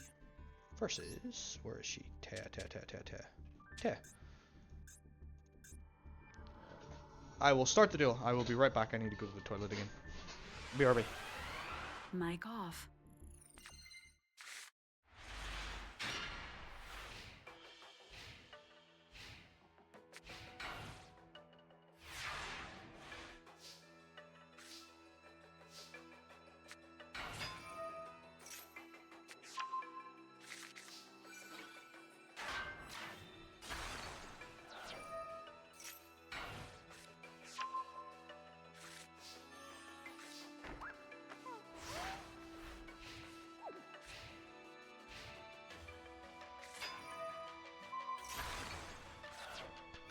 Mic on. And I'm back. I was actually checking on Bethany too. She's actually sleeping, so I'm scot-free. She's not sitting down being alone. She's just sleeping. So I'm good. I don't have to feel guilty when she's sleeping. She probably fell asleep out of boredom, to be honest. Oh, Ricky! He comes out with his boss monster.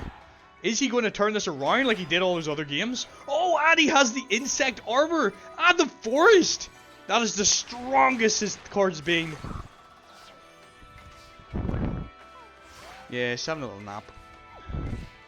So I'll just leave her to it. She's nice and cozy. She's got a big blanket over her on the couch. Looks like Ricky is going in. He's got Taya on the ropes now. And Taya's running out of resources. I think... Flip. I think Ricky could win this whole thing, maybe? Oh, no. That's devastating. That's devastating. He just lost his boss monster. He has nothing left. He put everything into that. Oh, Ricky, no! That's not even a good card. Oh, Ricky's getting rolled right now, man.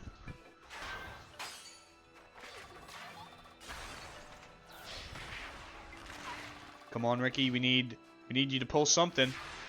You see, the thing about Ricky is the way I built... Oh, that doesn't help. The way I built his deck is kind of like a one trick wonder. Like his big trick is he plays that ritual monster, right? And that's a very strong ritual monster, and when he equips it up, great. But as you've just seen, if that ritual monster gets destroyed, the rest of his cards are kind of a bit ass right now. So sadly, Taya takes game 1. Ricky's on the back foot. He needs to win this to stay in the tournament. Come on, Ricky. You gotta channel all your energy, Blaze, into Ricky right now. He requires the spirit bomb, you know, energy.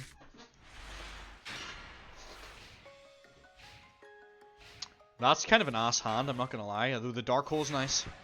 Fuck's sake, Ricky. Get it together, Ricky. Blaze has money on this tournament. Alright, that's not the worst. What's she going for? Oh, Vindictive. Yeah, makes sense. Hopefully Ricky is smart enough not to summon any big monsters because that old Vindictive's there. So hopefully he's smart enough to play around it. Although she triggers it herself anyway. That's not so bad. What's this set card? Dark Hole. Why is that face down though? That's so dangerous. If she MST'd that, you'd be so screwed. You sold your soul to the devil for Ricky. Indeed. Pot of Greed, that's good. He might draw his boss monster here. No, doesn't.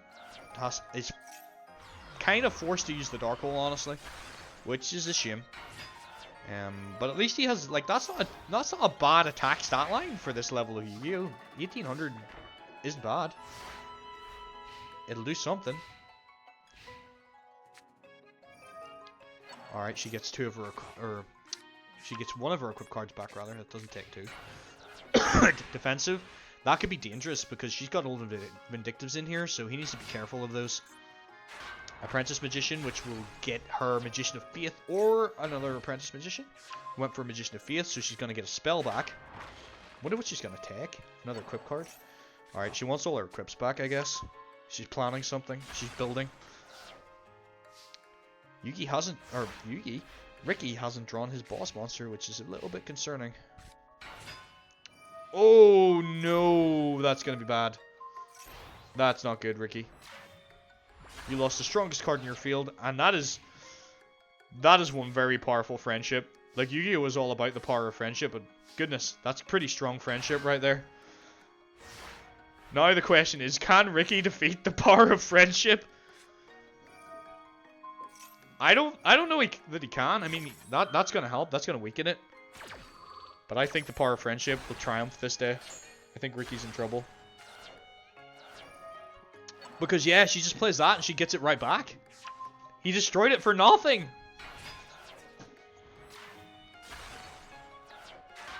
Ricky better get together. He's throwing hard right now. He's throwing pretty hard. Come on, Ricky. Doesn't really help, does it? Well, actually, no, never mind. Your Hercules Beetle is not as strong as that friendship, but, I mean, she's going to play her equip card. So, you're in trouble. Yeah, I think you're in danger. Oh, dear lord. I wonder what the strongest attack stat of the day has been. I'm not even sure. That's... 2700 is not the strongest. There's been stronger cards on the field. I think the strongest is 3150, right? I can't remember who it was. Was it Ricky or was it someone else? But I think someone got their card to 3150. I think that's been the highest attack stat of the day. He's in trouble. I think Ricky's out. Please, I'm not gonna lie. Oh, that's a sneaky little trap there. That can get rid of this. He's not out yet. He's really struggling, but he is not out yet. He is still in this. That layer wire will take that card out. I don't know why he didn't switch his Ganigumu to defense mode. I guess he doesn't need to if he's going to do this. And the Shining Friendship has been quelled. He is still in this, folks. He is still in. Ricky is not going down easy. He knows he's got fans rooting for him. He is fighting hard. Oh no, but she's got the Mahavelo with 2750 attack. How is he going to get over that? Damn, apparently he's not. He's in trouble. He's trying so hard. Like, I thought he was going to get it back, but she's just so damn strong. Ricky! Come on, man! At least make it go to game 3, please. Come on. Come on. Kumotoko? Okay. That's all you really can do. I think you're making Ricky nervous. He sees you in the crowd and just like looks up at you and is like, damn, That babe, that chick up there, she's rooting for me, and that makes me nervous. That sexy bitch up there is rooting for me. And now I can't play Yu-Gi-Oh! Oh, that is definitely the highest attack stat of the day. 3950 is devastating. Ricky is gone, ladies and gentlemen. That is a devastating blow to the community. Adnan will be pissed. Mic off.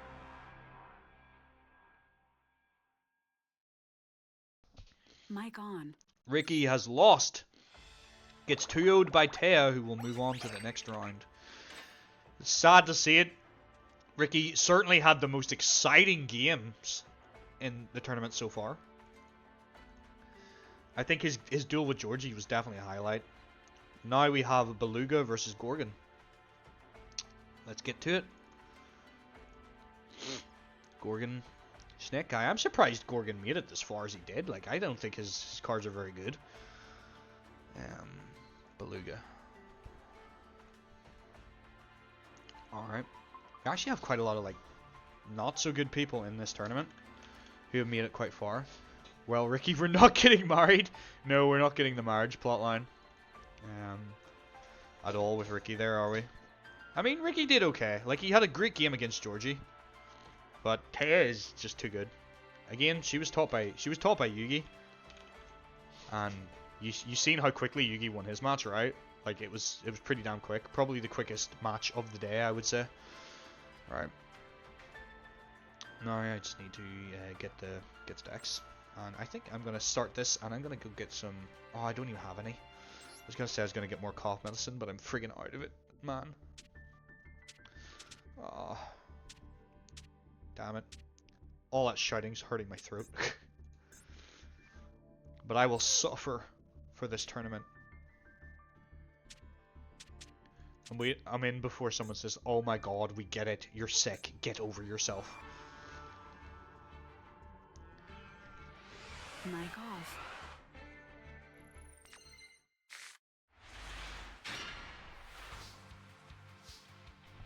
Mic on. All right, that's all right from Beluga starting out. Let's see what he can do. Let's see how Gorgon responds. All right, matches him point for point. Excuse me. Alright, Poison Fangs, a little bit of defense. Dark Hole sitting there in the hand, ready to fire. You whinge all the time. Yeah. It's, like, it's not the worst cold I've ever had. It's just annoying how long it's taking me to get rid of it. Because normally I'm over a cold in a couple of days. Like, this one just is sitting there. It just won't go.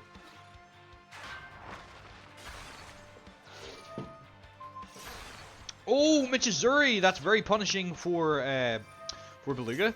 He responds with Dark Hole, which in my opinion is a waste. I would have saved that. You have the life points to take a hit or two. Why is this open? I don't want this open. Bleh. Alright. So Gorgon is holding the field. His snake hair doing all the work for him here. That's your boss monster, but you need something to sacrifice to summon it. So it's not coming out today. Man, I'm sad about Ricky. Like, I really am. I thought he maybe had it, but against Taya, I don't know. I definitely think Taya will be top 4, if not top 2. Or potentially she might win this. I think Yugi might be able to stop her, but like I think it'll be a good match. Mic off.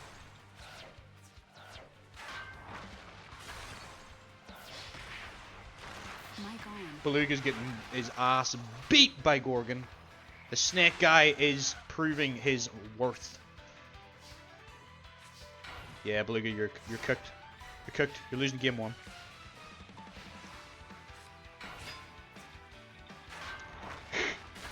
Or as Adnan refers to him, the guy who looks like he eats lotion. Which is probably not wrong. Like look at Beluga, he's a guy. Alright. He's a big boy. He got wrecked that round. Let's see if he can survive another round.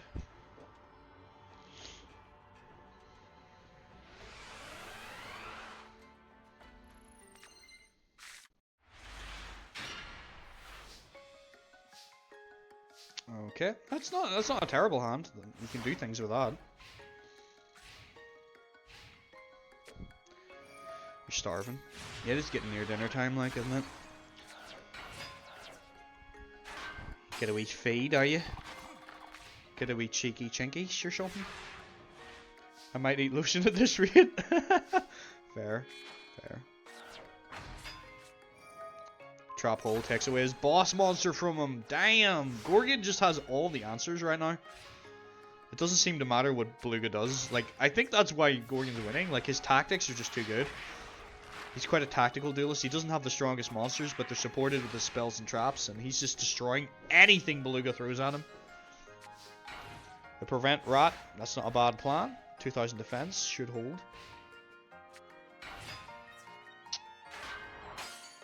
You're getting Chinese later? Nice. I think I'll have to get food whenever this tournament's over. That'll be my plan.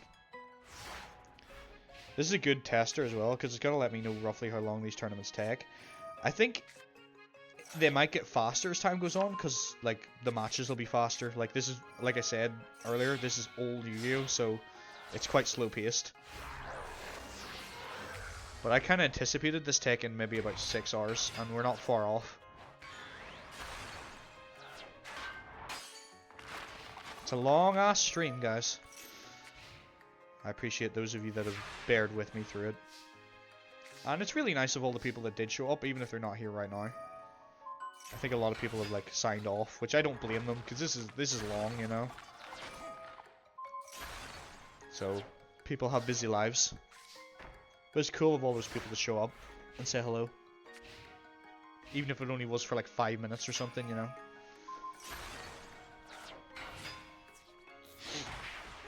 Alright. Well, Beluga is definitely gone. I don't think there's a damn thing he can do. Unless he draws his Dark Hole. He hasn't used it yet, right?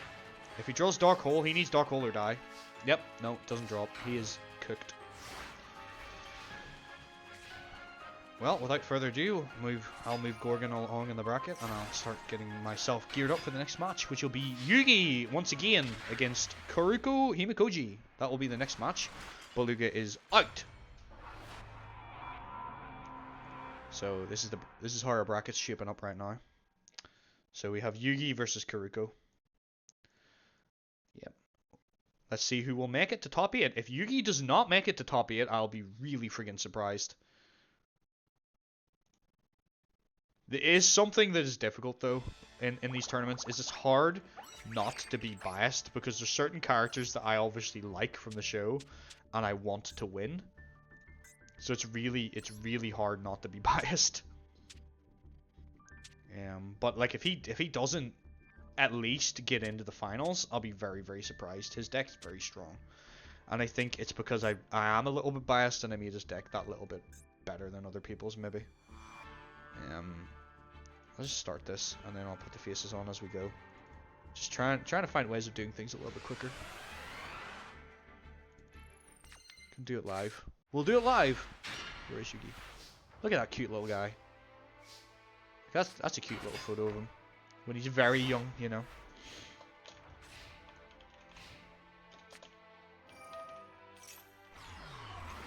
There's some of these characters I don't want to make an appearance again because their names are too damn long for me to spell. Or too complicated to spell. Yeah, it is. Look at him. It's little baby Yugi.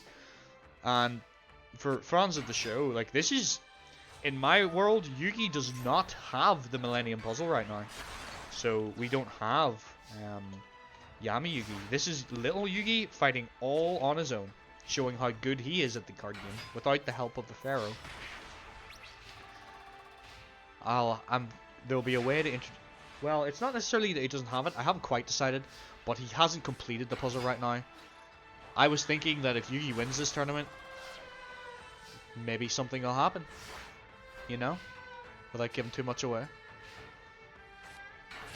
But right now, Yugi is dueling without the power of the puzzle. He is fighting by his own will, his own strength. He is a little babby.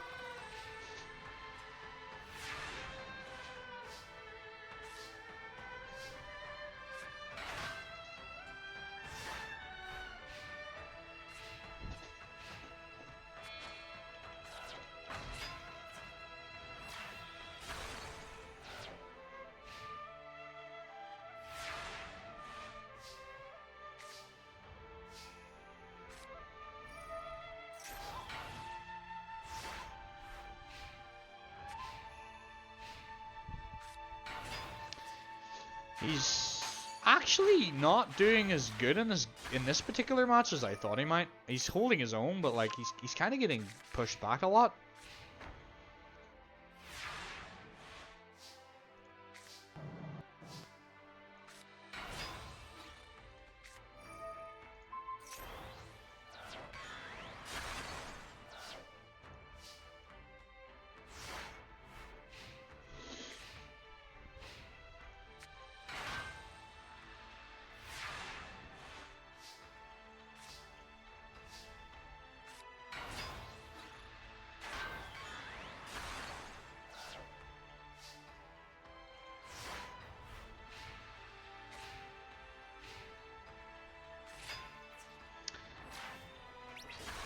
Yeah, like he's actually not doing that good this time around.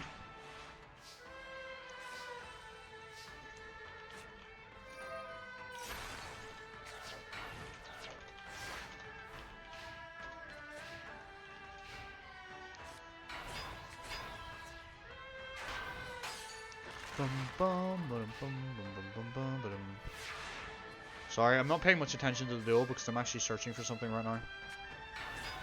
Because I've sparked an idea in myself.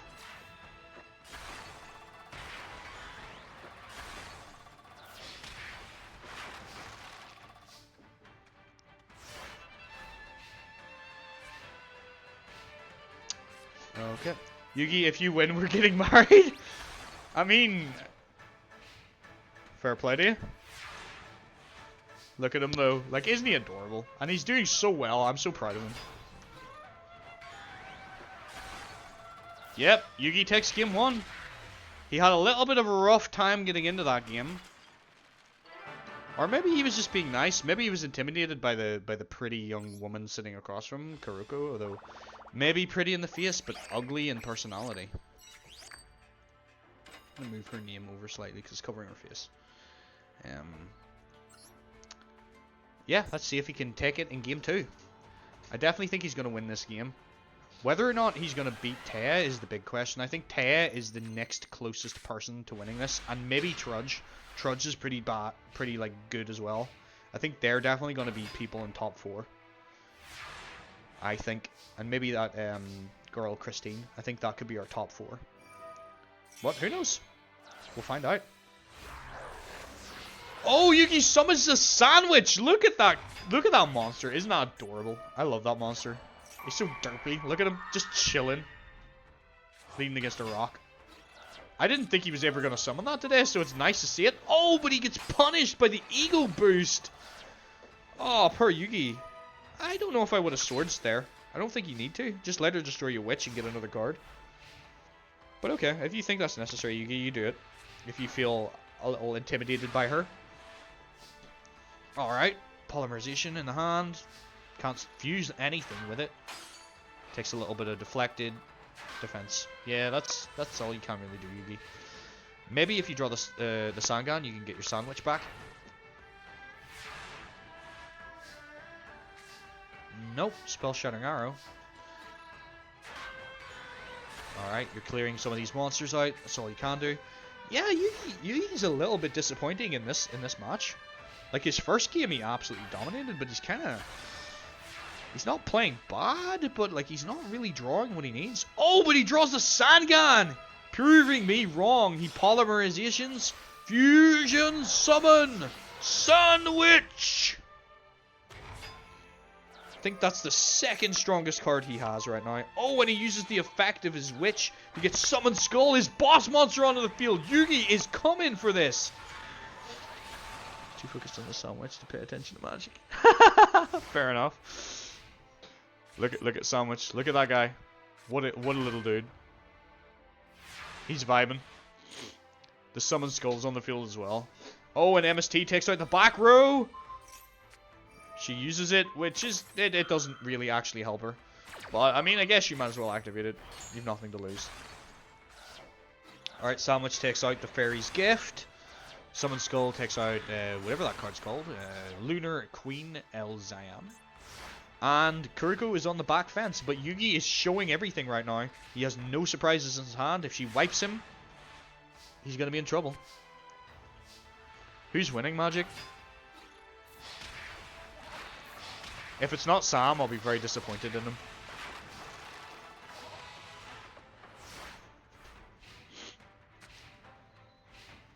I taught that man everything I know about magic.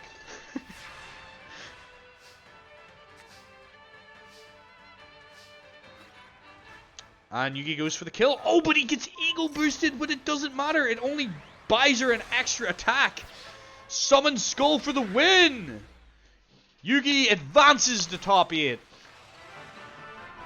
That's my guy. He won the first game. Alright. You can take it chill now. You don't have to go so hard, Sam. You can let them win a couple of games.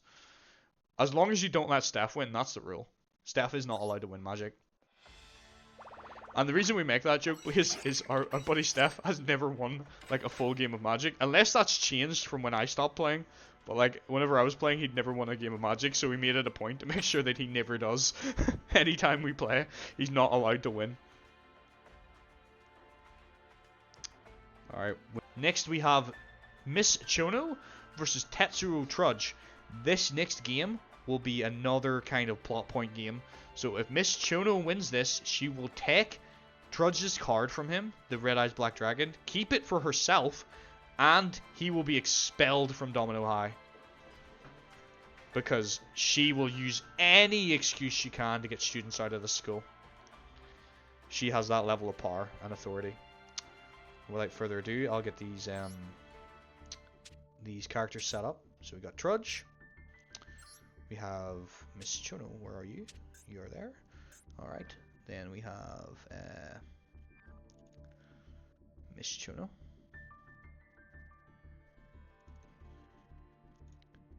Then we have Trudge again. Right text is Miss Chono.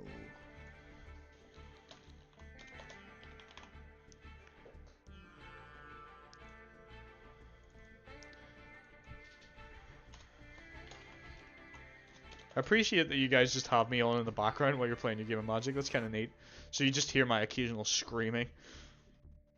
Alright, I'm going to start this next game. We're now in top 8. In fact, before we start, let's have a little moment to look at our top 8 bracket, actually. So, we have Miss Chono versus Tetsuo Trudge. Christine versus Mayumi. Riza Kageyama versus Taya Gardner. She's done very well today. Even scoring herself a date. Then, last but not least, we have Yugi Moto versus Gorgon. Let's get to it. The rest of the tournament hopefully will not take too much longer because we're in top 8 now, so should go a lot faster. Alright, let's start this match. Tetsuo Trudge versus Miss Chono, and we're seeing Trudge's hand right now. Let's see if he's got the red eyes. Oh, that is a horrific hand. He has nothing he can summon. That is horrid. That's stinking, as they would say. Miss Chono does have something she can summon, so she's gonna smack him in the face. Alright, Trudge, you need to draw something. Oh my word, that's horrific. That's horrendous. He's bricked. He is so bricked. We kind of want him to win, because if he doesn't win, Shogo will never get his card back. So, Trudge genuinely needs to win this. Otherwise, the Red Eyes Black Dragon is gone. Like, it goes to Miss Chono, and she will hold on to that. She will not let that card go. Alright. She King of the Swamps. Oh, is she going for the fusion? Does she have everything she needs for the fusion summon? She's Monster Reborning. Okay, she doesn't have all the pieces, but she's making it work. She's bringing back the King of the Swamp. No? I mean, I guess you don't need to, but it would have been a cool flex. Alright, fair enough. Trudge loses game 1. This is kind of bad. We need him to win if we don't want Shogo to lose his card permanently. Come on, Trudge. Let's see if you can get your red eyes onto the field. Well, it's not even your card, but let's see if you can summon it. Who's messaging me? Oh, I couldn't start turning it. Yeah.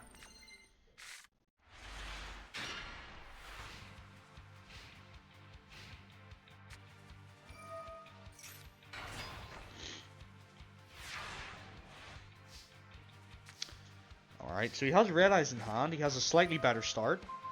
That's not a bad move. That's not a bad move at all. I wonder... Oh, Sakaratsu armor, that's kind of bad. I would maybe sacrifice for the Judgment next turn? No?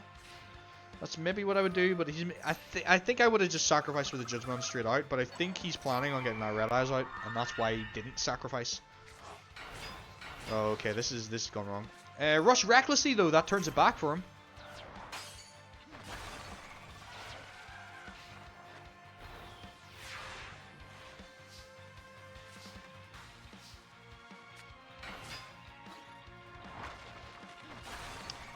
Alright.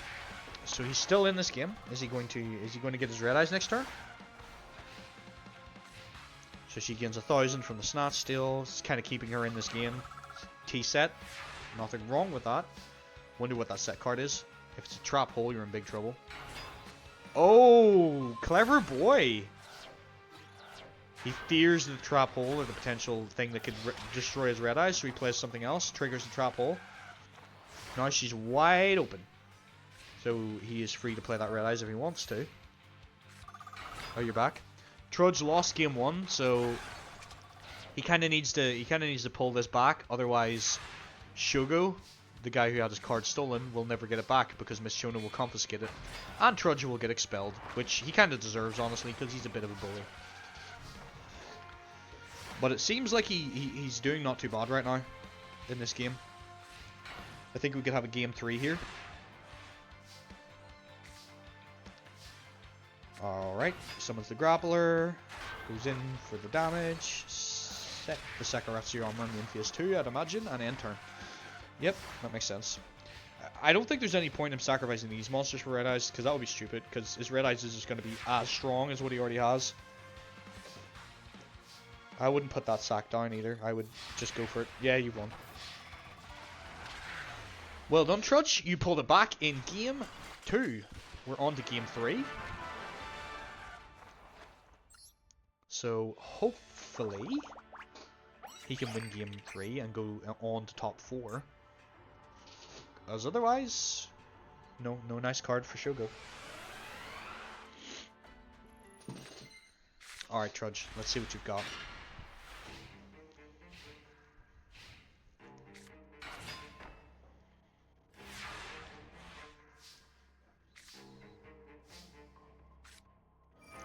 Snatch Steel, alright. Ooh, Trap Hole, okay.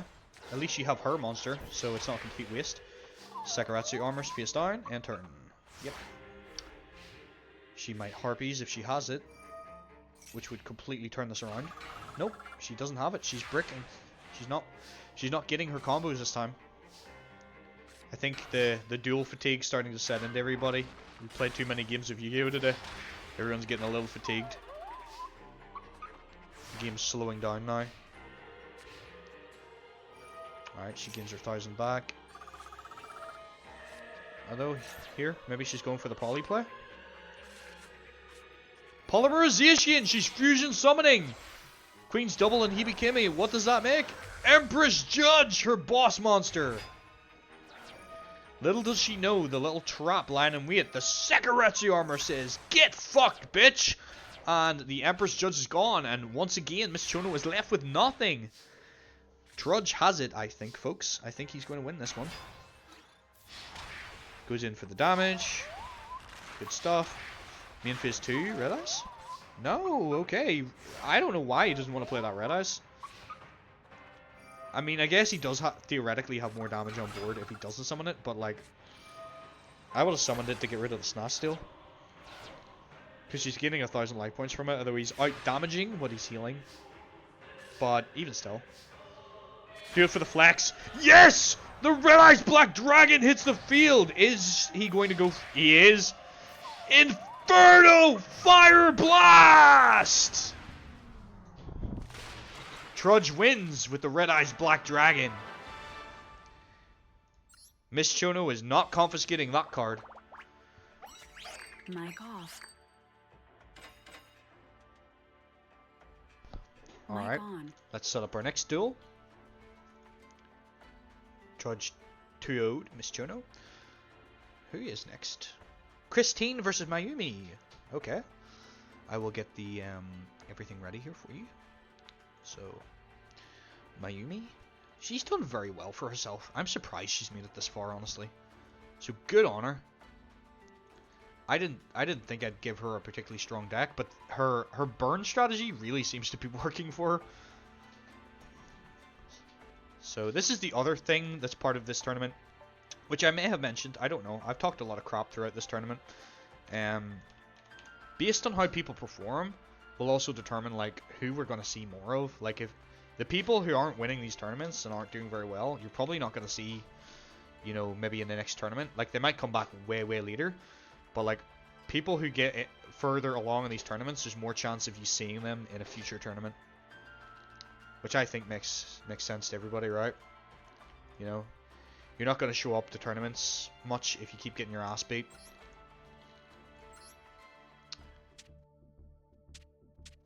So yeah, I hate to say it, Blaze, but if Ricky keeps losing, you might not see him again. Or I may not see him for a very long time. Although I think Ricky did quite well today, so I don't think I'm ready to retire him out of the series. It's only day one, you know. Too early to retire people. But I can tell you this, not everybody who showed up to this tournament is going to be in the next one. Oh, you've moved to Yugi now? Fair. Fair.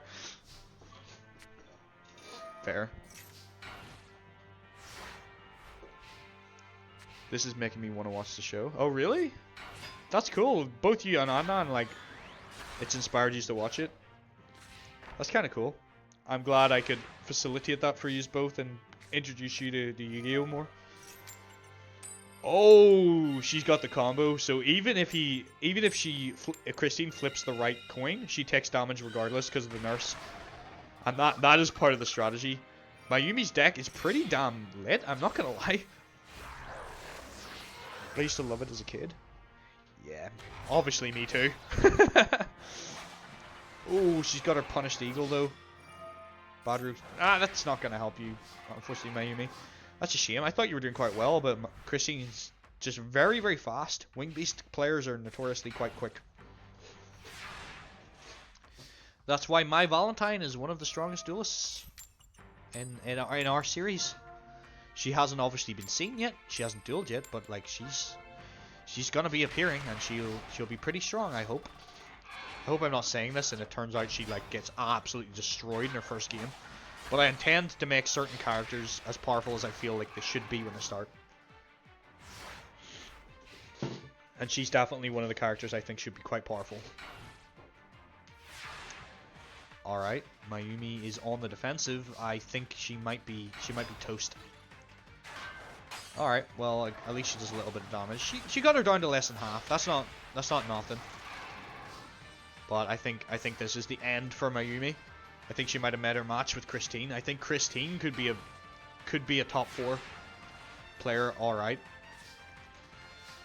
I wonder will she beat Trudge though? Is she gonna be good enough to beat Trudge? I think she's faster. The thing is, I might let you guys decide if Christine wins that match. Like, whether she gives the card back or whether she keeps it. Because I don't know. Christine doesn't have a personality. She's not a character from the show. She's just a standard duelist from, like, the Duel Links game. She's just somebody you can play with in that game. Or rather, play against. But, she doesn't actually have any story or personality, really, to go off. So we can make her whatever we want. So we have to decide, is she a total bitch or is she a nice girl, you know? Who knows?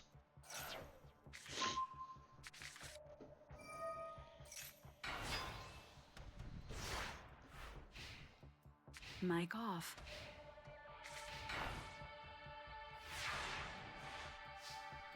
Mic on. Alright. Oh, the gift card burn! Mayumi is hitting her hard with that. That's something. I am kind of in for a game where Mayumi sets 4 cards, right? And it's her bad reaction to Samochi and the 3 gift cards, and she just OTKs her opponent, because that is possible. And it'll be hilarious if it happens. Though I don't think the AI would be willing to do that, because it doesn't want to get Harpy's Feather Dustered. Draws a card, 1000 damage, not a bad move. Oh, the boss monster's gone, and she takes another 1,000 damage. Set. Who wants to bet? Is it the card? Is it? No. It's not activating. Maybe it's not. Oh, it's MST. Okay. All Mayumi needs to do right now is she needs to draw that gift card, and she's won this match. Or, sorry, won this duel. That's all she needs. She just needs that gift card. There is a set card there. That could be it. This could be the end of the match. Nope, it's not it. Oh, I feel like that's kind of silly. She's just left herself wide open. And that'll be game for Christine. Alright.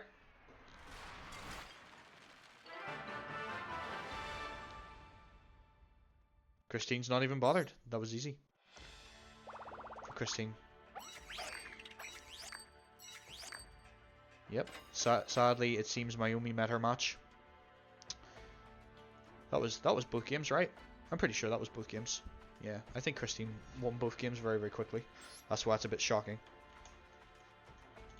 I'm moving the bracket forward. Christine will face off against Trudge in top 4. I think Christine will win that match, if I'm honest. I think she's just that little bit faster than Trudge, but Trudge has a couple of tricks up his sleeve, so I wouldn't count him out. Alright, the sort of surprise of the day for me, well, one of, there's been quite a few.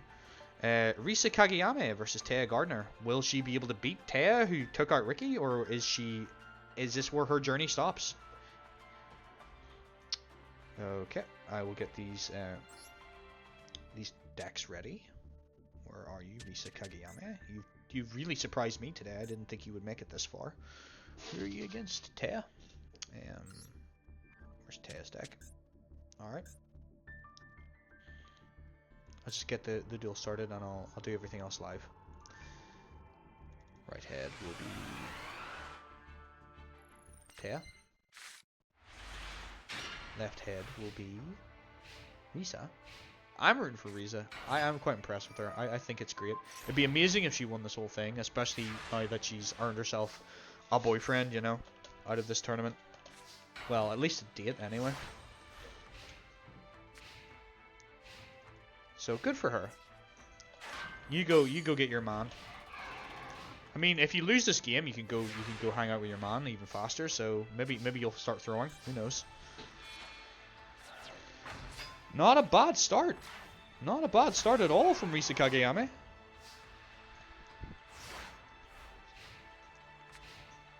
Let's see how Taya responds to that. Okay, her spring gets her card back. Can't activate that card this turn. Oh, Taya's bricked! Go, Risa! Now's your chance! Punch her in the throat! Finish her off! Slap her! She's bricked! She has nothing. She must have all equip spells. Oh no, that is tremendously bad for you. Mic off.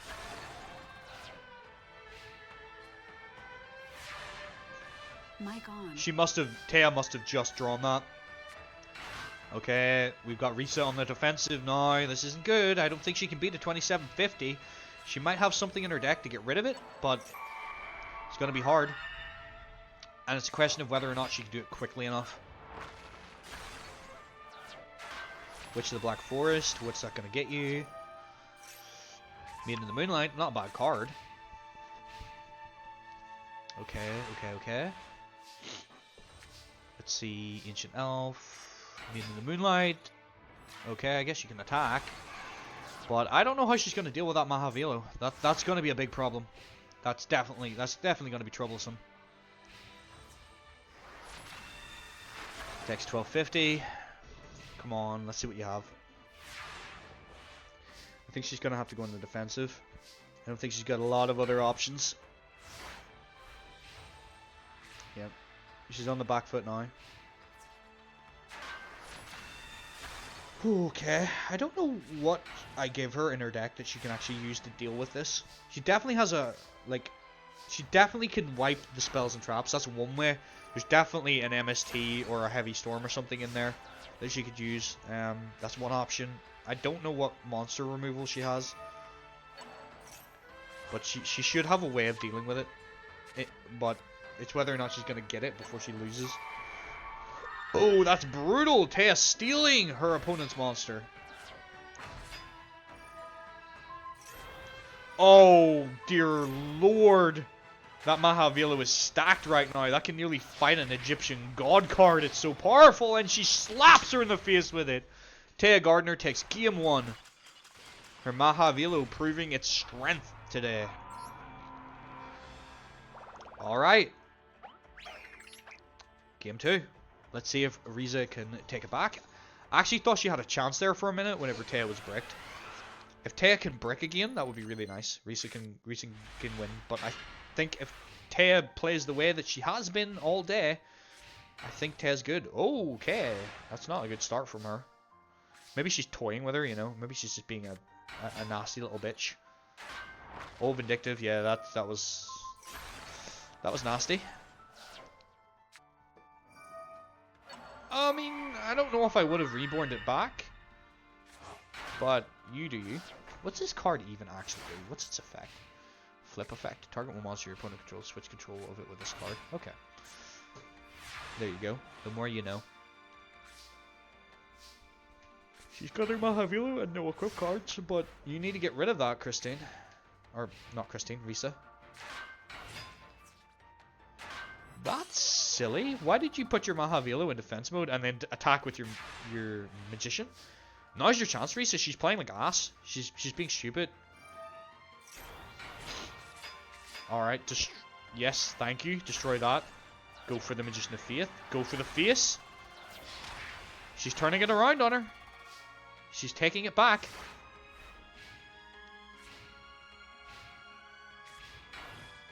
Alright.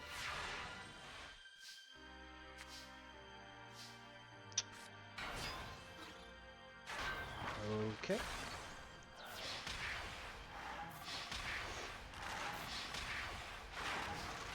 I think she might win this one. I think we're going to go to game 3.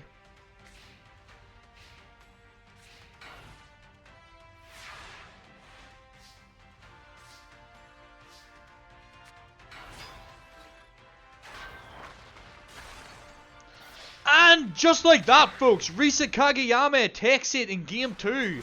She is not going down without a fight. She is taking it to Taya. She wants to prove how good she is at this game. She's found something she's interested in. She's found something she's good at. And she's not willing to let it go yet. We are going to game 3. She is fighting for her damn man now. She wants to show him just how damn good she is at this game. I'm rooting for you, Risa. Don't get me wrong, I don't hate Taya. Like, Taya's not the worst character. She's a little bit annoying in the show because she goes on and on about her friendship speeches, but it's a big part of the show, friendship, you know. And it's important lessons for life, but that is going to be a bitch for you to deal with, Risa, so good luck. Alright, face down card. That's all you can do. The problem that Risa has here too is because Taya uses so many spellcasters, her Yami field spells, the 2 cards she has there on the right hand side of her hand, they're not really going to help her because they're also going to help Taya as well. And once again, that Mahavilo has 3,950 attack points. You need a big play here, Risa. Oh, jeez. I think she's cooked. I think she's done. Damn. Oh, it only gets worse! 4,850 attack points! That thing can kill an Obelisk the Tormentor now. That thing is ridiculously strong. That is the strongest attack stat we've seen all day. I thought if it was going to be anyone that gets that accolade, it was definitely going to be Taya. Because she just runs all the equip cards, you know. So Taya looks like she's got this. I think Risa needs to draw like a Dark Hole or a Heavy Storm right now. That's the only way she can get out of this. Dark Hole would probably be better. But it's whether or not she's actually able to pull those cards. Oh, it doesn't matter, does it? It doesn't matter. Oh, dear. She's so low right now. Come on, Risa. What do you got? Reborn. Not gonna help. I mean, I guess, sure, you can play that. What's in her fusion deck? Does she have Sandwich? Yeah, she has Sandwich. That's her best card, isn't it? Okay. You're in trouble. I'm just gonna call it now, folks. I think that's it.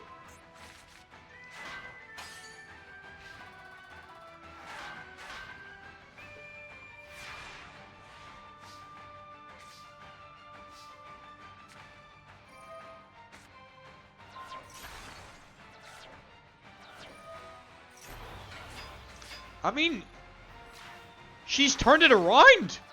I took my eye off. What did she play? How'd she out that? What did she just do? Oh, she played the Dark Core and got rid of it? Oh my word, Risa is not going home today, folks. She is fighting for her life. She is determined to get into the top bracket of this tournament. But that doesn't help. Oh no, Shining Friendship with 1800 attack points.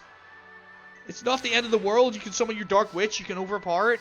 You're still in this. I'm surprised. I was literally going to the bracket and going to change your result to Taya winning. And that's how confident I was that Taya had that. But it's all to play for. Oh no. Oh no. Oh, it's all went wrong. No. Come on, Risa. You're not out yet. Play better. Is all I can say to you. Just play better, please. Oh no. Damn it. You should have put the Invader of the Throne in defense mode and gotten the max damage, but it doesn't even matter. Oh my word, you should have put the Invader of the Throne in because she would have lost so much life points. Oh, it's all went wrong for Risa at the end there.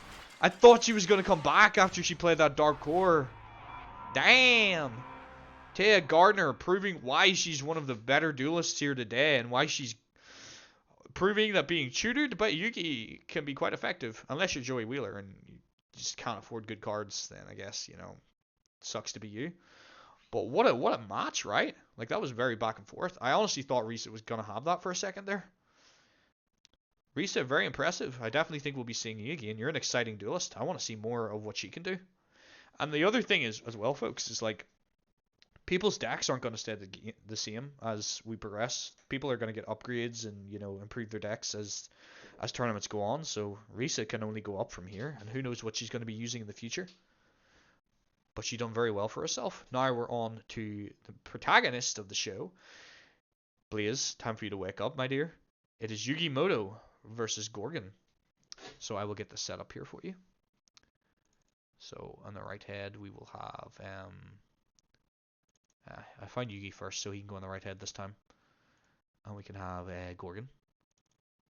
This way we won't actually see Yugi's hand this time, which will be maybe a little bit more exciting because we don't actually know what he has.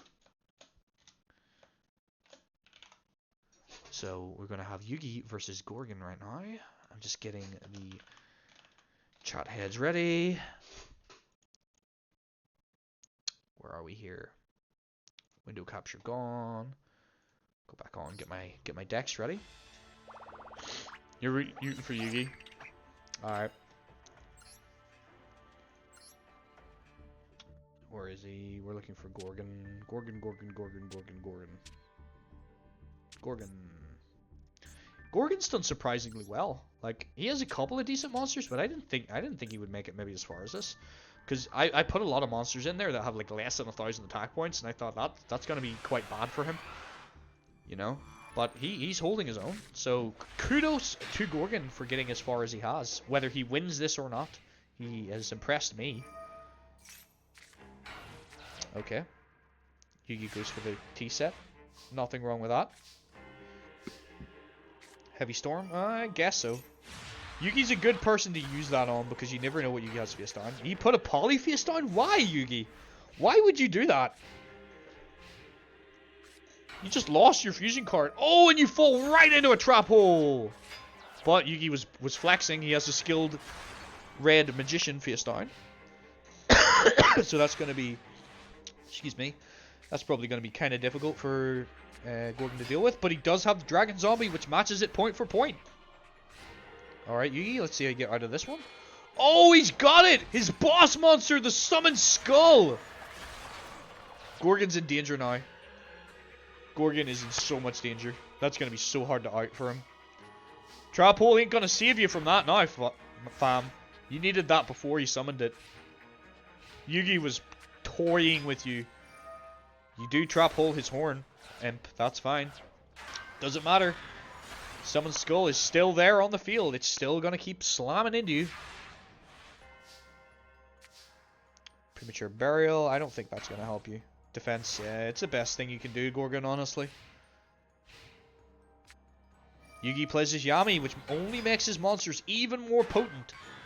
This is only getting worse for Gorgon right now. And Gorgon doesn't really benefit from that Yami. None of his cards, I think, are like spellcasters or fiends. All his cards are pretty much like zombies and like snakes and stuff. Okay, you're gonna take the horn imp out. I mean, that's really all you can do. You can't stand up against a summoned skull. Here's Skilled Red Magician. Takes out the Dragon Zombie. And Summoned Skull goes to the face. Gorgon is critical right now. I don't think he's pulling this back. He got the polymerizations, but he just wasn't getting any of the fusion materials that he needed. Okay, that goes in defense mode. He's done. Gorgon has lost game 1, very evidently. Yugi goes in. With the Summoned Skull Lightning Strike! And Yugi takes game 1. Pretty unsurprisingly. I thought Yugi was like worrying me at the start there, but I guess Yugi was just trolling. Be a better person, Yugi. You're better than that. You're not normally a nasty troll of a person. You just flexing. You just show it. Like, have you been bullied so long in school that you find the one thing you're really good at that you can show off in, and you're like, look at me now, guys. You made fun of me, but you did not understand that you're in the presence of a god. Watch me dominate this tournament. Watch me flex for Blazekins. Oh, Trap Hole takes away his Horn Imp. He's just not getting any of those imps onto the field today. Mystical Elf takes out, or Mystical Space Typhoon takes out the Yami, but it doesn't really bother Yugi all that much. He's got 2 counters on that red Magician right now. If he gets another one, he'll be able to sacrifice that to special summon his boss monster. So Yugi just needs to play a spell right now. Is he going to do it, or is he going to sacrifice? Witch of the Black Forest. He obviously mustn't have a spell that he's willing to play right now. But that's fine, because that's still a very strong monster. 1 card face down. That could be a cylinder. That could be anything, really. Snake Fangs. That's not really going to help. That's only helping when you're attacking. MST takes the Snake Fang off the board, so Yugi doesn't even have to worry about it. Go, little Yugi! Oh, he does it! He gets his Summoned Skull from the deck with his Skull Red Archfiend's Archfiend? Skilled Red Magician's effect! Oh, go for it, Yugi. You go get it, son. You're slapping this guy down. Oh, Gorgon, you're so cooked. You're so cooked right now. Yugi has you. He just does. There's no denying it. The damage is there. I can see it. I can do quick math. All right. Yugi very easily defeats Gorgon. Even going so far as flexing on his opponent. That brings us into top 4 then, folks. Yugi takes the match. So let's look at our top 4 bracket then. So some of these people didn't really... To be honest, I don't think this really surprises me. I kind of expected it to be a lineup like this. So, we have Tetsuo Trudge in the top slot. We have Christine. We have Taya Gardner. And we have Yugi Moto. And I just realized I didn't set this up to have a 3rd place bronze match, but we will do that anyway. Just to determine who came 3rd in the tournament. So, without further ado, let's get started in the, what would this be? This would be semi-finals, yeah. Let's get started in the first semi-final match. So let me get my my stuff all ready here for you. So we'll have Christine versus Trudge.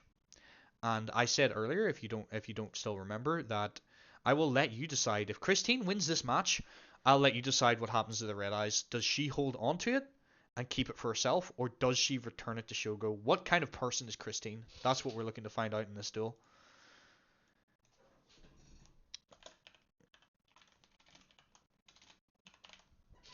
Can she get the card off Trudge?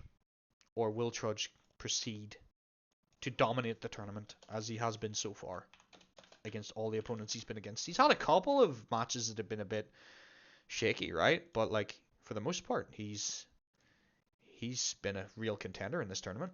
He's got very strong cards. He's very Seto Kaiba. He's very beatdown, you know. He has a little bit... There's a few tactical cards in there, but like he's very much a beatdown deck. Versus Christine. Where is Christine? Alright, Christine. Let's start this match. Let's go. I'm going to very quickly blow my nose and go to the toilet. I'll be right back. Mic off.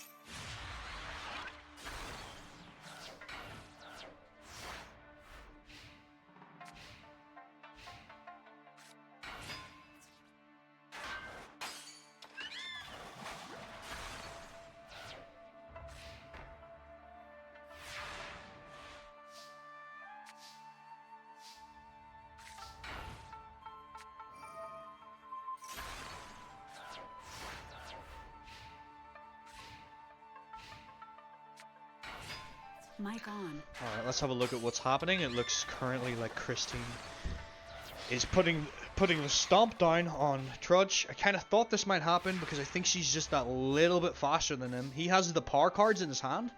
Like he definitely has the stronger like boss monsters, I think. But it's just a question of whether he's going to get to them, and it doesn't look like he's going to get a chance because Christine's just too quick for him. So you may get thinking, Blazekins, or anyone else that's watching.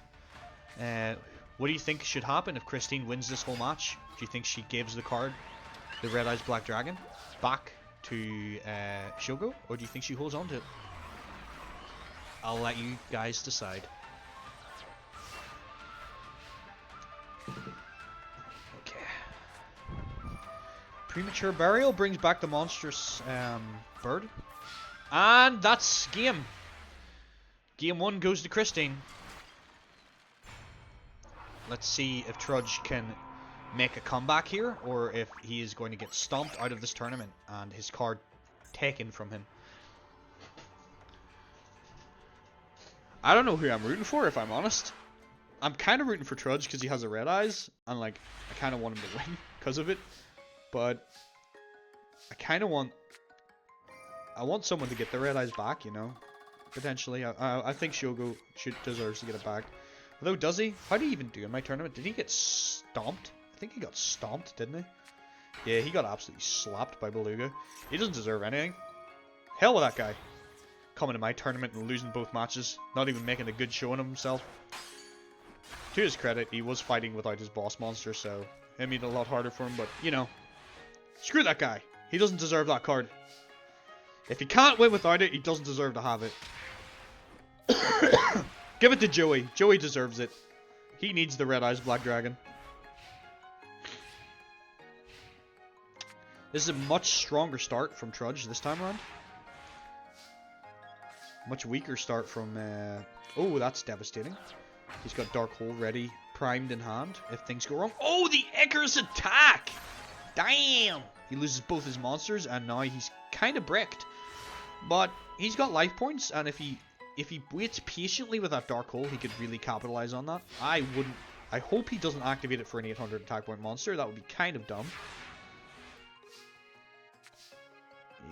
Okay, he's activated for an 800 attack point monster. That's kind of silly.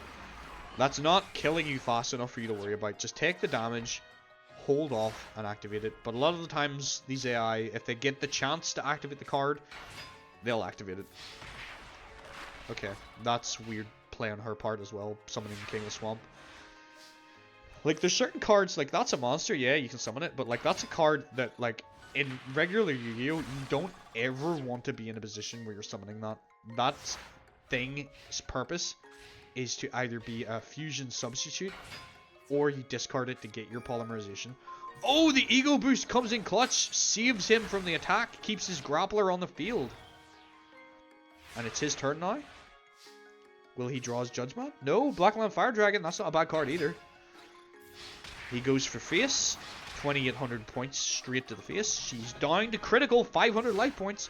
She needs something to come back, or this is going to game 3. Trudge is not... I mean, she's setting, she's sweating. Is he going to go out for the red eyes, or is he going to attack first? Yeah, that's the smart move. And Trudge takes it back in game 2. He is not going down without a fight. He fought damn hard to get to where he is in this tournament. He does not want to give this card up. He's holding on to it with dear life. Here we go. Moving on to game 3. Let's see what happens.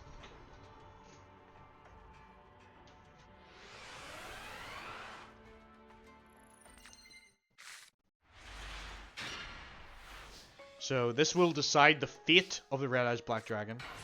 And if you're still listening, I will put it to you. I'll let you guys decide what happens based on who wins. So I'll run you by the options again whenever the tournament comes in, or not when the tournament, when this match comes to an end, and then we can decide where that Red Eyes goes. Obviously, if Trudge wins, he just holds on to it. But it's more about a Christine right now. If Christine wins, what happens to that card?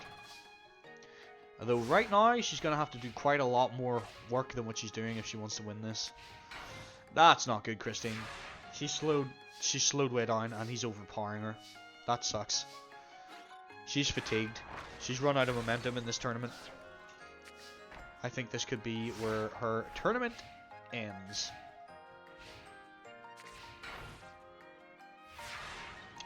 Alright. What have you got for us, Trudge? Kujikoshi, not a bad card. Get rid of the Drawbird. Battlesteer goes in. Pikes her in the face for 1800. Let's see what she can do to recover. Have you got anything up your sleeve, Christine? Is there anything going on? Oh, you might have a polymerization play here. What's the set card? Is it going to punish her? Oh, it is. Oh, no, Christine. Oh, no. Good play, granted. It is going to help. Your Punished Eagle will overpower his monsters. And you equip it with a Fallen Wind. You're going in, but little do you know, the Sakuratsu armor is waiting to take your monster off the board. You're not going any further in this tournament. Trudge is going to win, ladies and gentlemen. And he's going to do it by summoning his Battlesteer, which gives him exactly the right amount of damage he needs. Exacties, ladies and gentlemen. Trudge is moving on. He has taken her out of this tournament. He is moving on to the finals. What a guy. I really thought like he was in trouble there, especially in the first game. So you don't even have to worry about what happens with Christine. Trudge is holding on to that Red Eyes. He is not out. He is determined that that is his card. And if he wins this tournament, I think I'm just going to let him keep that card forever. That'll just be his. So, sorry to say it, Christine. You may have fought hard, but Trudge fought harder. I don't even know if he 2-0'd or 2-1'd. I think she won game 1, didn't she? It doesn't matter.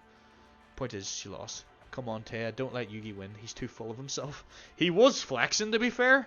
He was kind of flexing. So this is the match she has been looking forward to.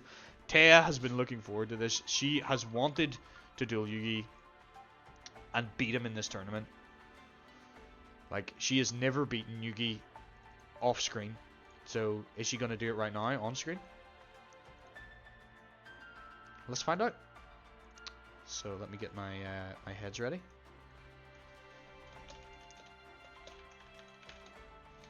It'll be interesting to see, like, if... You know, because obviously based on who wins this could, like, determine certain things happening. Because there's certain, like, put it this way, there's certain characters where if certain things don't happen, or like, you know, people don't do what they're supposed to do, won't happen. Like, right now, I don't know if you missed it, Alistair, but I said Yugi hasn't completed the Millennium Puzzle. It's not to say that he doesn't have it. I'm not giving that information away right now, but he hasn't completed it. So certain things will need to happen for us to get Yami Yugi, and if he loses here, that could potentially like start ruling out that particular plot line. So certain things need to happen. Anyway, let's get into the match. So we have Taya Gardner versus Yugi Moto. I'll close this little bracket. I've got the heads in place.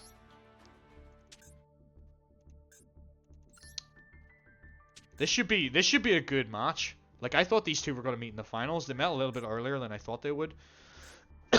But I guess that's just the way the bracket's shaped. But like, I could have seen these two fighting in the finals very easily. So let's see who the stronger duelist is. Canonically, Taya, I don't think, lost any games in any canon Yu-Gi-Oh duel that she ever fought in the series. The thing is, we can argue that if Yugi loses this, that he let Taya win because he kind of has a crush on Taya. Like, she's his best friend. Yugi's a nice guy. He mightn't want to embarrass her in front of the whole school, you know. But we can see Yugi's hand, so we're going to know if he throws. Right now, I don't think he's throwing. Right now, I think he's just getting kind of slapped a little bit. But he's not out. He still has options. Pot of Greed, that gives him even more options. What does Pot of Greed do, you ask? It lets him draw 2 cards. And he drew all Witch of the Black Forests. That's horrendous. I swear, the Shuffler in Master Duel is so bad. He has 2 Horn Imps and all 3 Witch of the Black Forests. That's not good. Like, honestly, it seems to give you some cards in stacks at times. Monster Reborn, that's brilliant! He can get his Summoned Skull onto the field. I don't know why he took her monster. Maybe he's just being a dick now. But he sacrifices Old Vindictive, summons the Summoned Skull, smashes her little angel card, Petite Angel. And he takes this duel back takes the bull by the horns, ladies and gentlemen. She's going to have a hard time coming over that. But if she manages to get her Mahavelu, it's going to be a rough time for Yugi. But right now, she's bricked. I think she's probably sitting with 2 equip cards in her hand, or like 2 tribute monsters. Yugi hits her with the Summoned Skull, dropping her to almost below half. Alright, defense. That's all she can do. Until she gets that Mahavelu, or like something that she can equip and stack, I don't think she's got much hope against this Summoned Skull right now. It looks like it's just going to be too much for her. She just can't beat this Summoned Skull. It is, canonically, in the manga, this is Yugi's strongest card. And the reason I give him this card is because in the manga, this is his strongest card, and he mentions it's his strongest card in the manga before he gets Grandpa's deck. This is his best card. So I thought it made sense for him to have it. For some reason, they kind of retcon it in the anime, where they kind of almost make it like Summoned Skull was his Grandpa's card, but Summoned Skull was never in Grandpa's deck. Summoned Skull is Yugi's card, and always has been. So I thought it was important for him to have it. Oh, she's matching him point for point, but it doesn't matter. Yugi, if he's smart, he just has to sacrifice his Summoned Skull in a head-on clash, and then he can go for game. Or he doesn't even have to. He summons another one. Yugi sacrifices a Summoned Skull. Lightning Strike for victory.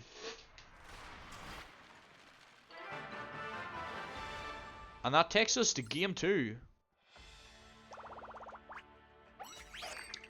So yeah, I thought it was important for Yugi to have the Summoned Skull as boss monster. I've seen some other people do like weird things in these tournaments with his deck, giving him different cards, you know? Like, some people give him like other Fiend cards.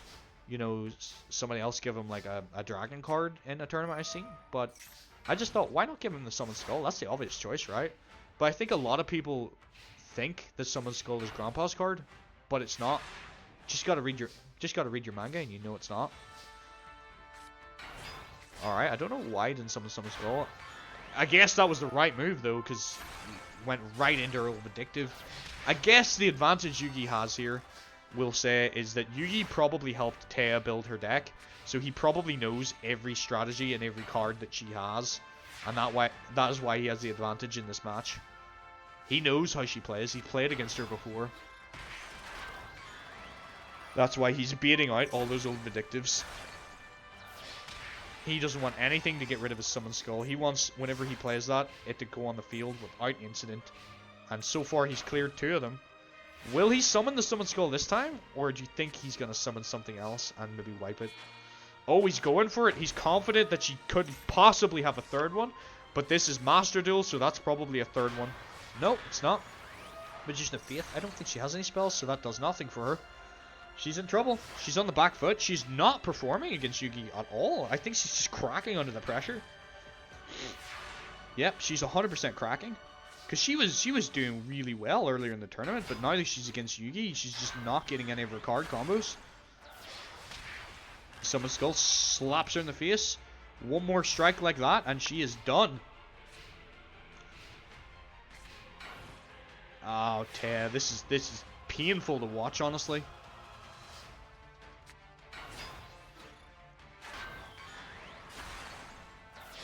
And lightning strike for victory! Yugi makes it! He moves on to the finals.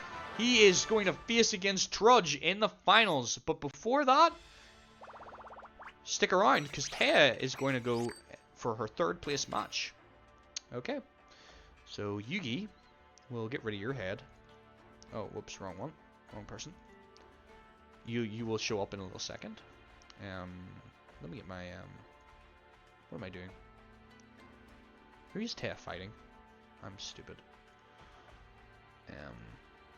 She didn't really perform there at all. I'm kind of disappointed in her. That's a disappointing end to her run.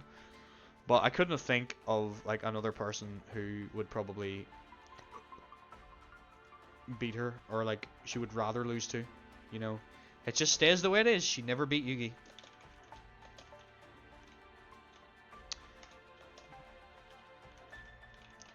She did very well, but I'm surprised she just didn't show up in that match. That's all that happened.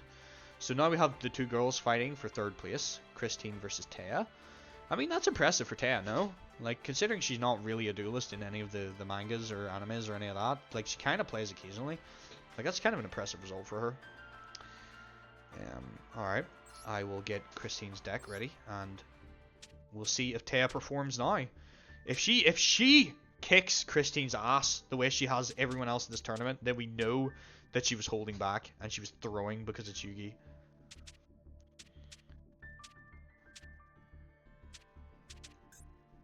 The thing is, though, like, Yugi has a crush on Taya, but Taya technically doesn't have a crush on Yugi. She has a crush on Yami Yugi, which is kind of different.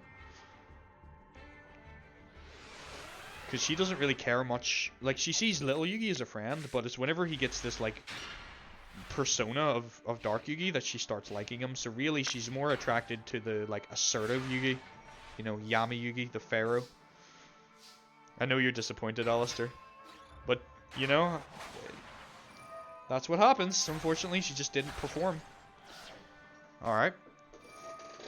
I don't know if I would have bothered doing that, Christine, if I'm honest, but you do you. What's your face on card? I wasn't paying attention. Mystical. Okay, that's fine. What has happened to Taya? Crushes are not as important as their children's program. Hey! Nice to see you, man. Welcome to the tournament. You've made it in time for the 3rd place match, and then we have the finals with Yugi versus Trudge. We're almost done. But yeah, Yugi versus Taya was kind of disappointing. I thought that was going to be an intense match because she'd been dominating the rest of the tournament, but just didn't show up against Yugi, and she's not showing up here. I think she's just worn out. She's just done. Like, Christine's not even playing her best right now. But those winged beast monsters, like in early Yu-Gi-Oh, had super stacked attack stats. Like, look at these things. Like, you know, look at those stats. Bear in mind they're boosted because of the mountain, but like they're like 1500 all attack point monsters. Like that's devastating in very early Yu-Gi-Oh. Yeah, Taya, what happened? You could have been the queen of it all. You could have been the queen of it all. You've disappointed me. You really have. I don't know if I want you to show up at my next tournament now. I think you're banned. You're not showing up. If you're gonna play like this, you can get out of my tournaments. I'm sorry. I don't want you here anymore. All right, game 2. Let's see if Taya comes back. Like surely there's still some heart in her there. You're banned. Yeah, I have the power to do it. If they piss me off, I can just say they're not coming back. That's the Taya that we know. Why didn't you do that against Yugi? Then maybe you would have had a chance. That's a very strong friendship. Oh my word, Christine, what are you doing? What did you set? Oh, you're baiting! Oh, you beautiful queen, well done. Icarus' attack is devastating, destroys the power of friendship. Yu-Gi-Oh has lied to me all these years. Friendship's supposed to be unbeatable. Oh no, she's going for the fusion summon. Polymerization. Fusing the Nivatori with the King of the Swamp. Fusion Shokan! Punished Eagle for 2100 attack. Backed by the Faith Bird. She is ripping into Taya right now. Taya is in danger. Can she pull it back? Is there any hope left for this girl in these Yu-Gi-Oh tournaments? Or is this the last good performance we're ever going to see? The heart of the cards has abandoned her. She is so done.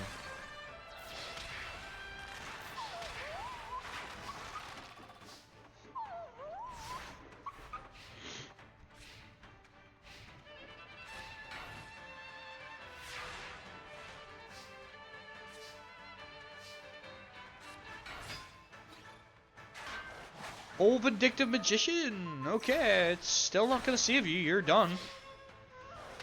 And Taya's out. The 3rd place goes to Christine. She wins the bronze match. Could you do Christine versus Yugi after? Just could be interesting since she pops off so quick. I mean, I guess I could.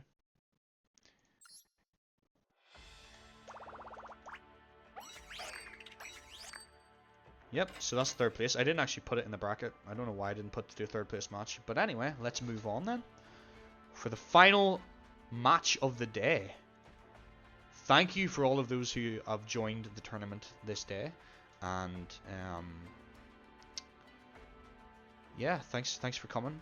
Thanks for viewing the tournament. I hope you've enjoyed what you've seen so far. I have this question for the final match. Do you want to see Trudge's hand, or do you want to see Yugi's hand? I'm guessing probably Yugi. But who do you want to see? I'll look for the decks while you guys decide.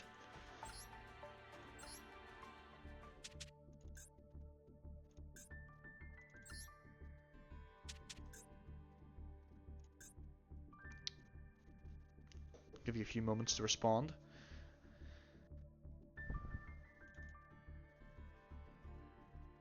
You want to see Yugi? I figured you'd want to see Yugi. What about you, Alistair?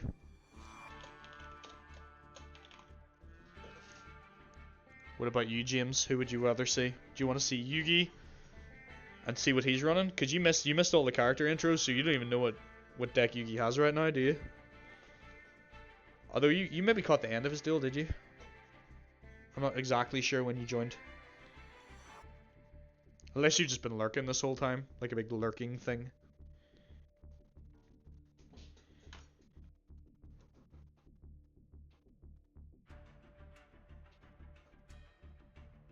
Oh, I just seen your message there now on that.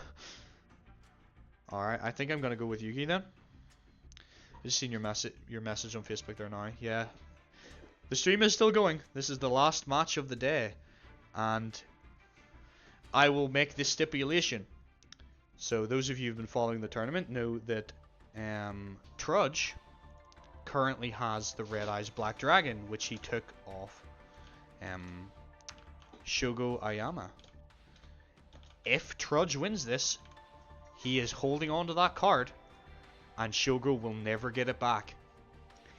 If Yugi wins this match, he will take the Red Eyes Black Dragon from Trudge. And I think Yugi's a good person. I think he'll give it back. So, this is for the fate of the Red Eyes Black Dragon right now. That is what this duel's for. And also for the fate of the prize card. And the honor of winning this tournament. The very first one in the Duelverse saga. So, without further ado, I've got both characters ready. I've got the decks ready. There's been no more response from anybody saying who they want to see. So, I'm going to assume we're going to view Yugi's hand. Let's get stuck in.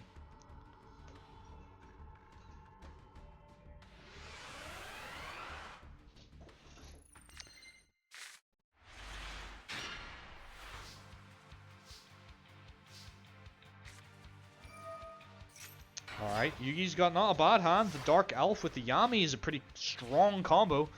Starting off with the 2200 attack point monster. Oh, but the Confiscation rips away his Summoned Skull. And the Snatch Steal from Trudge! Yugi's in danger! That Hammer Shot, though, that can turn it all around. He's gonna have to destroy his own monster. He has no choice. Hammer Shot gets rid of the Dark Elf. That was a good play from Trudge, though. Horn Imp goes in for 1500. I'm sitting on the edge of my seat. That was some good Yu-Gi-Oh going on there. Okay, oh, Yugi, don't attack. That's a trap. That 100%, he's beating you.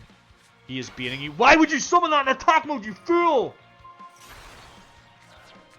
Oh, you got rolled. Trudge outplayed you. He is smarter. I don't know why he played that elf in attack mode. What are you doing, Trudge? Why didn't you attack? I mean, I guess, sure, go with a Battle Steer, but, like, you could have done more damage. What the fuck is going on with this AI, man? Alright. You got a Mystical Elf defense. That's all you got, Yugi. This is pretty even so far. There's been a couple of bad plays. A couple of smart plays, too. Alright, the Mystical Elf holds the field for Yugi. Let's see if he can draw something that can turn this around.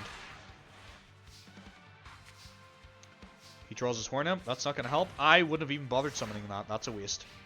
It's just going to get slain. Oh, and Trudge goes for his Judge Man, his regular boss monster outside his Red Eyes. Yugi's got nothing left.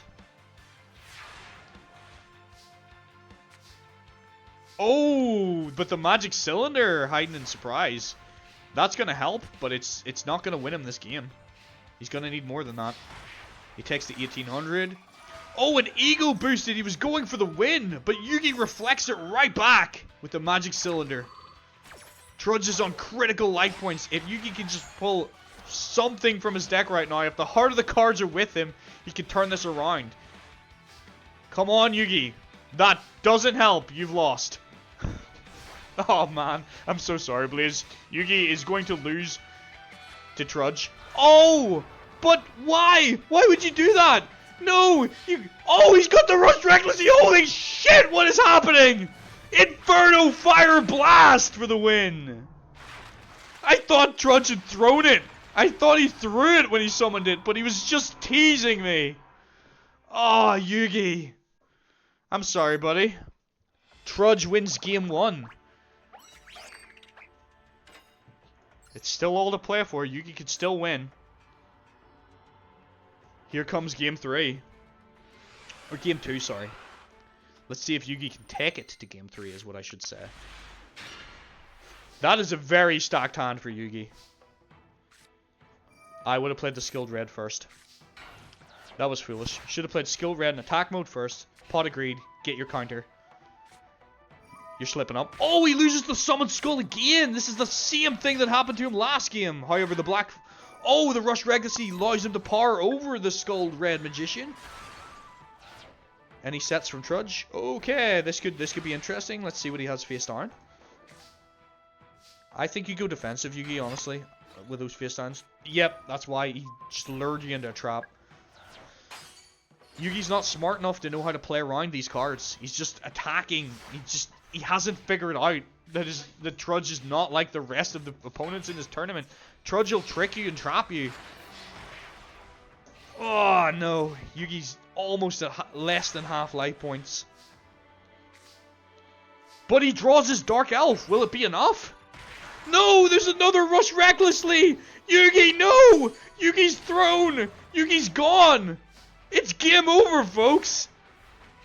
All Trudge has to do is declare an attack with both his monsters, and he goes for the Battle Steer. Blackland Fire Dragon Battle Steer goes in. Yugi is donezo. The winner of today's tournament is Tetsuo Trudge, the school bully who holds on to that Red Eyes Black Dragon. He is not giving that card back. Shogo will never see that card ever again. Shogo has lost his boss monster. Yugi has failed us today. Trudge wins. Damn, that was an intense game. You were not getting married. Damn, that's so disappointing for Yugi. I was sure he was going to win this whole thing. He was doing so well. But both games, that confiscation completely ruined it for him. Confiscation ruined the day for Yugi.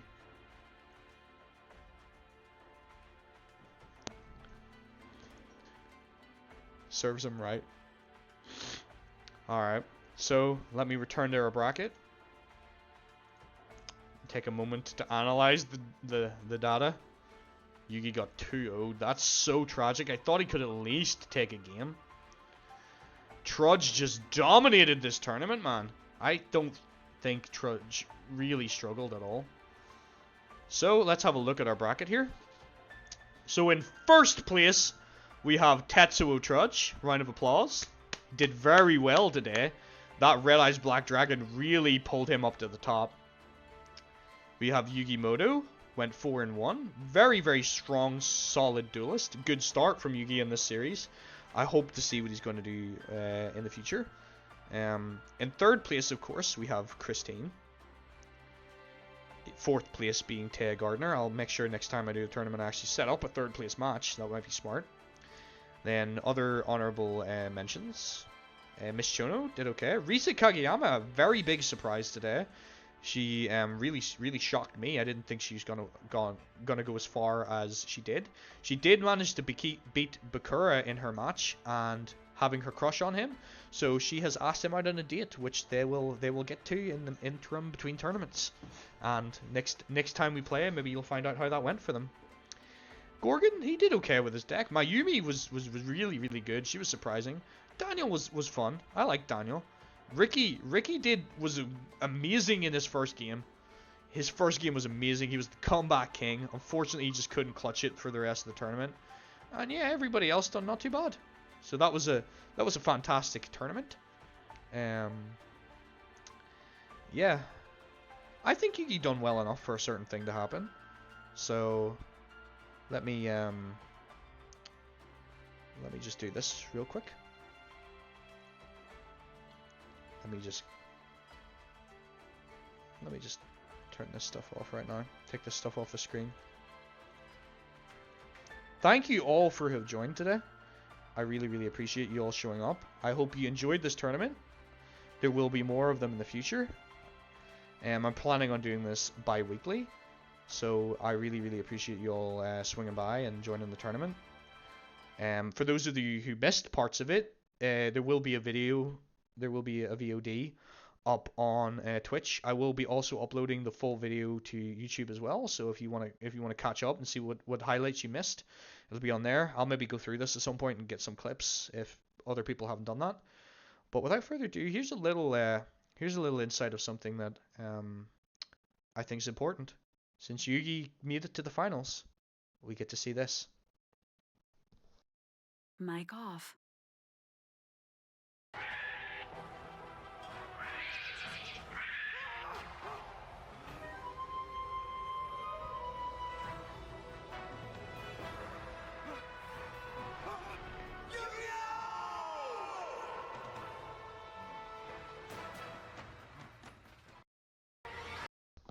Mic on. And I'll leave you with that information for the next tournament. Good night. Have fun. I appreciate all of you coming tonight. It's been a blast of a tournament. I had a lot of fun running it. And I will get ready and prepare my next tournament in 2 weeks' time. I also hope to see you there, and hope to see you in between and at other streams. I'll be streaming some other games. So thank you all for coming. Good night and have a good time. Thanks for coming. Bye.